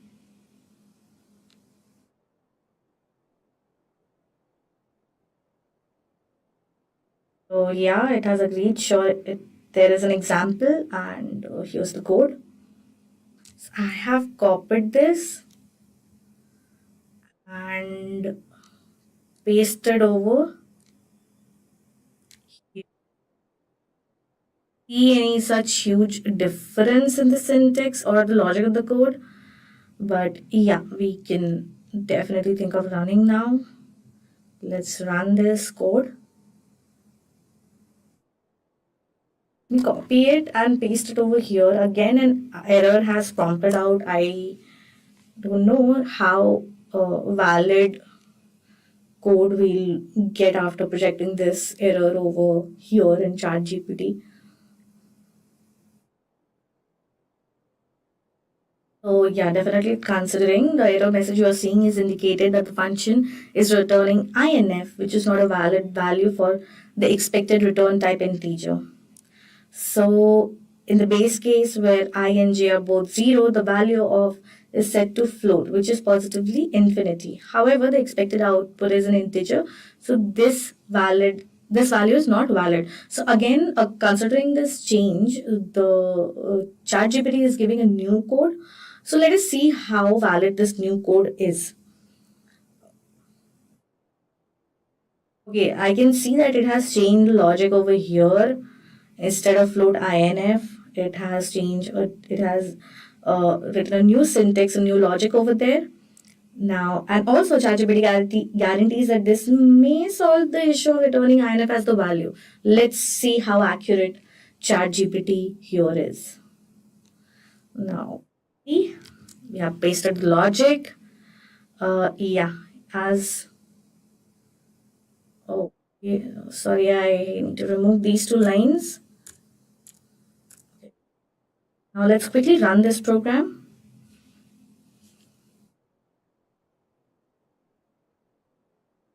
Okay, so now as you can see, it could only pass one test case, but not the first two.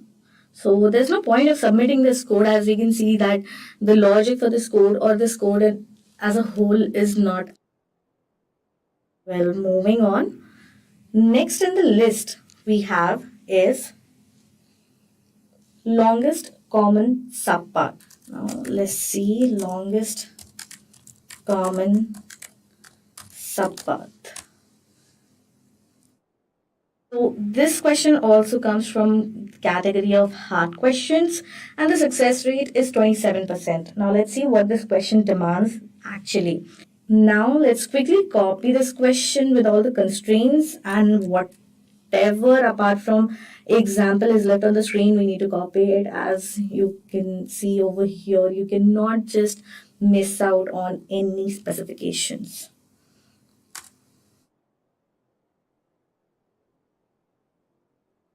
Talking about the constraints, copy and paste. Now enter. Giving the approach to solve this question, which is dynamic programming approach. Okay, we didn't got any code over here, so let's try that if it can present a code.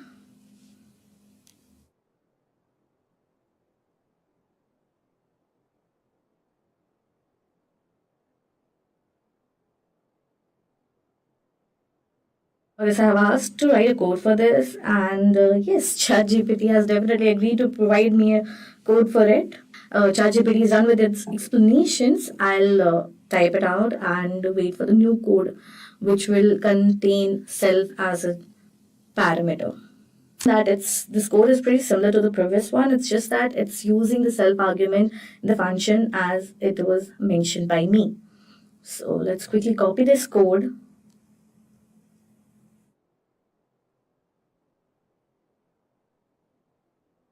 Paste it over here.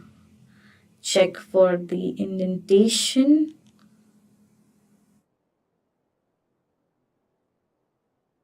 Run this code.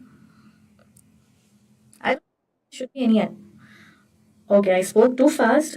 Here we have another error. Let's see what ChatGPT has to say about this.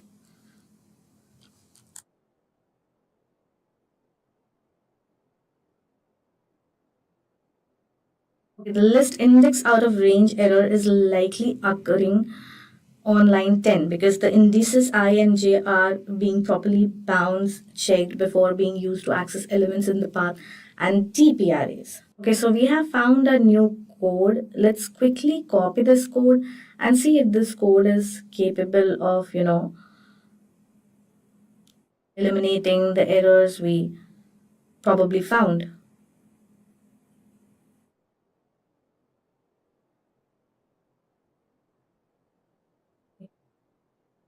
Click copy and paste. Let me check for the indentation. Done and run. Again, we got a error over here. Even though after providing so many specifications and criterias and errors and conditions, yet ChatGPT was not able to provide a perfect solution for the code. Moving on to the last question of our list, that is going to be sum of total strength of wizards. Hopefully this question does some magic for ChatGPT and prove itself lucky for ChatGPT graph for this video, because for now we can see it's a 50-50 scene. Half of the question ChatGPT was able to provide solutions with, and half of the questions ChatGPT couldn't actually figure out what needs to be done. Even the logic and approach was correct, still the implementation of the code was not correct. So let me search for this question, sum of total strength of wizards. Again, a hard category question. So let's have a look at the question first. Let's Copy this question, create a new chat, paste it over here, and look for constraints. Now that we have copied it, paste it and enter.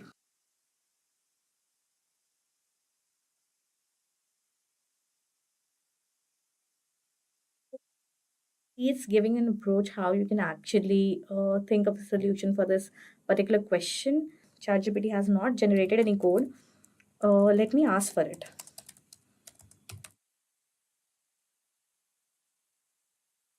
Okay. So here's an example. Again, they have implemented the code in Python. Now, it is also giving a note that the approach is valid only if we are allowed to modify the original array. And also, we are not working on down over here.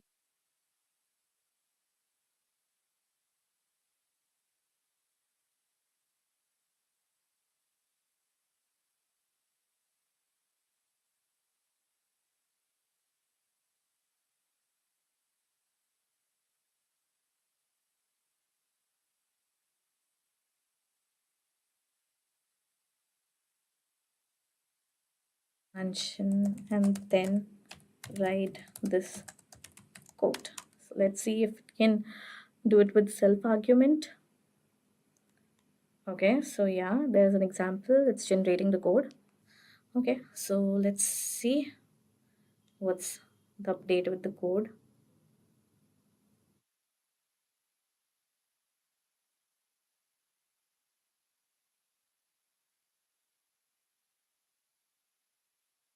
Okay.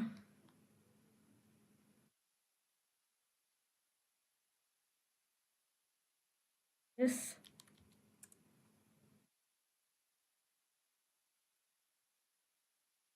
Wizard army.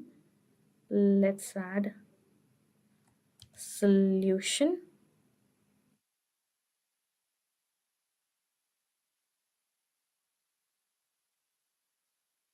And run the code. So there's a runtime error. Let me see why.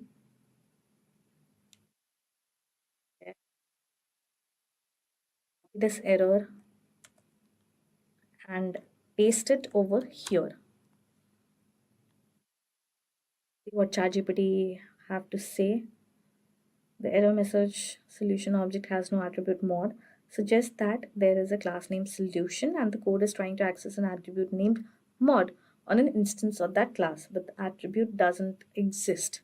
We probably need to make more specifications, and if it still doesn't works, then it clearly classifies that ChatGPT doesn't takes every point or a classification in consideration, which ultimately reflects on the solution. The new code is here. Let me quickly paste it. Okay. Let's try running this code. Let's see if this works. Try running it again. Again, it has a runtime error. Was unable to solve one more question. Now that we have tried and tested a huge spectrum of questions from LeetCode on ChatGPT, we can conclude that though ChatGPT is an amazing tool with a bright future, it still has its own limitations, and maybe it is not ready to replace humans or compete with human brains. These questions were picked from a list of frequently asked questions for interviews and examinations. ChatGPT does have a potential to generate logics and approaches for the code in an effective manner, but still its ability to analyze the question is weak as compared to humans. As we know, these questions are there. The success rate thus shows that a proper solution do exist for these questions, but still, even after multiple attempts, ChatGPT was not able to find the correct answer. But we can also give ChatGPT the benefit of doubt that it's still in its initial phase, and still there are a lot of aspects that need to be worked on. So probably in future, ChatGPT can take an upper hand over this. But for now, ChatGPT needs to do a lot of work for these situations. On that note, we present you postgraduate program in AI and machine learning Elevate your professional journey by enrolling in this AI and ML course presented through a partnership between Purdue University and IBM. Hurry up and enroll now. Find the complete course details from the link mentioned in the description box below. We'll start with our project, and for that first we'll create a folder in Python projects.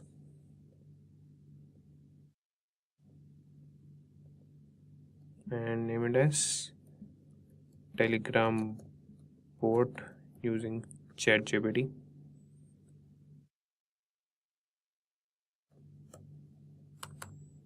Okay, and inside this we'll open the command prompt and open our ID. That is, I would be using the Visual Studio Code, and you can use any ID that you have hands on.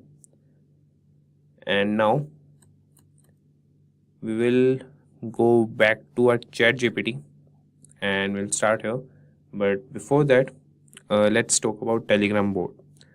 So a Telegram bot is a program that interacts with users via the Telegram messaging app. The prerequisite is you should have a Telegram account, and bots can be used for a wide range of purposes such as customer support, news delivery, and even games. And ChatGPT. So ChatGPT is a large language model trained by OpenAI that is based on GPT 3.5 architecture. And ChatGPT is capable of generating human-like response to text-based inputs, making it a great tool for building chatbots. And now if we talk about prerequisites, you should have a Telegram account, Python installed on your system, and we need a Python Telegram bot library that I will show you what to install, and that ChatGPT will tell us like what to install. So we'll just ask ChatGPT to create Telegram bot using Python. Okay, so it says error. We'll just refresh the page and ask again, create Telegram bot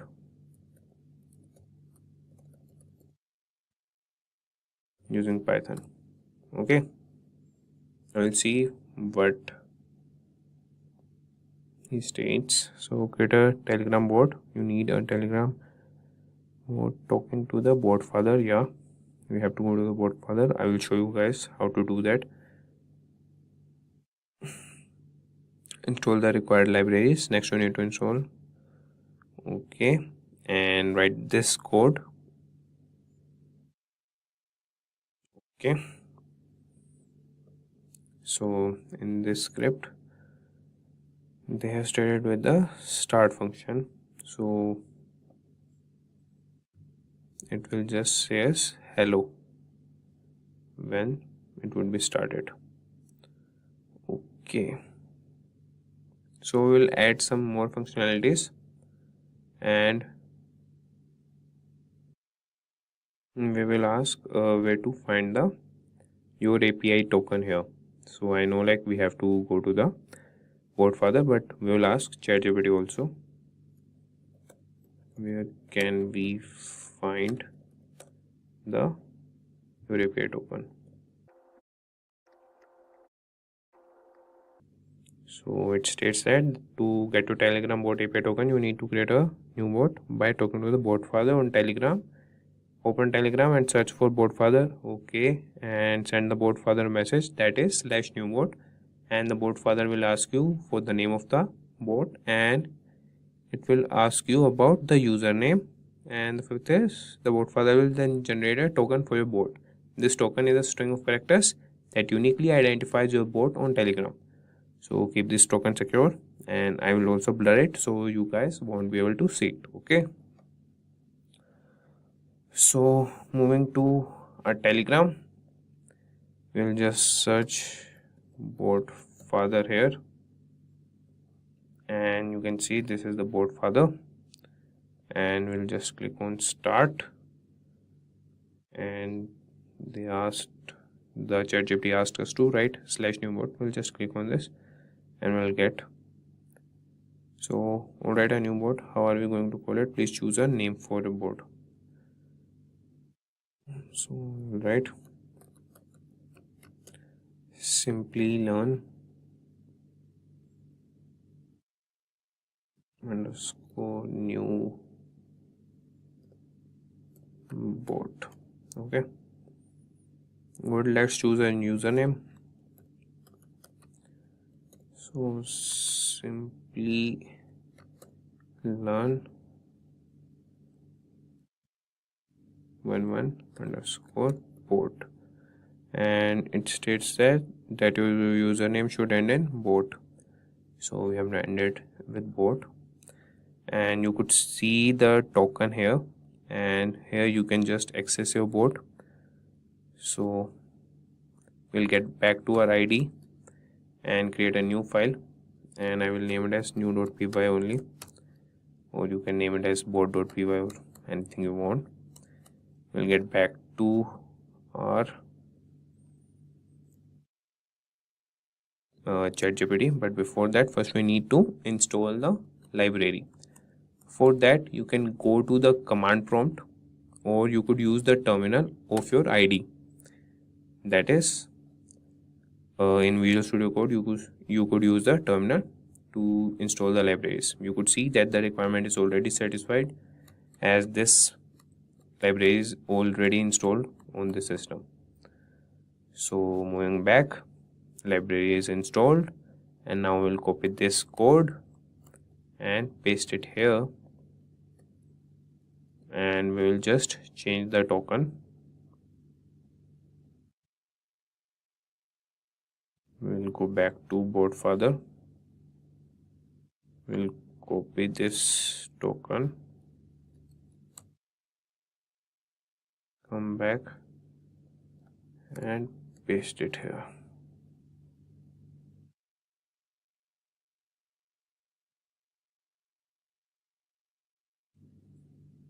Okay, now we will run this and see whether our bot is working or not. So it has successfully executed. We'll get back to our bot father and just click on Simplilearn 11 bot.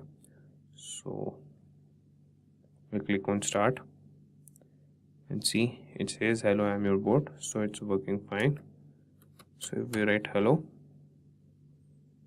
it won't respond as there are no functionalities. So we will ask ChatGPT to add functionalities. Please add some more functionalities and response to the bot. Let's see. So sure, here's an example of how you can add some more functionality. So they used bot updater dispatcher. Okay, define the help command handler. Okay,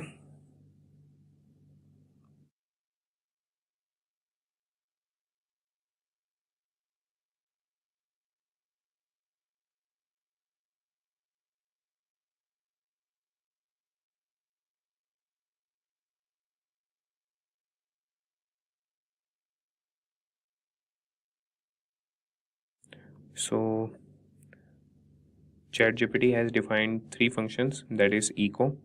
And what does echo do? It will just give you the same thing what you give to the bot or what you write to the bot.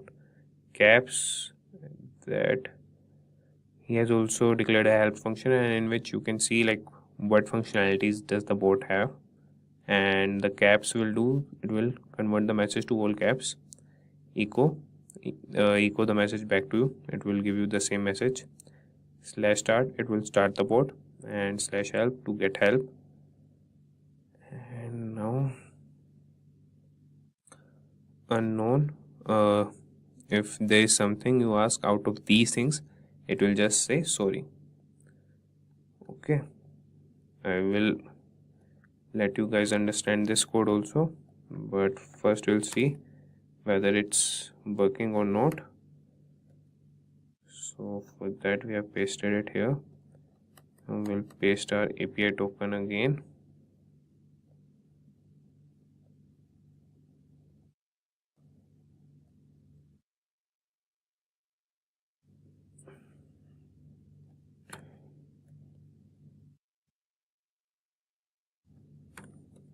So I pasted it here. Now first we will close this terminal and get a new terminal and then run the program. I will get back to the port father, and this is our port. So we'll just write /start and it says hello, I am your bot.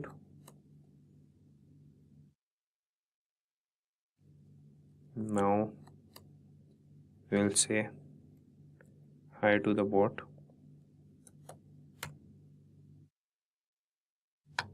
So okay, it's not responding.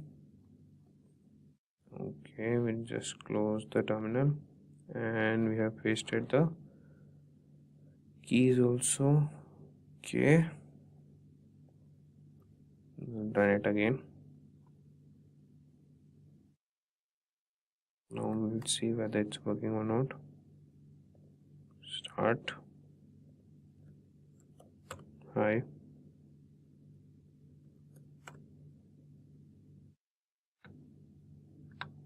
So the code is not working. And just see the code again.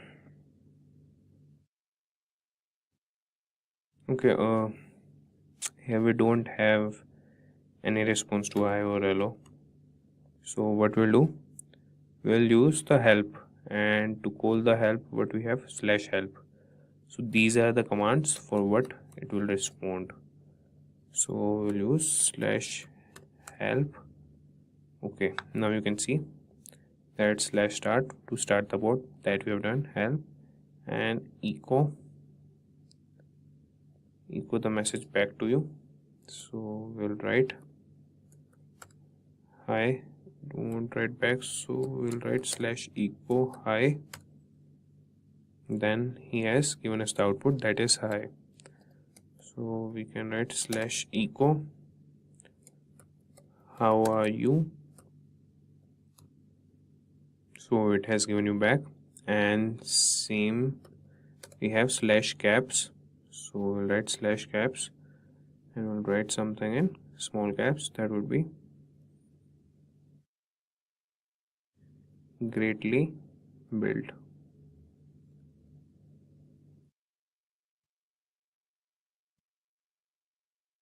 Okay, now you can see it has returned in caps. So you can add some more functionality to it, and before that I will get you guys understood the code.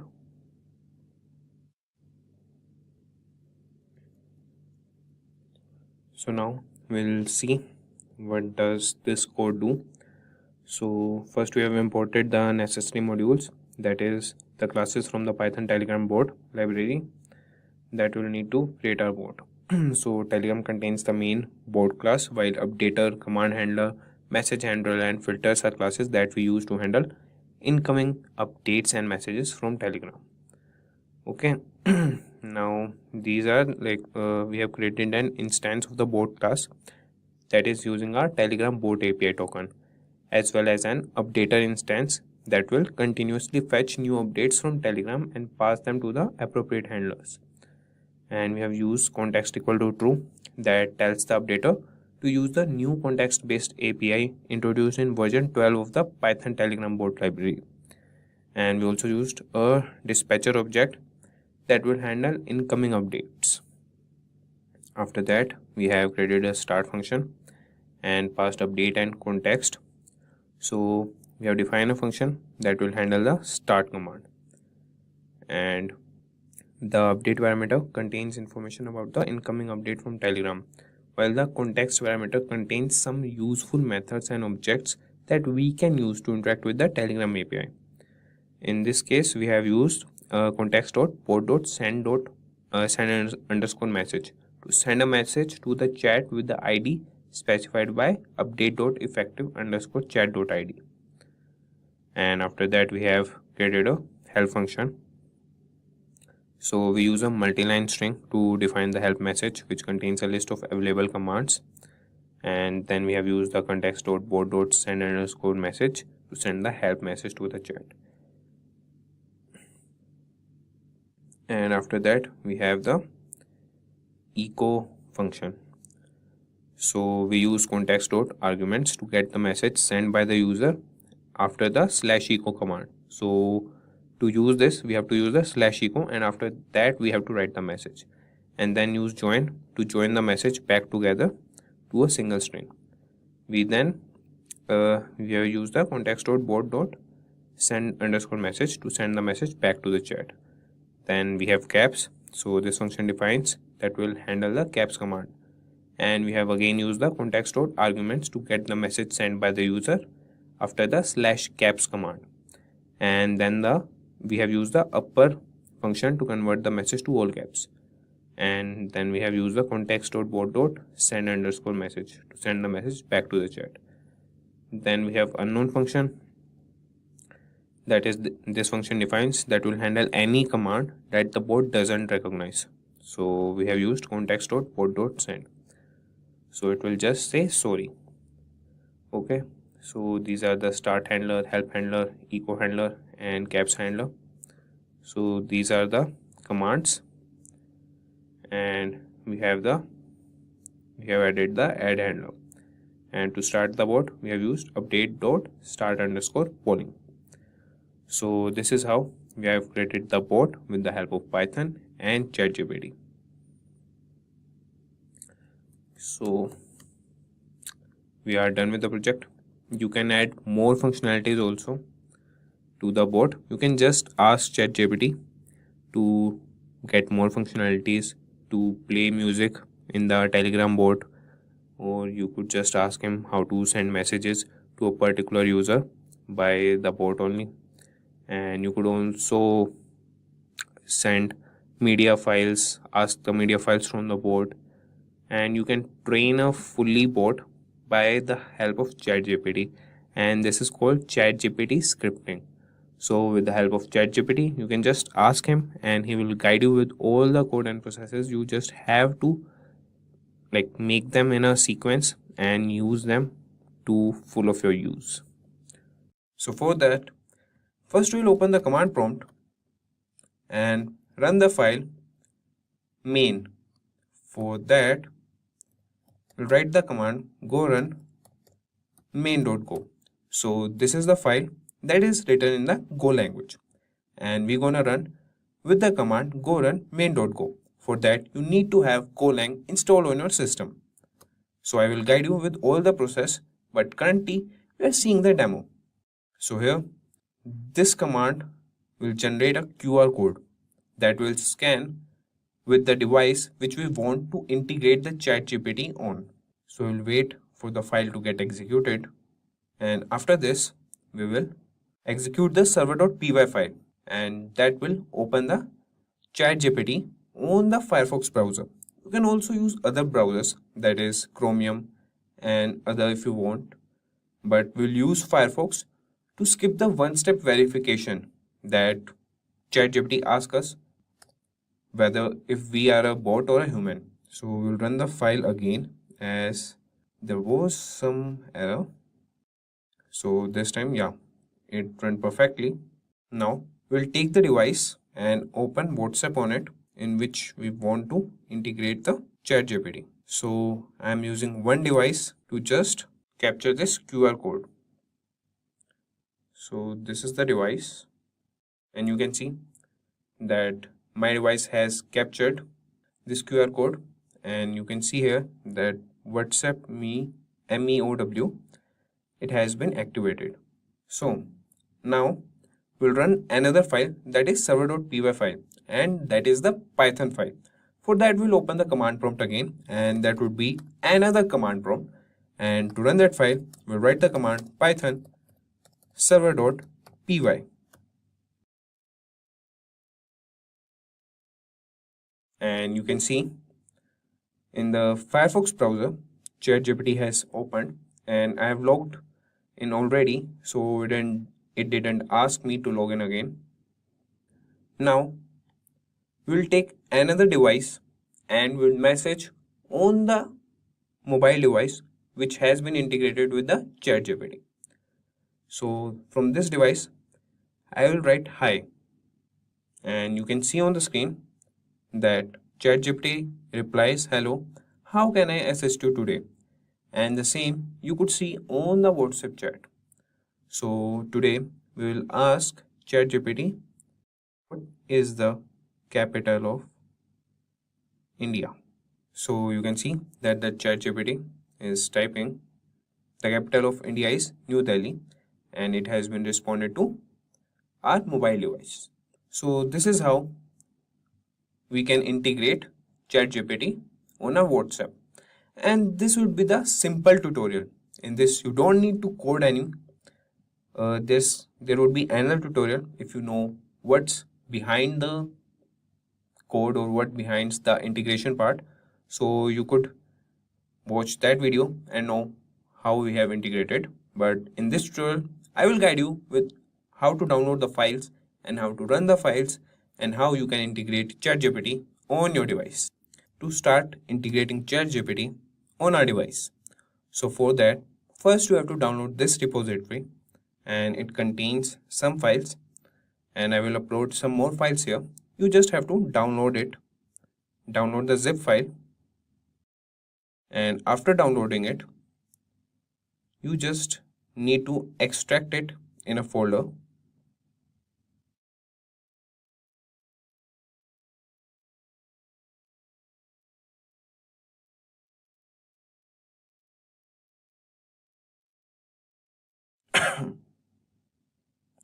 So we'll extract in C drive in Python projects. Mainly we create the folder here only. So here we'll create a folder. Okay, integrate ChatGPT in WhatsApp main, or right, integrate ChatGPT. That's it. So inside this folder we'll extract the files, and I think it's been done. So we'll just visit C drive, Python projects, and inside it we have integrate ChatGPT, and we have these two files. So to run these two files, what you need is you need Python installed on your system and Golang installed on your system. So I hope you guys know how to install Python and Golang. If you don't, I will just give you a quick tutorial. So to download the Python, you just need to visit the python.org website and move to the download section, and you will see the download the latest version for Windows. You just need to click that and the download will start for you. The package has been downloaded. So I will provide you the link on how to download the Python in the description box, and also the link for the GitHub repository. So you don't have to search it anywhere. Also, you can search it on the browser. Just write integrate ChatGPT in WhatsApp and Abhisar Ahuja. You will get the GitHub link, and just write GitHub also in the search bar. You will just redirect it to this. And now you have downloaded the Python. So just open the exe file and start with the installation. So you can choose add python.exe to path. You can choose that and customize installation, and just tick on the Python test suite, and the next you can add the Python to environment variables. So you have to tick both these options, and then you will click on the install. As I have already installed it, so I won't need to install it again. You just need to click on the install button, and here you will get the Python installed. Okay. And the other thing you need is Go language. So to download it, you have to go you have to go to its official website and go to the download section. And here you will see the Microsoft Windows. As I am working on the Windows operating system, so I will download for the Windows. I've already downloaded and installed it. So you guys can download it, and I will show you.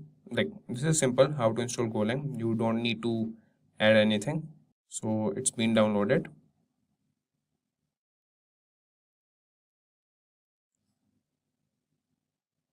Okay, to guide through the installation. Okay, so we are just waiting for the setup to be initialized so that we can install it.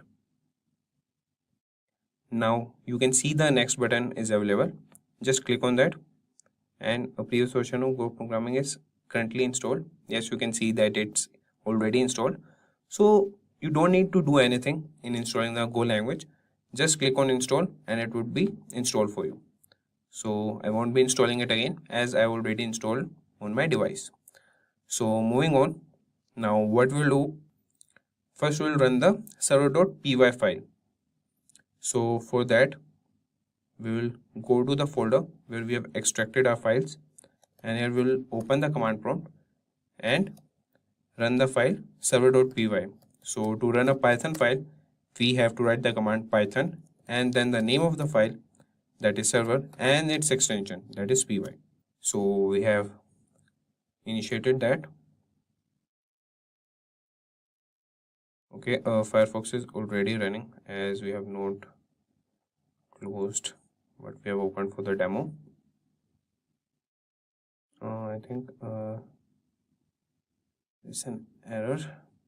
I will again run the command prompt. I will just close the previous command prompts.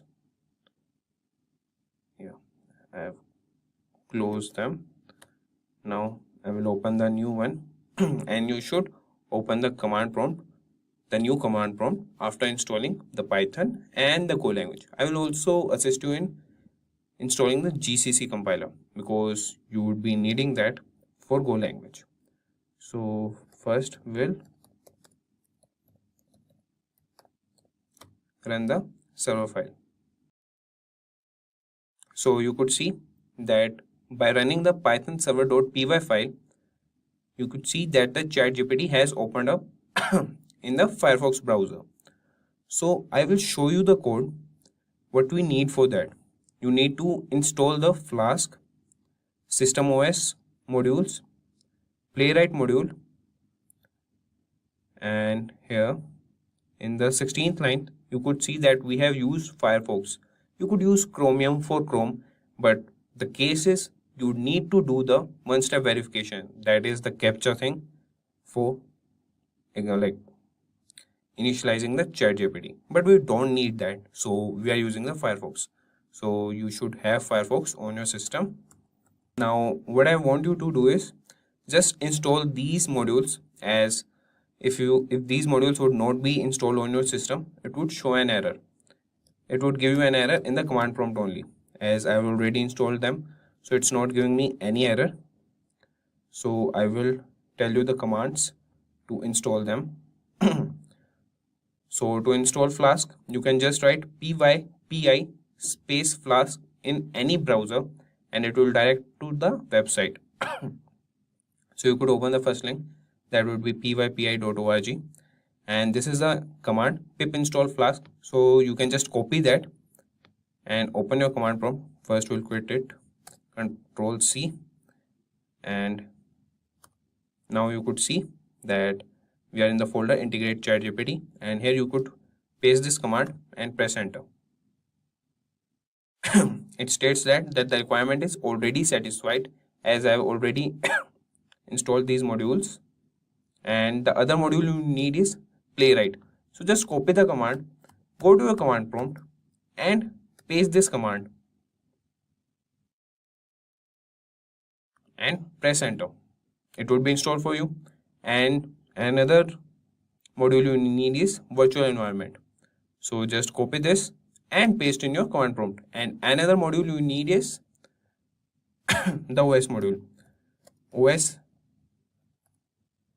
SYS system, and we'll open the PY, that is the official website, the pip command website, and you just copy the command, go to your command prompt, paste the command and press enter, and this module would also be installed for you guys. And now you have installed the Go language, the Python language, and the modules you need to run the server.py file. Now what you need to do is run the Go file. But before running the Golang file, what you need is GCC compiler. So to download it, I will provide you the link for the GCC, or you could just see here. I'll provide you the link in the description box below, you could just click on that. You would be redirected to this page. Just click on this release, that was 24th May. And what you need to download is this 64 plus 32-bit. Just download it, and as it gets downloaded, just open it and click on the create button, and after that the second option, then next, and the directory you want to install in.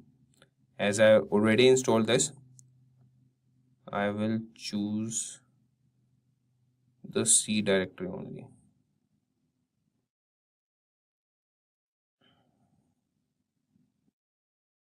In C, I would install in Python projects. Okay. Okay, didn't took the folder in C. Oh, sorry, cancel it. In Python projects, and in the same folder that was integrate ChatGPT. Okay, so I'll click on next. There is no temptation to install it. Yes, I want to install here, and when you click on install, it would get installed for you guys. I've already installed it and the process started, so it will get installed again. So now what you have to do is, you have got all the requirements to integrate the ChatGPT on WhatsApp. That is all the modules for the server.py file and the main.go file. For that you have installed the Go language and the GCC compiler, so you could run both the files. And for that we will close the command prompts and open the new command prompts. And this is a folder, so we will open one command prompt here. Sorry. And we have to open different command prompts for both the files, for the Golang file and the Python file. Okay, so we will open the command prompt here, and now to run the Golang file we need to write the command go space run space the name of the file and the extension, that is main.go, and we have executed the file. And this file will provide us with a QR code, and we'll scan this QR code from our first device in which we want to integrate the ChatGPT. And before that, we'll run our another file, that is server.py file, and for that we'll open another command prompt. And to run this command, to run this file, we'll write the command python space the name of the file, that is server, and the extension .py.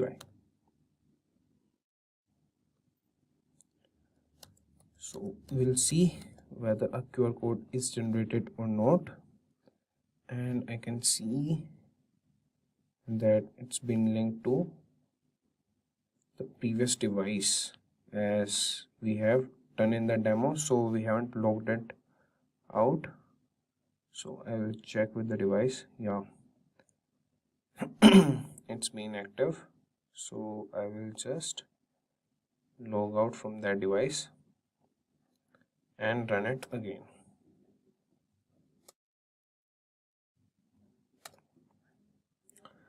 Or I will open another command prompt to run the Golang file again. So to run it, we'll open the command prompt and write the command cmd for that, and here we'll write the command to run the Go file.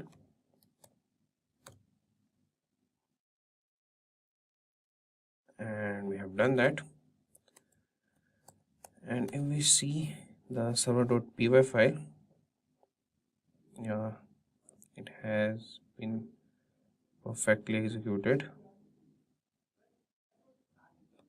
but we are not able to. Yeah, our ChatGPT is running fine. Now what we have to do is use our first device to scan this QR code so that ChatGPT gets linked to our first device. and then we'll use another device to chat with the ChatGPT. So now we have opened our first device and open the WhatsApp and click on the link devices, and here we will scan this QR code and you can see that it's logging in. Now it's logged in, and now from the another device we'll ask a query to ChatGPT, and we'll ask ChatGPT to write a code to add two integers, and that too in Python. So we just misspelled Python, but we hope that our ChatGPT understood that. So here we can see that the ChatGPT code the command, and it has run a good example. So here's an example code to add two integers in Python. So you can see that ChatGPT has been integrated, and we'll see its response. Yeah, we got the response, and now we'll ask another question, and that would be, what is the currency of United States?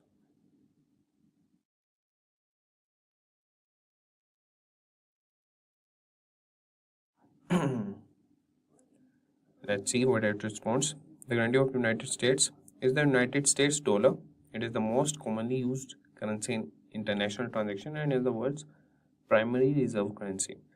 So we can see that till it writes all the lines or sentences, it's been executed on the browser, and after it completes or it stops generating the answer, it sends it to the WhatsApp chat. So here we are done with the project. Now you guys have understood how to integrate ChatGPT with WhatsApp, and what you have done is we have downloaded the repository and we have to extract all the files that are present in the repository. I will update all the files. You just have to extract them into a folder and then run the main.go file and the server.py file. And before executing these files, you need to have Golang and Python installed on your system. And for the Python, you need some modules that we have seen. That is the Playwright module, the Flask module, the OS system module, and the virtual environment module. So we have seen how to install them. And when you will just execute the file on the command prompt, you would get errors if these files or modules are not installed on your system. And for Golang, we have installed the GCC compiler. And after installing all these requirements, then you have to just run both the files. And when you run the Golang file, you will get the QR code. Just scan it with your device on which you want to integrate the ChatGPT. And after that, from any device, you can just message on that number on which you have integrated the ChatGPT, and the ChatGPT would answer all your queries. We are gonna automate WhatsApp using Python by PivotKit library and with the help of ChatGPT. And before starting, I have a quiz question for you guys. And your question is, how much did Meta, that is formerly Facebook, spend to acquire WhatsApp in 2014? And your options are, your first option is $10 billion, second option is $19 billion, third option is $20 billion, and the fourth option is $21 billion. Please answer in the comment section below and we'll update the correct answer in the pinned comment. You can pause the video, give it a thought, and answer in the comment section. So moving on, now we'll move to create a project. So first we will create a folder for a project, and for that we will create a folder in Python projects.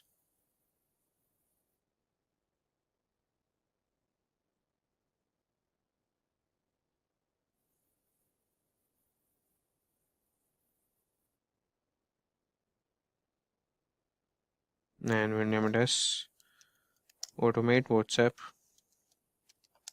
using ChatGPT. Okay, and inside this we'll open the command prompt and open our IDE. That is, we want to automate the WhatsApp using Python and with the help of ChatGPT. We won't write the code on our own. We will ask ChatGPT to automate it. We will create the file and name it as main.py. And now we'll move to ChatGPT and ask ChatGPT to write a code to send messages through WhatsApp using Python and the PivotKit library. So we'll give a command, send message through WhatsApp using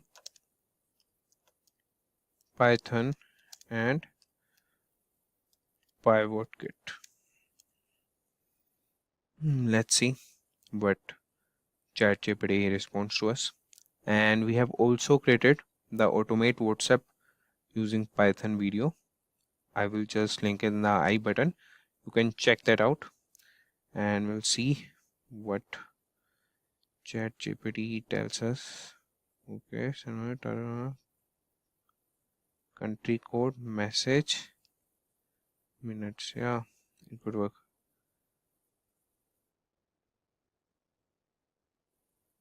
And first you need to install the PivotKit library by running pip install PivotKit in your terminal or command prompt. Okay, replace target phone number with the target phone number you want to send the message to, country code with the country code of the target phone number, message with the message you want to send, hour with the hour in 24-hour format and you want to send message, and minute with the minute you want to send the message. Okay, for example, yeah. Okay, got it. So we'll copy this code and paste in our IDE. But before that, first you need to install the PivotKit library, and for that you can go to the command prompt and write the command pip space install space PivotKit and press enter. It states that the requirement is already satisfied as I've already installed this module, and you can install it by writing the simple command and you will get it installed. And if you face any error in installing it, just comment down and we would be very happy to resolve your queries.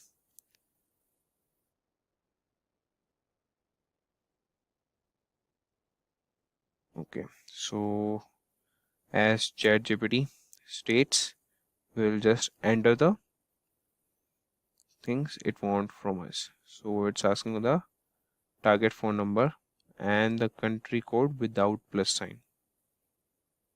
Okay,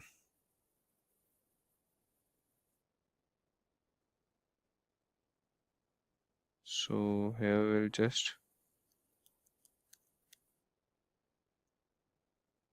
write all the things, but as you can see, it has also given us an example to see and work on the code. So here we'll just clear it. I will write the phone number to whom I want to send the message. So it would be, and I would just blur this number so you guys won't be able to see. Okay, and here we'll just add the country code, and that is without plus sign. Okay, so my country code is, you can search it, that is I live in India, and the message I want to send to him is hello,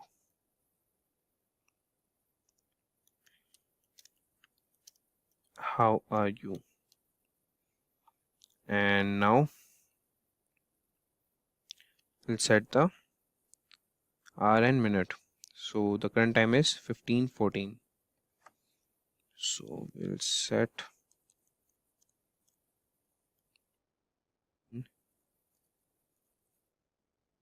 16. Okay, we'll save this and run it.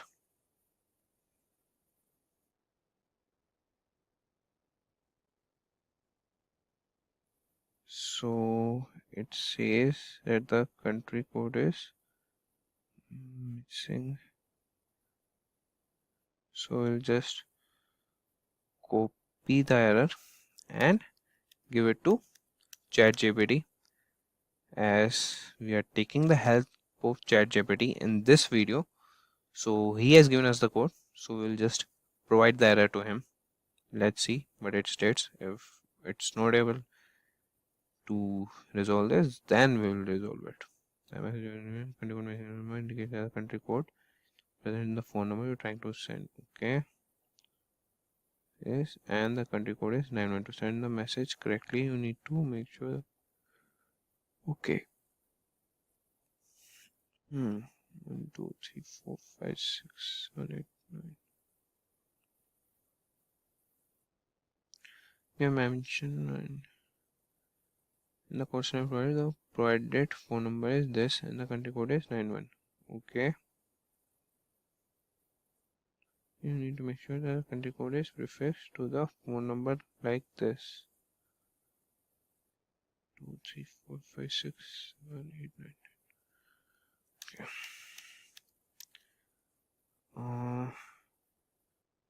Okay, we don't have to make it a string. Yeah, now we'll run it again.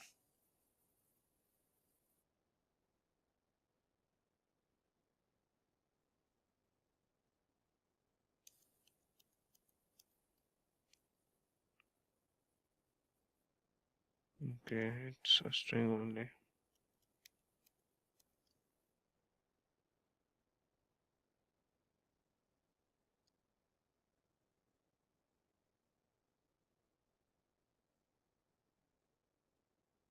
So I will write the phone number again. It is 1, 5, 3, 6.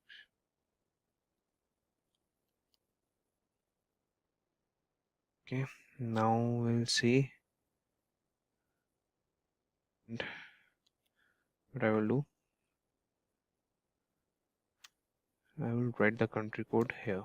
We'll save this, and the time is 15:17 now. So we'll just turn it to 15:18. Save this and run it. So our code has been executed successfully. That is, in 20 seconds WhatsApp will open, and after 15 seconds message will be delivered. So we just have to see that we have entered the time as 15:18.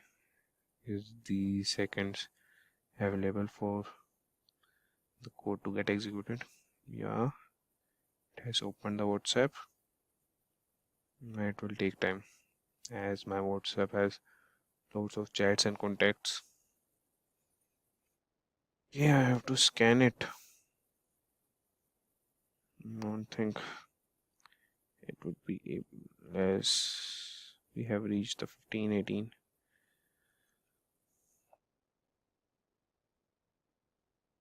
Yeah, I've scanned it. Let's see if it will deliver the message or not. Else we have to change the time.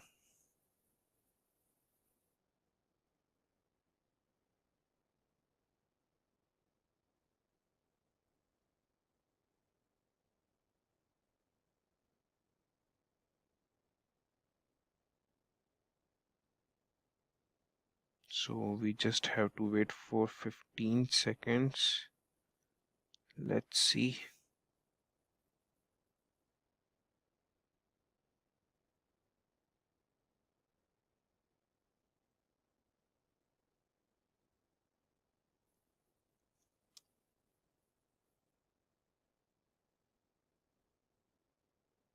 Okay. Just stop the terminal and run it again for 15:21. So we'll save this and run it again. So it states that in 85 seconds WhatsApp will open and after 15 seconds message will be delivered. So we'll get fast forwarded here.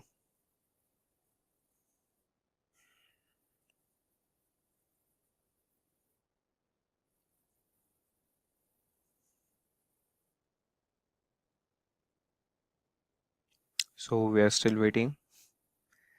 Let's see when it will open the WhatsApp.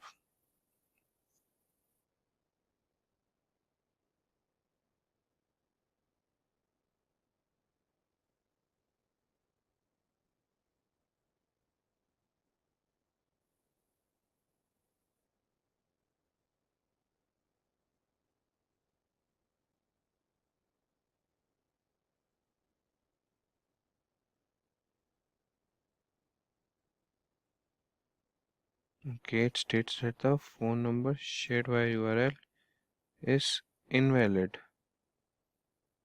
Okay, I'll just check the phone number again.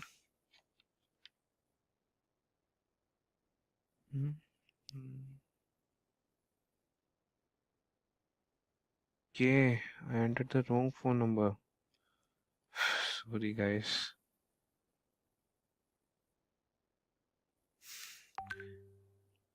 So I will just update the time again, and it would be 15:22. We'll make it fast. We'll run this.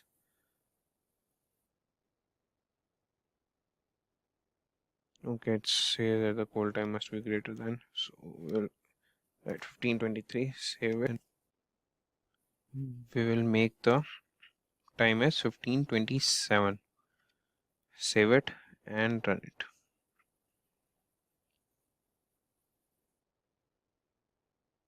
Okay, it states that in 40 seconds WhatsApp will open and after 15 seconds message will be delivered. It has opened the WhatsApp.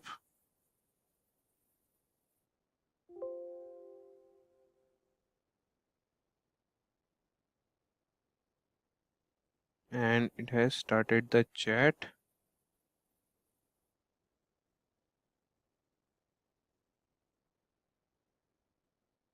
Okay, it has written the and we have sent it to hello, how are you? That's good.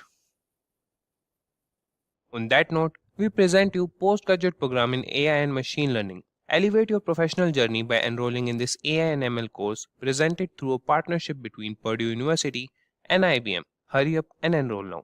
Find the complete course details from the link mentioned in the description box below. See how ChatGPT can help you to make a great app.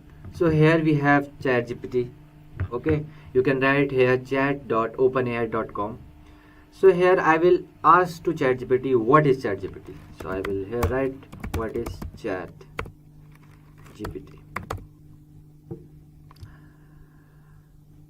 So here you can stop generating if you want to. Okay, I will stop generating. Okay, so ChatGPT is a conversational artificial intelligence model developed by OpenAI. It is based on the GPT generative pre-trained transform architecture, specifically GPT 3.5, which is an advanced language model. So GPT 3.5 is trained on a massive amount of text data to generate human-like response to a wide range of prompts and questions. You can ask anything to ChatGPT. Okay. After coming ChatGPT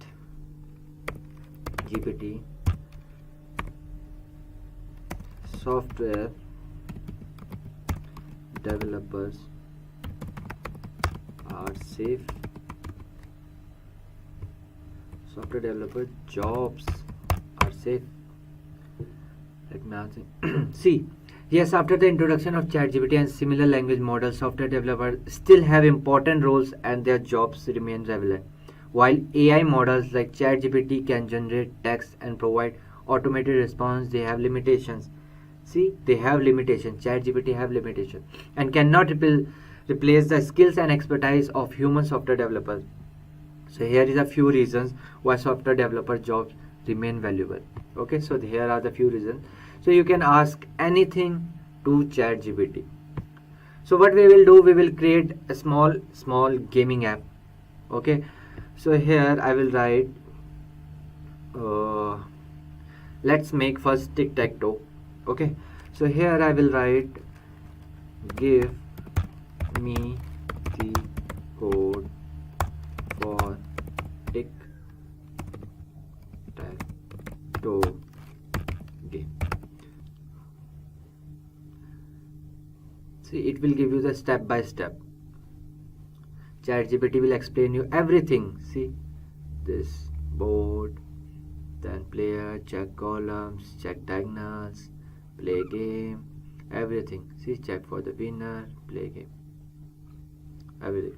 See, to play the game, simply run the Python script. Players will take turns entering the row column numbers to make their moves. The game will. Okay, so what I will do? Okay, first I will ask the steps to make a game tic-tac-toe. Okay, give me the steps to make game tic-tac-toe. See, first it will we will ask for the steps, then we will ask for the code. ChatGPT can make your app in 2-3 minutes, in just 2-3 minutes. Small app in 2-3 minutes.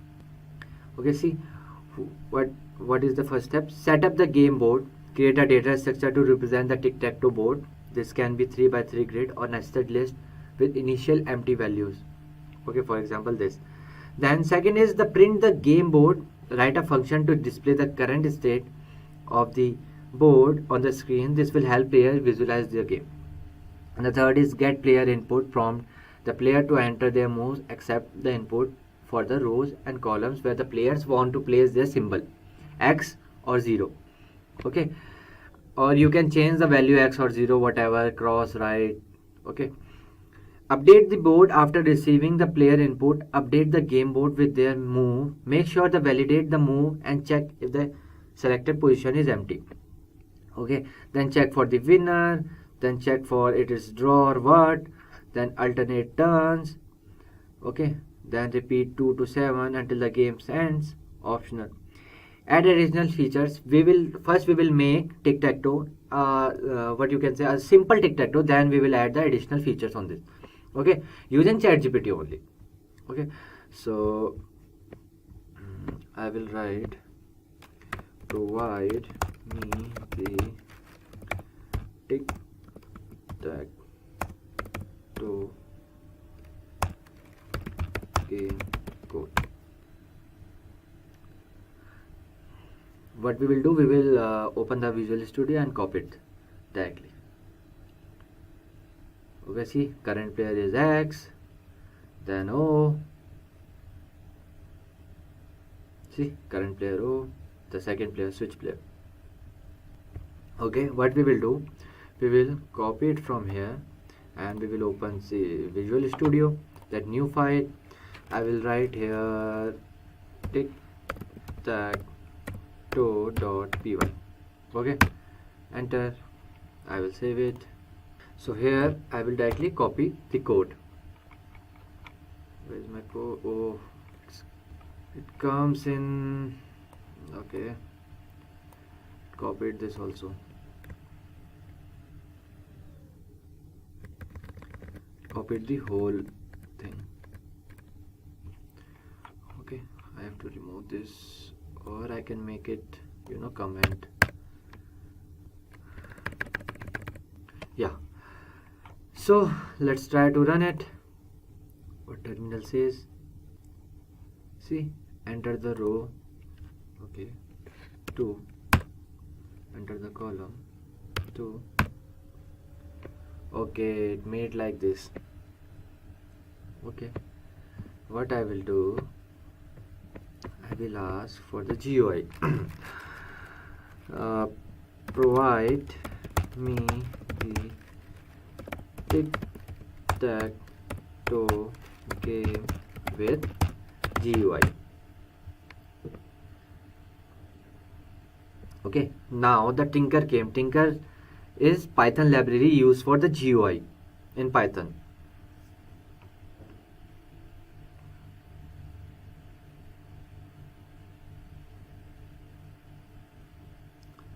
Okay, now we'll copy the code and just paste it it will run, okay, with GUI, and then we will add the additional features. Okay, from here now I'm copying the code. Now select all, replace with this code. Like here, no error, no red sign. So let me play it. It will run, I guess, no problems. Okay, what happened? See, as you can see, we got the tic-tac-toe game. Okay, so see here, x 0 x 0 x, player x wins. So let me add the additional features in this. So what we will do, we'll go to ChatGPT again, we'll ask for the additional features. See, note the code above uses the message box module from the Tinker for displaying messages. Ensure that you have compatible version to Tinker. Okay, when you run this code, a graphical windows will appear by 3x3 grid, and this okay, players can click on the buttons to make their moves. The game state will, okay.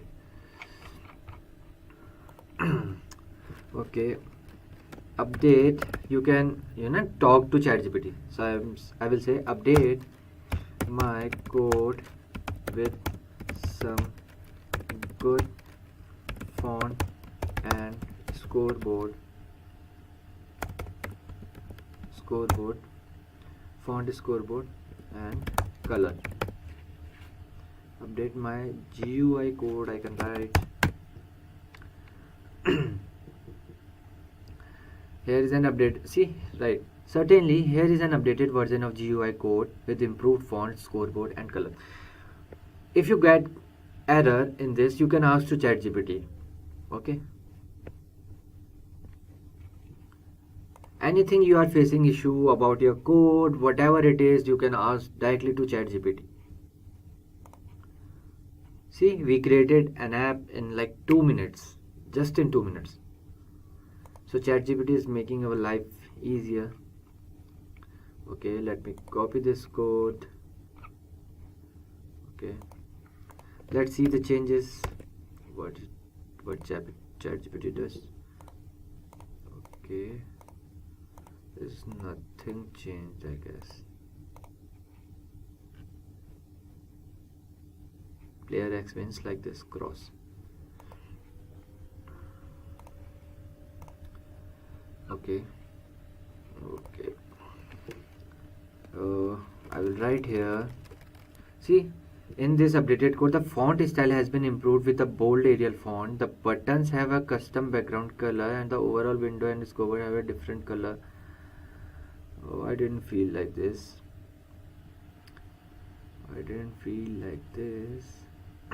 Okay, so change the grid style of the game.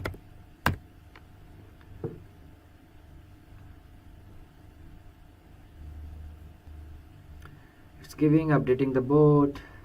See, to change the grid style of the same, you can modify appearance of the buttons and the spacing between them. Here's an updated version GUI code with a modified grid style. It's just a little bit of time taking, that's it, nothing else. It's very useful, ChatGPT. You can create your app in 2-3 minutes only.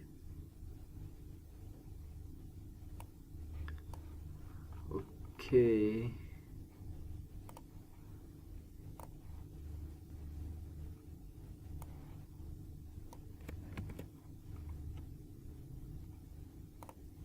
continue generating. It's a half code.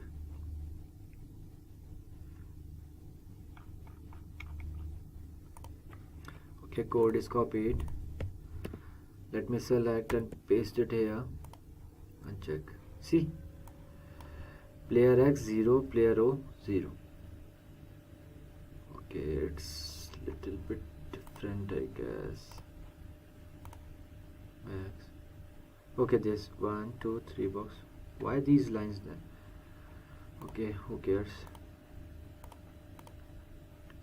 Player X wins. Okay, see, the scoreboard is updated. Okay, so this is how you can make your tic-tac-toe more beautiful. Okay, let me write here. I want the black and white boxes, okay, or colorful boxes. So code provide me the code for the colorful boxes. Okay.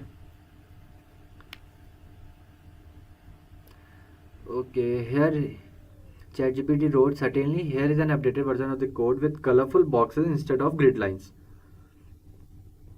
Okay. So waiting for the code, updated code.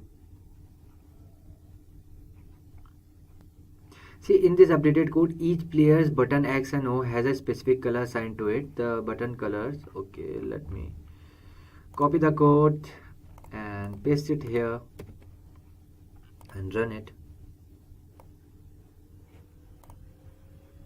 See, the color is changed.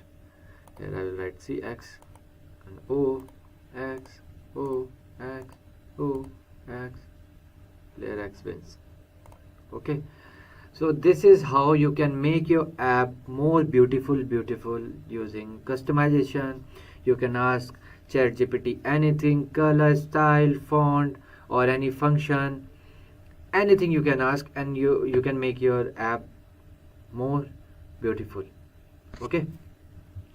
So now let's move on to the next game, which I want a snake game. Okay, using Pygame we will make. So here I will write, please provide me the code of snake game using Pygame Python. Okay, everyone knows what is a snake game. Or first you want to ask the steps, we can ask the steps.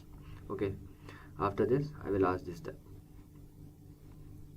Okay, so till then let's make a new file of snake game.py. Okay,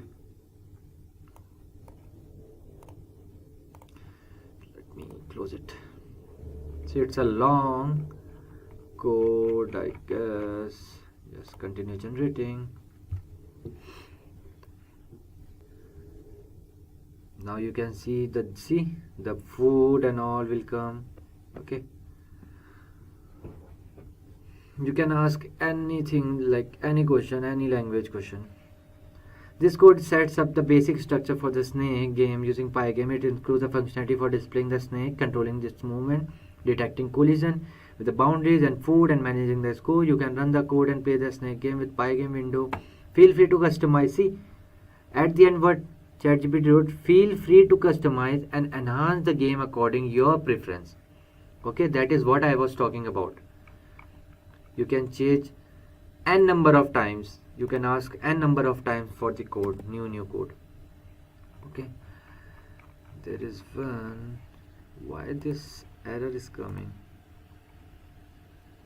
Import Pygame could not be resolved. Pylance. What is this Pylance? Okay, let me ask to ChatGPT only. What is Pylance? Pylance is a language server for Python developed by Microsoft. It provides advanced language features including code completion, type checking, static analysis, and code navigation capability. Pylance is built on the top of language server. Okay, let me give the error itself. Copy message. Okay, I will write debug error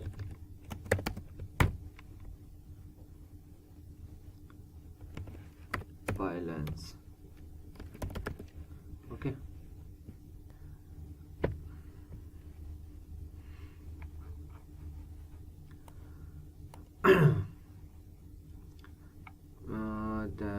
make sure you have a Pygame installed. Pygame is already installed on my installed on a Python environment. Open your command prompt or terminal.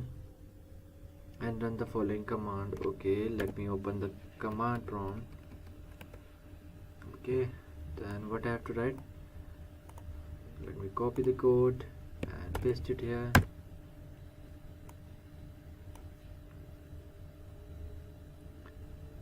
What is this?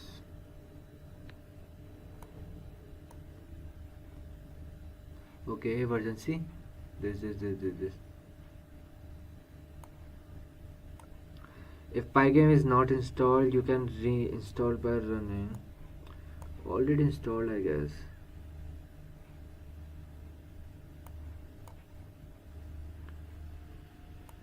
Ensure the pylons is using the correct Python interpreter. Verify that pylons is configured to use the same Python which you have installed Pygame. You can check the Python interpreter setting in your code editor or ID, which make sure it's point to correct Python environment where Pygame is installed. Okay, what I will do, I will go to terminal and here I will write pip install Pygame. Okay, maybe it will be helpful.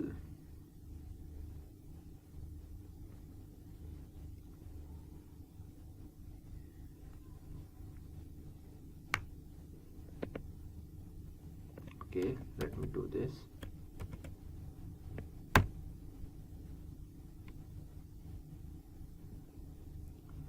What ChatGPT has pip install Pygame?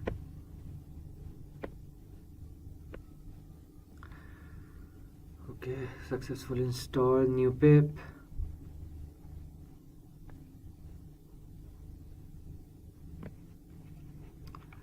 Some error of Pygame, I guess. Okay, we'll run it online, no worries. If it won't work in this, I will run it online. Okay, see, the requirement is already satisfying this. So what we will do, we will open Replit.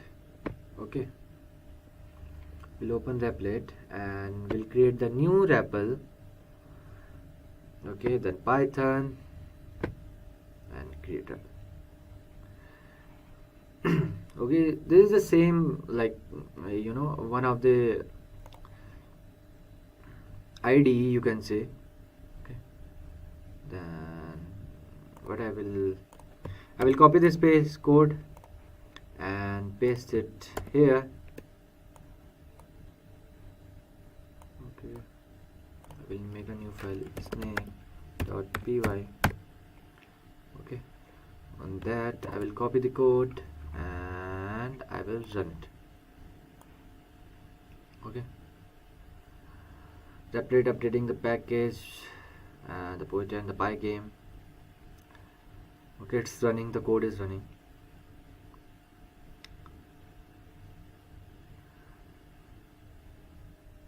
Okay, it's installing Pygame. Okay, let me run now.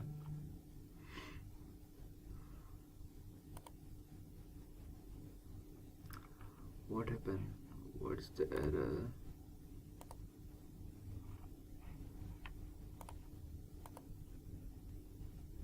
What's the error?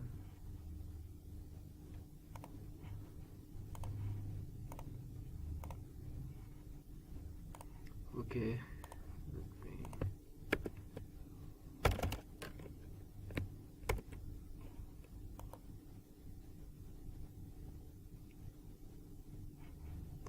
okay, some hello from Pygame community. This Pygame.org. There is one file main.py and my some game loop module file main.py line 68.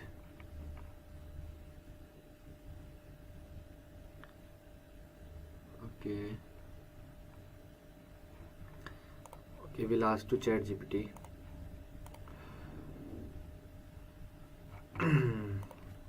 Snake game code showing error.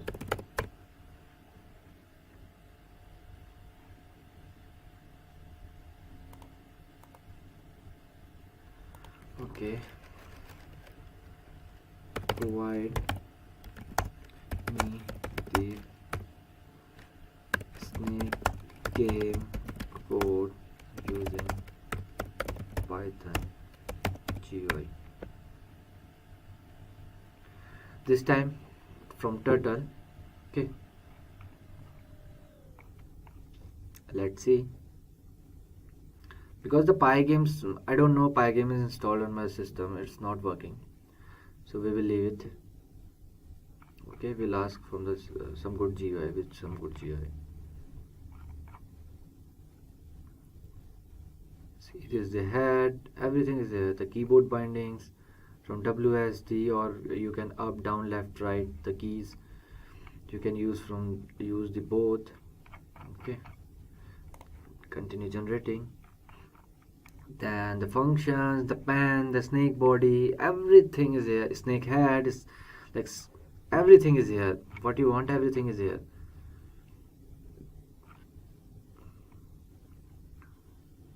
See, the code utilizes the turtle module to create the basic game with the snake, then moves, collect food.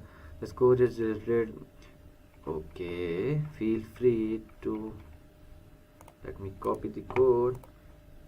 Let me copy here only and run it. See, this is the snake. Okay, this is the food, this is the score or high score. Okay, I will run it. Okay, see, you can customize your snake, your food, everything. See the score. Previous time the score was 10, the high score, now it changes. Okay, the score is 30 now. I am enjoying the game. So this is how you can customize your game. Okay, let me play the game. Okay, see, this is how you can make any game or any small game in 2 to 3 minutes. Okay, so go to ChatGPT and you want the change the color of the snake or the food, anything you can do using ChatGPT. Okay, Artificial intelligence, large language models, and AI chatbots have come a long way. And today, we have many AI language models which are helping us throughout various domains. Few examples are Microsoft's Bing, Google's Bard, OpenAI's ChatGPT, Megatron, T5, and many more. Today, we will be discussing about the caliber of ChatGPT and AI which can leverage you and help you to build a perfect business. So few of the reasons that you need to consider are the decision-making capabilities of ChatGPT and AI, customer services that you can offer through ChatGPT and AI, ChatGPT potential to create content and its potential to leverage data analysis, and ChatGPT's and AI capabilities to provide sales and marketing for you and run automation for you. We will discuss each one of these in detail. So the first one is decision-making capabilities of ChatGPT. In terms of raw processing speed, ChatGPT can analyze and generate text at a rapid pace, capable of processing and generating responses much faster than a human can type or think. It can quickly access and retrieve information from its pre-trained knowledge, providing intermediate answers to suggestions. Therefore, ChatGPT excels in processing and generating text at higher speeds. However, it cannot be directly compared to humans in terms of decision-making abilities.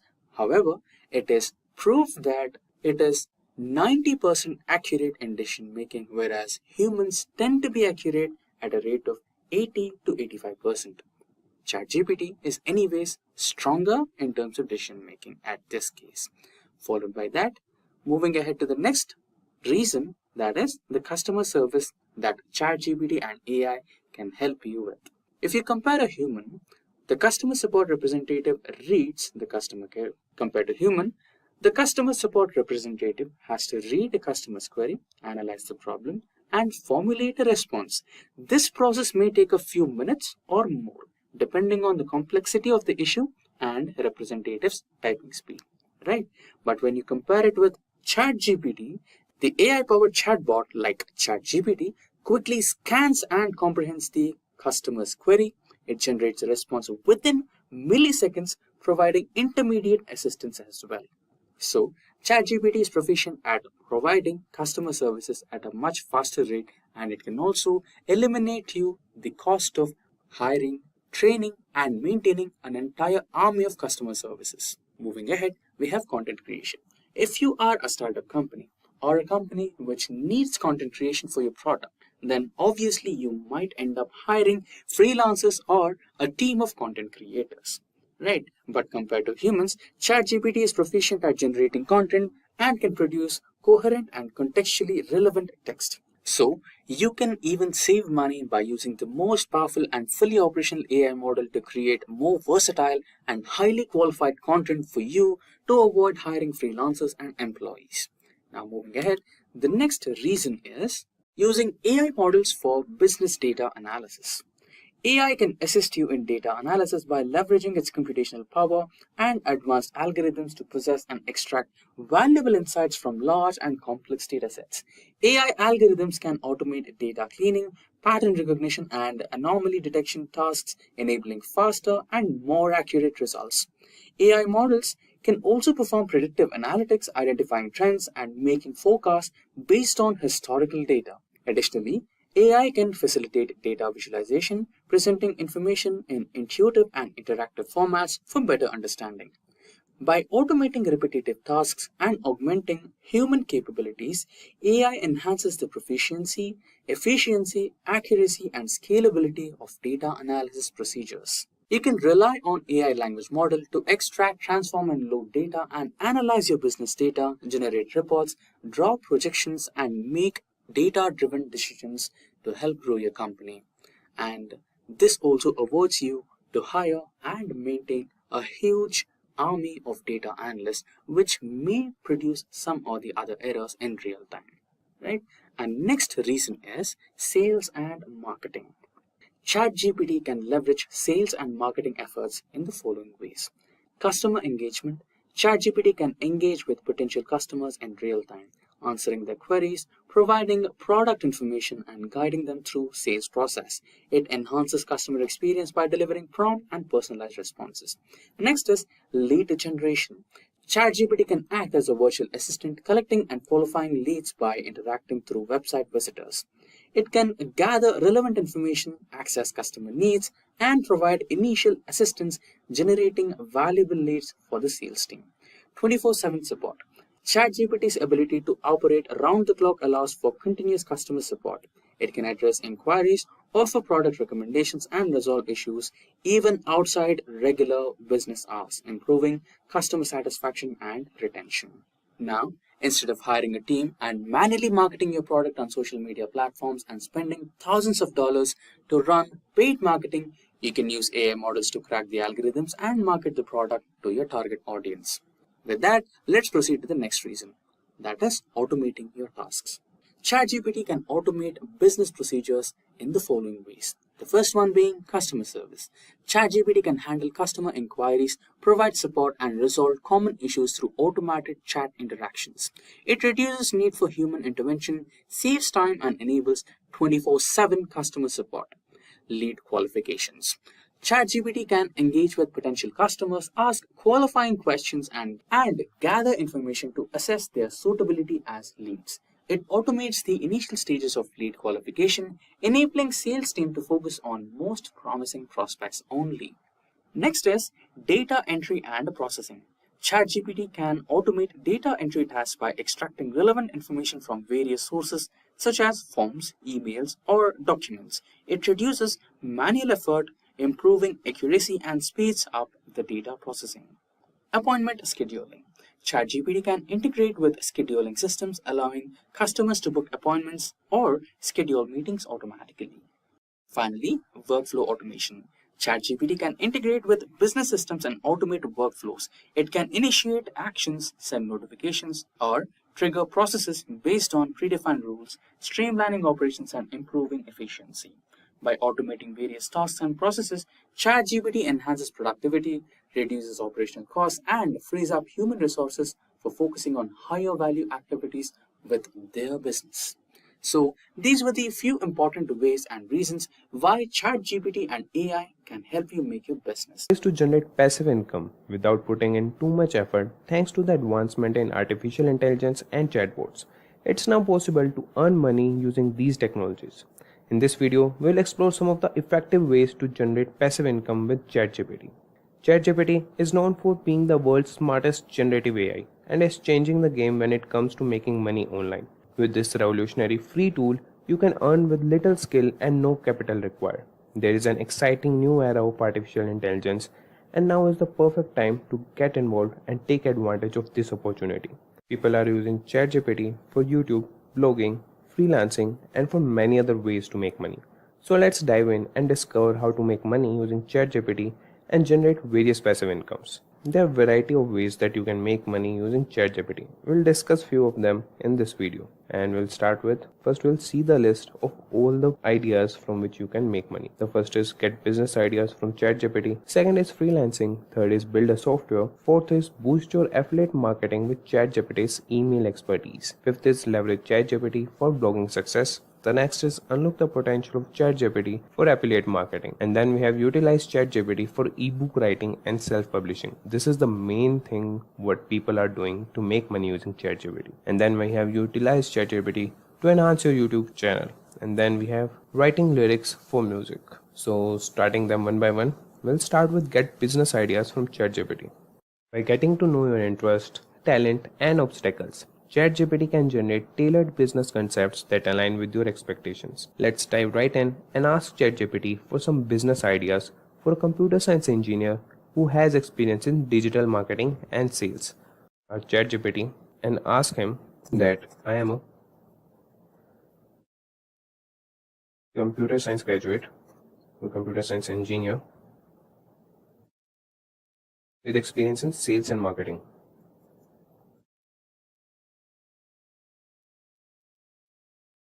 And what side hustle should I start? Generate around $1,000. Generate $1,000 income. That would be per day, and that would be with minimum investment I want. And it's not working here. Per day with minimum investment.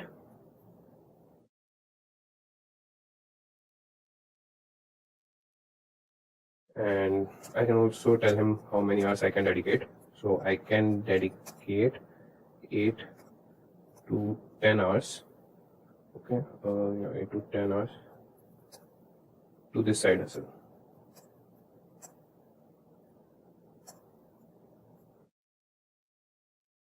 Press enter. So you could see that ChatGPT replies us that as a computer science engineer with experience in sales and marketing, there's several side hustles to generate $1,000 income per day. And he has stated the first one is e-commerce, then affiliate marketing, digital products. You can create and sell digital products such as ebooks. Okay, freelancing, social media management, and YouTube channel. You can start your YouTube channel. So these are the ideas that you can get from ChatGPT. But these ideas tailored to user skills and interests that I have put in. Now it's time to take these ideas and discuss them further with ChatGPT to conceptualize a plan. So consider important factors, like alternatively you can begin by stating generate a new business idea for digital products. You can write that and he will guide you how you can start it. Or you could just write, can you elaborate the business idea of digital products? I want to start the side hustle with this, and then you press enter and you can see that it has started the process for the business idea. Certainly starting a side hustle centered around digital products can be lucrative and fulfilling venture. Identify your expertise, determine your areas of knowledge, skills and passion, and then he has stated choose your product format, create valuable content, set up an online platform, market your products, build an audience, optimize for conversions, provide excellent customer support. So these are the paths he has stated, and moreover you can elaborate those paths also. You can just ask ChatGPT, so how can I identify my expertise, and he will guide you with that. So you can go deep down and explore any business idea. So this was the first method through which you can generate income from ChatGPT. And moving on, the next would be freelancing. So take your freelancing game to the next level with ChatGPT. This state-of-the-art AI tool is enabling professionals to earn extra income and produce top quality content that wows clients. Companies are even offering incentives for those who utilize this technology to create polished, well-researched work. So here are some freelance services that you can offer using ChatGPT. Starting with, you can write blog or website content using ChatGPT for others. You can translate any language with ChatGPT. You can craft compelling headlines and calls to action with ChatGPT. And moreover, you can create social media content for posts or marketing for other people or any advertising agency. You can write captivating short stories using ChatGPT, and you can conduct hashtag research using ChatGPT. That is, you can find what is trending and offer your services to other people and gain money. So these are the ways in which you could freelance and have some money in your pockets. You could just write a command, that would be write a blog post, and you could write on any topic, that would be write a blog post on US economy. So you could use this AI tool as your means, like what your client required, you can use for that and write the perfect without plagiarism content, that would be blog post.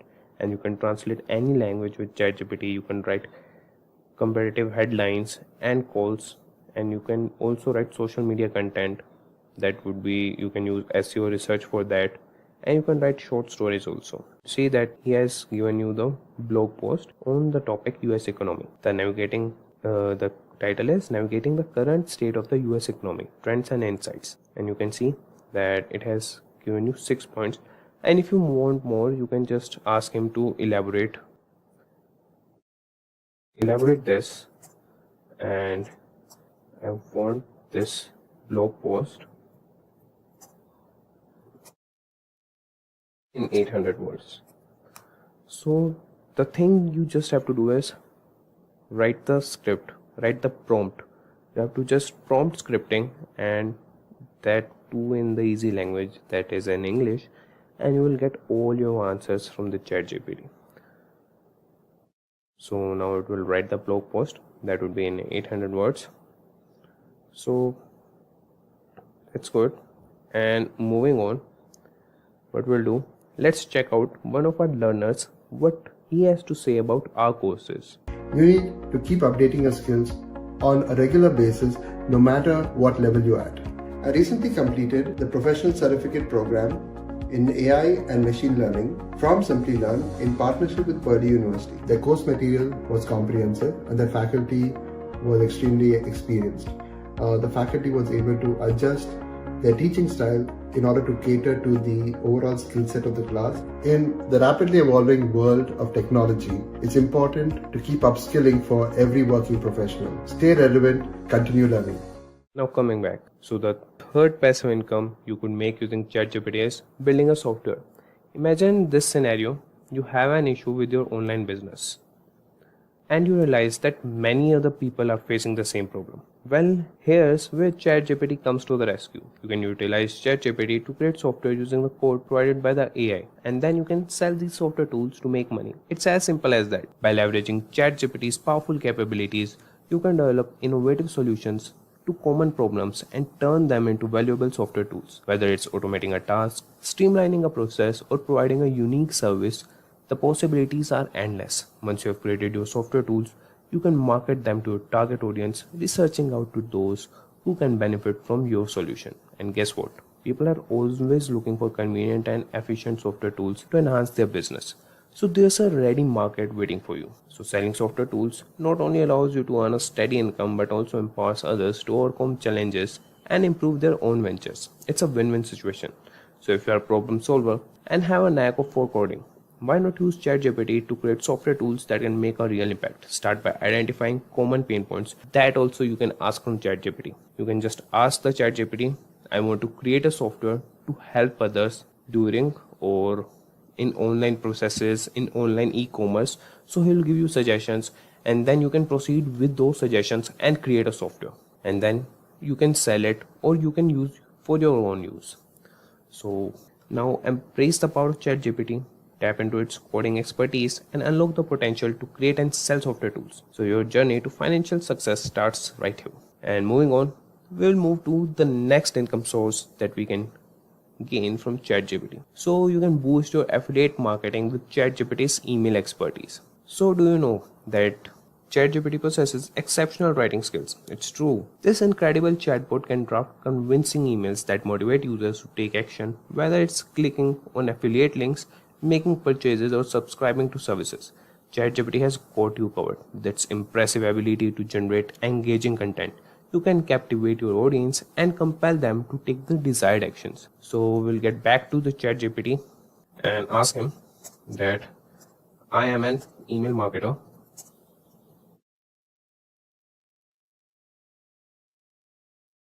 and need to sell my CRM software. So write an email for me so I can attract customer and make them buy it.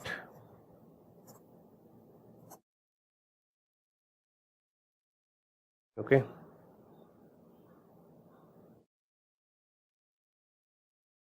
Now you could see that it is writing email for you, and you can launch your email affiliate marketing campaign also. Now that we understand the power of ChatGPT, let's discuss how you can kickstart your email affiliate marketing campaign. The first step is to choose an affiliate program that aligns with your niche, whether it's Amazon, Spotify, Shopify, ConvertKit, or any other program. Make sure it suits your target audience. Next, it's time to build an email list of potential customers who are genuinely interested in your promoted products or services. You can use lead magnets or employ other effective methods to encourage email signups. You could see that he has written the email. That is, I hope this email finds you well as an email marketer. Okay, this is for me, and you could start from here. At your company, we have developed a powerful CRM solution tailored specifically for email marketers like yourself. Our software combines advanced features user-friendly. Okay, he has written for email marketers only. He has targeted audience, that is email marketer. No issue, you can ask him to change that, and you can craft compelling emails with ChatGPT, and this is where ChatGPT truly shines. With its assistance, you can create highly engaging emails that not only inform users about the benefits of the products, but also inspire them to click on your affiliate links and make purchases. Imagine having a chatbot by your side. Helping you write captivating emails effortlessly. By incorporating persuasive language, compelling storytelling, and personalized touch, your emails will stand out in crowded inboxes and generate higher click-through rates. So this is how ChatGPT can help you in email marketing. Now the next method is leverage ChatGPT for blogging success. In the realm of blogging, ChatGPT offers an array of advantages that can elevate your content creation journey. So the first is content generation. So unleash the power of this AI-driven tool to spank your creativity and overcome writer's block. ChatGPT assists bloggers by generating ideas, crafting outlines, and even providing complete drafts for blog posts. Say goodbye to hours spent on research. With ChatGPT, you can access relevant information, statistics, and facts in mere seconds. Elevate your blogging game and unleash your potential with this invaluable source. And then you can edit and proofread using ChatGPT if you have written any content. And get any content written, you could just write what we have already written, that was write a blog post on US economy that we have seen in freelancing side hustle. But here you can write, and not only write, but also if you have added some points with your research, you can proofread and edit by using ChatGPT. That is, for bloggers, ChatGPT proves to be a valuable asset by offering assistance in editing, proofreading, and enhancing the overall readability of your blog post. It provides suggestions and corrections for spelling, grammar, and comprehension, reducing errors and ensuring clarity. Let ChatGPT define your writing and ensure your blog posts shine with professionalism. The next, what you can do for your blogging journey is keyword research and SEO optimization. So this is a fundamental aspect of successful blogging. ChatGPT becomes your trusted companion in optimizing your blog post for search engines. It suggests relevant keywords to include, guides you on structuring your content for maximum visibility, and offers tips to enhance your online presence, maximize your blog's reach, and attract more organic traffic in ChatGPT's SEO expertise. And then we have audience engagement. And I will also show you how we can relate keywords. So for SEO, you could just search, that would be give me related SEO keywords.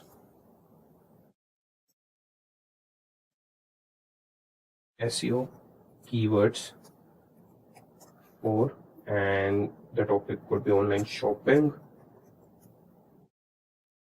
and press enter. So here are some related SEO keywords for online shopping. You could see all these. You could mention these on your backlinks if you have website, or you could add into your blog posts hashtags which can gain you rank when searched. So moving back, the next was audience engagement. So engaging your audience is key to building a thriving blog. ChatGPT can assist you in connecting with your readers on a deeper level. It provides conversation starters, answers common questions, and addresses concerns from your audience. By leveraging ChatGPT's capabilities, you can foster meaningful interactions, cultivate a loyal following, and forge lasting connections with your readers. By harnessing the power of ChatGPT, bloggers can consistently produce high-quality content, captivate their target audience, bolster their online presence, and generate passive income. Embrace the potential of ChatGPT and embark on an exciting blogging journey that will leave a lasting impact. So moving on, we'll now see another side hustle, that is unlock the potential of ChatGPT for affiliate marketing. And you could do easily affiliate marketing if you have this blogging thing.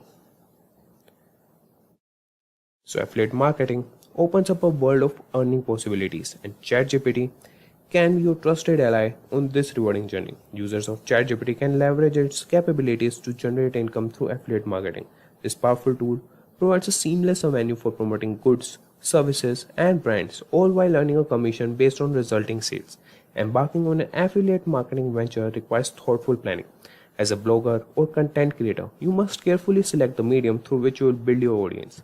Whether it's through captivating articles, engaging audio content, or compelling videos, you have the freedom to choose the format that aligns with your strengths and resonates with your target audience. When you have established your audience building medium, ChatGPT steps in to support your affiliate marketing efforts. This AI-driven tool empowers you to craft persuasive content that effectively promotes the products or services you are affiliated with. By collaborating with ChatGPT, you can tap into its exceptional writing skills and create captivating promotional materials that resonate with your audience. As you implement your affiliate marketing strategy, ChatGPT becomes an invaluable resource. It helps you draft engaging articles, record compelling audio content, or script captivating videos that highlight the benefits and value of the products or services that you are promoting. So remember, affiliate marketing is a process that requires dedication and perseverance. Through consistent effort and the support of ChatGPT, you can unlock the potential of earning substantial income by promoting products and services that resonate with your audience. And this was for the affiliate marketing. And the next big thing is utilize ChatGPT for ebook writing and self-publishing. So are you a passionate writer seeking fresh and innovative ideas? Look no further. ChatGPT revolutionizes your writing experience. In a recent report that revealed that AI-written ebooks have experienced a remarkable surge on Amazon. So you could just go on ChatGPT and ask him, I want to write a self-help book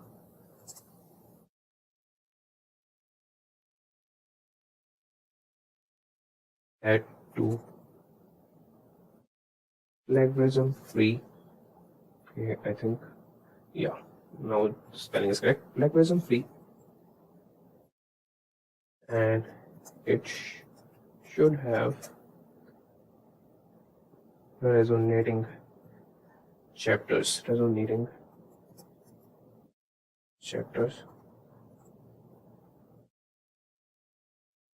So provide me with a list of chapters.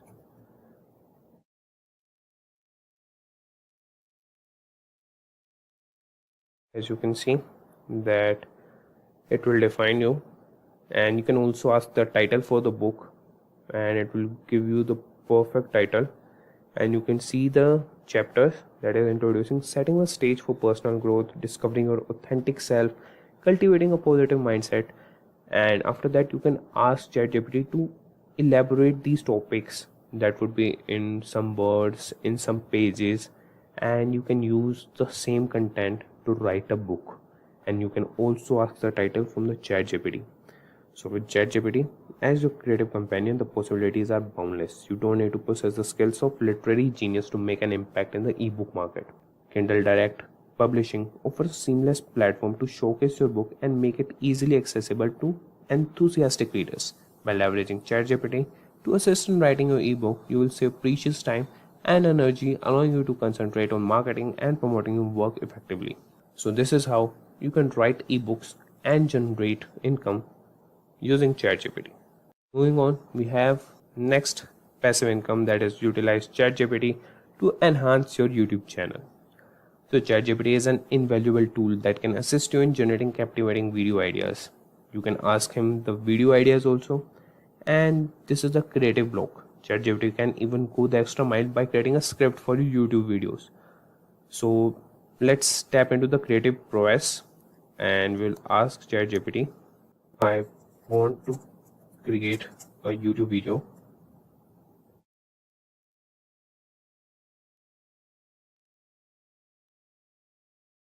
on topic GDP, that is gross domestic product, and I need your help writing the script for that.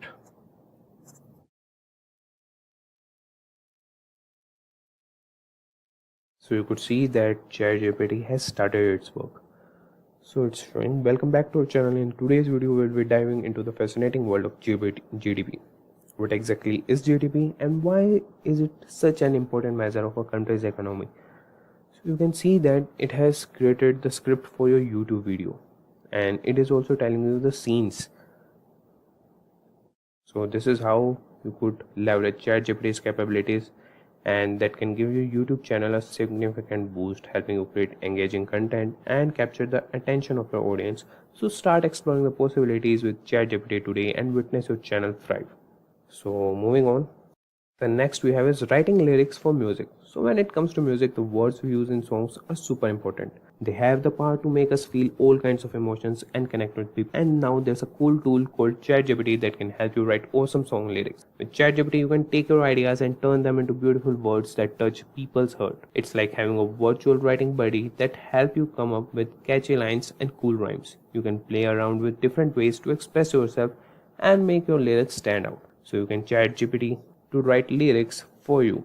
The evolution of natural language processing has come a long way. Today, we have a variety of AI language models that are fully operational and have the potential not just to decode your question, but also smart enough to understand the intention behind your questions. Out of the countless number of development and the emerging ones like Megatron, Albert, Electra, T5, and many more, these three models are currently ruling the space of AI language models: Bing, Bard, and ChatGPT. And today, we will understand the differences, similarities, and the abilities that make them stand out, and try to decide which one is the best. Hey everyone, welcome to Simplilearn's YouTube channel, and today we bring you the Bing versus the Google Bard, the ChatGPT. But before we begin, if these are the type of videos you would like to watch, hit that subscribe button and the bell icon to never miss an update from Simplilearn. If you are an aspiring artificial intelligence engineer looking for an online training and certification from the prestigious universities and in collaboration with leading experts so that you have the most robust foundation skills, knowledge, and what it takes to become the best, Then search no more. Simplilearn's post-graduation program in artificial intelligence from Purdue University in collaboration with IBM should be your right choice. For more details, use the link in the description box below. Also, want to get access to more informative content like this one? Get subscribed to us and hit the bell so that you're the first to get to know when we host. With that in mind, let's start with the elephant in the room, that is the ChatGPT. ChatGPT was released on the 30th of November 2022. It uses the GPT LLM. To elaborate, LLM is an abbreviation for Large Language Model, and ChatGPT is globally available to its users using the Generative Pre-trained Transformer, also called as ChatGPT LLM, with 1 trillion parameters as its variables learned during the model training. Now, the Bing. Microsoft was one of the largest investors in OpenAI. Bing is an AI language model created in collaboration with OpenAI and publicly released on the 4th of May 2023. Bing uses the same dataset that ChatGPT uses. Bing has an edge over ChatGPT as Microsoft integrates its Prometheus with about 135 billion parameters. Now, next up we have Bard. Bard is Google's answer to ChatGPT with limited capabilities and lukewarm responses. It was released on 21st of March 2023. Bard initially started off with Lambda LLM with a caliber of 137 billion parameters. Google's CEO assures Bard will switch to pathway model named as Palm 2 LLM with about 400 billion plus parameters to take on ChatGPT head-on-head in generating responses and the application codes and programs. With the details discussed, let's move ahead to some of the important parameters to be considered to discuss the differences. Firstly, user interface and experience. ChatGPT has a simple and subtle interface, making it easy to understand and get along with the usage. So, ChatGPT's user interface looks something like this. ChatGPT has a simple, dark theme interface focusing on providing users with high-quality language processing capabilities rather than immersive visuals. You can ask questions, get answers, and even you can ask to enhance or optimize the answer according to your needs. Again, user needs to manually request ChatGPT. On the other hand, Bing is more inclined towards giving a blissful visual experience to their users by choosing brilliant background images, colorful interfaces, and emojis. So, a typical Bing user interface looks something like this. In addition to that, it is backed up by ChatGPT's dataset and Prometheus LLM to help users with the best-in-class answers to their questions. It even delivers 3 different answers at the same time. Creative, balanced, and precise are the 3 variants, and you can choose the best ones which suits your requests. Now lastly, Bard. Bard is a little different from others. Unlike others, Bard just dumps the answers at once. Enthusiasts call it fast, but it misses the human touch of giving the answers in a word-by-word typing manner. Yet, similar to Bing, it manages to give you different versions of the answers. Besides that, Bard has a decent interface and its logo shines with multiple colors, giving you the feeling of Bard processing the data to give you a better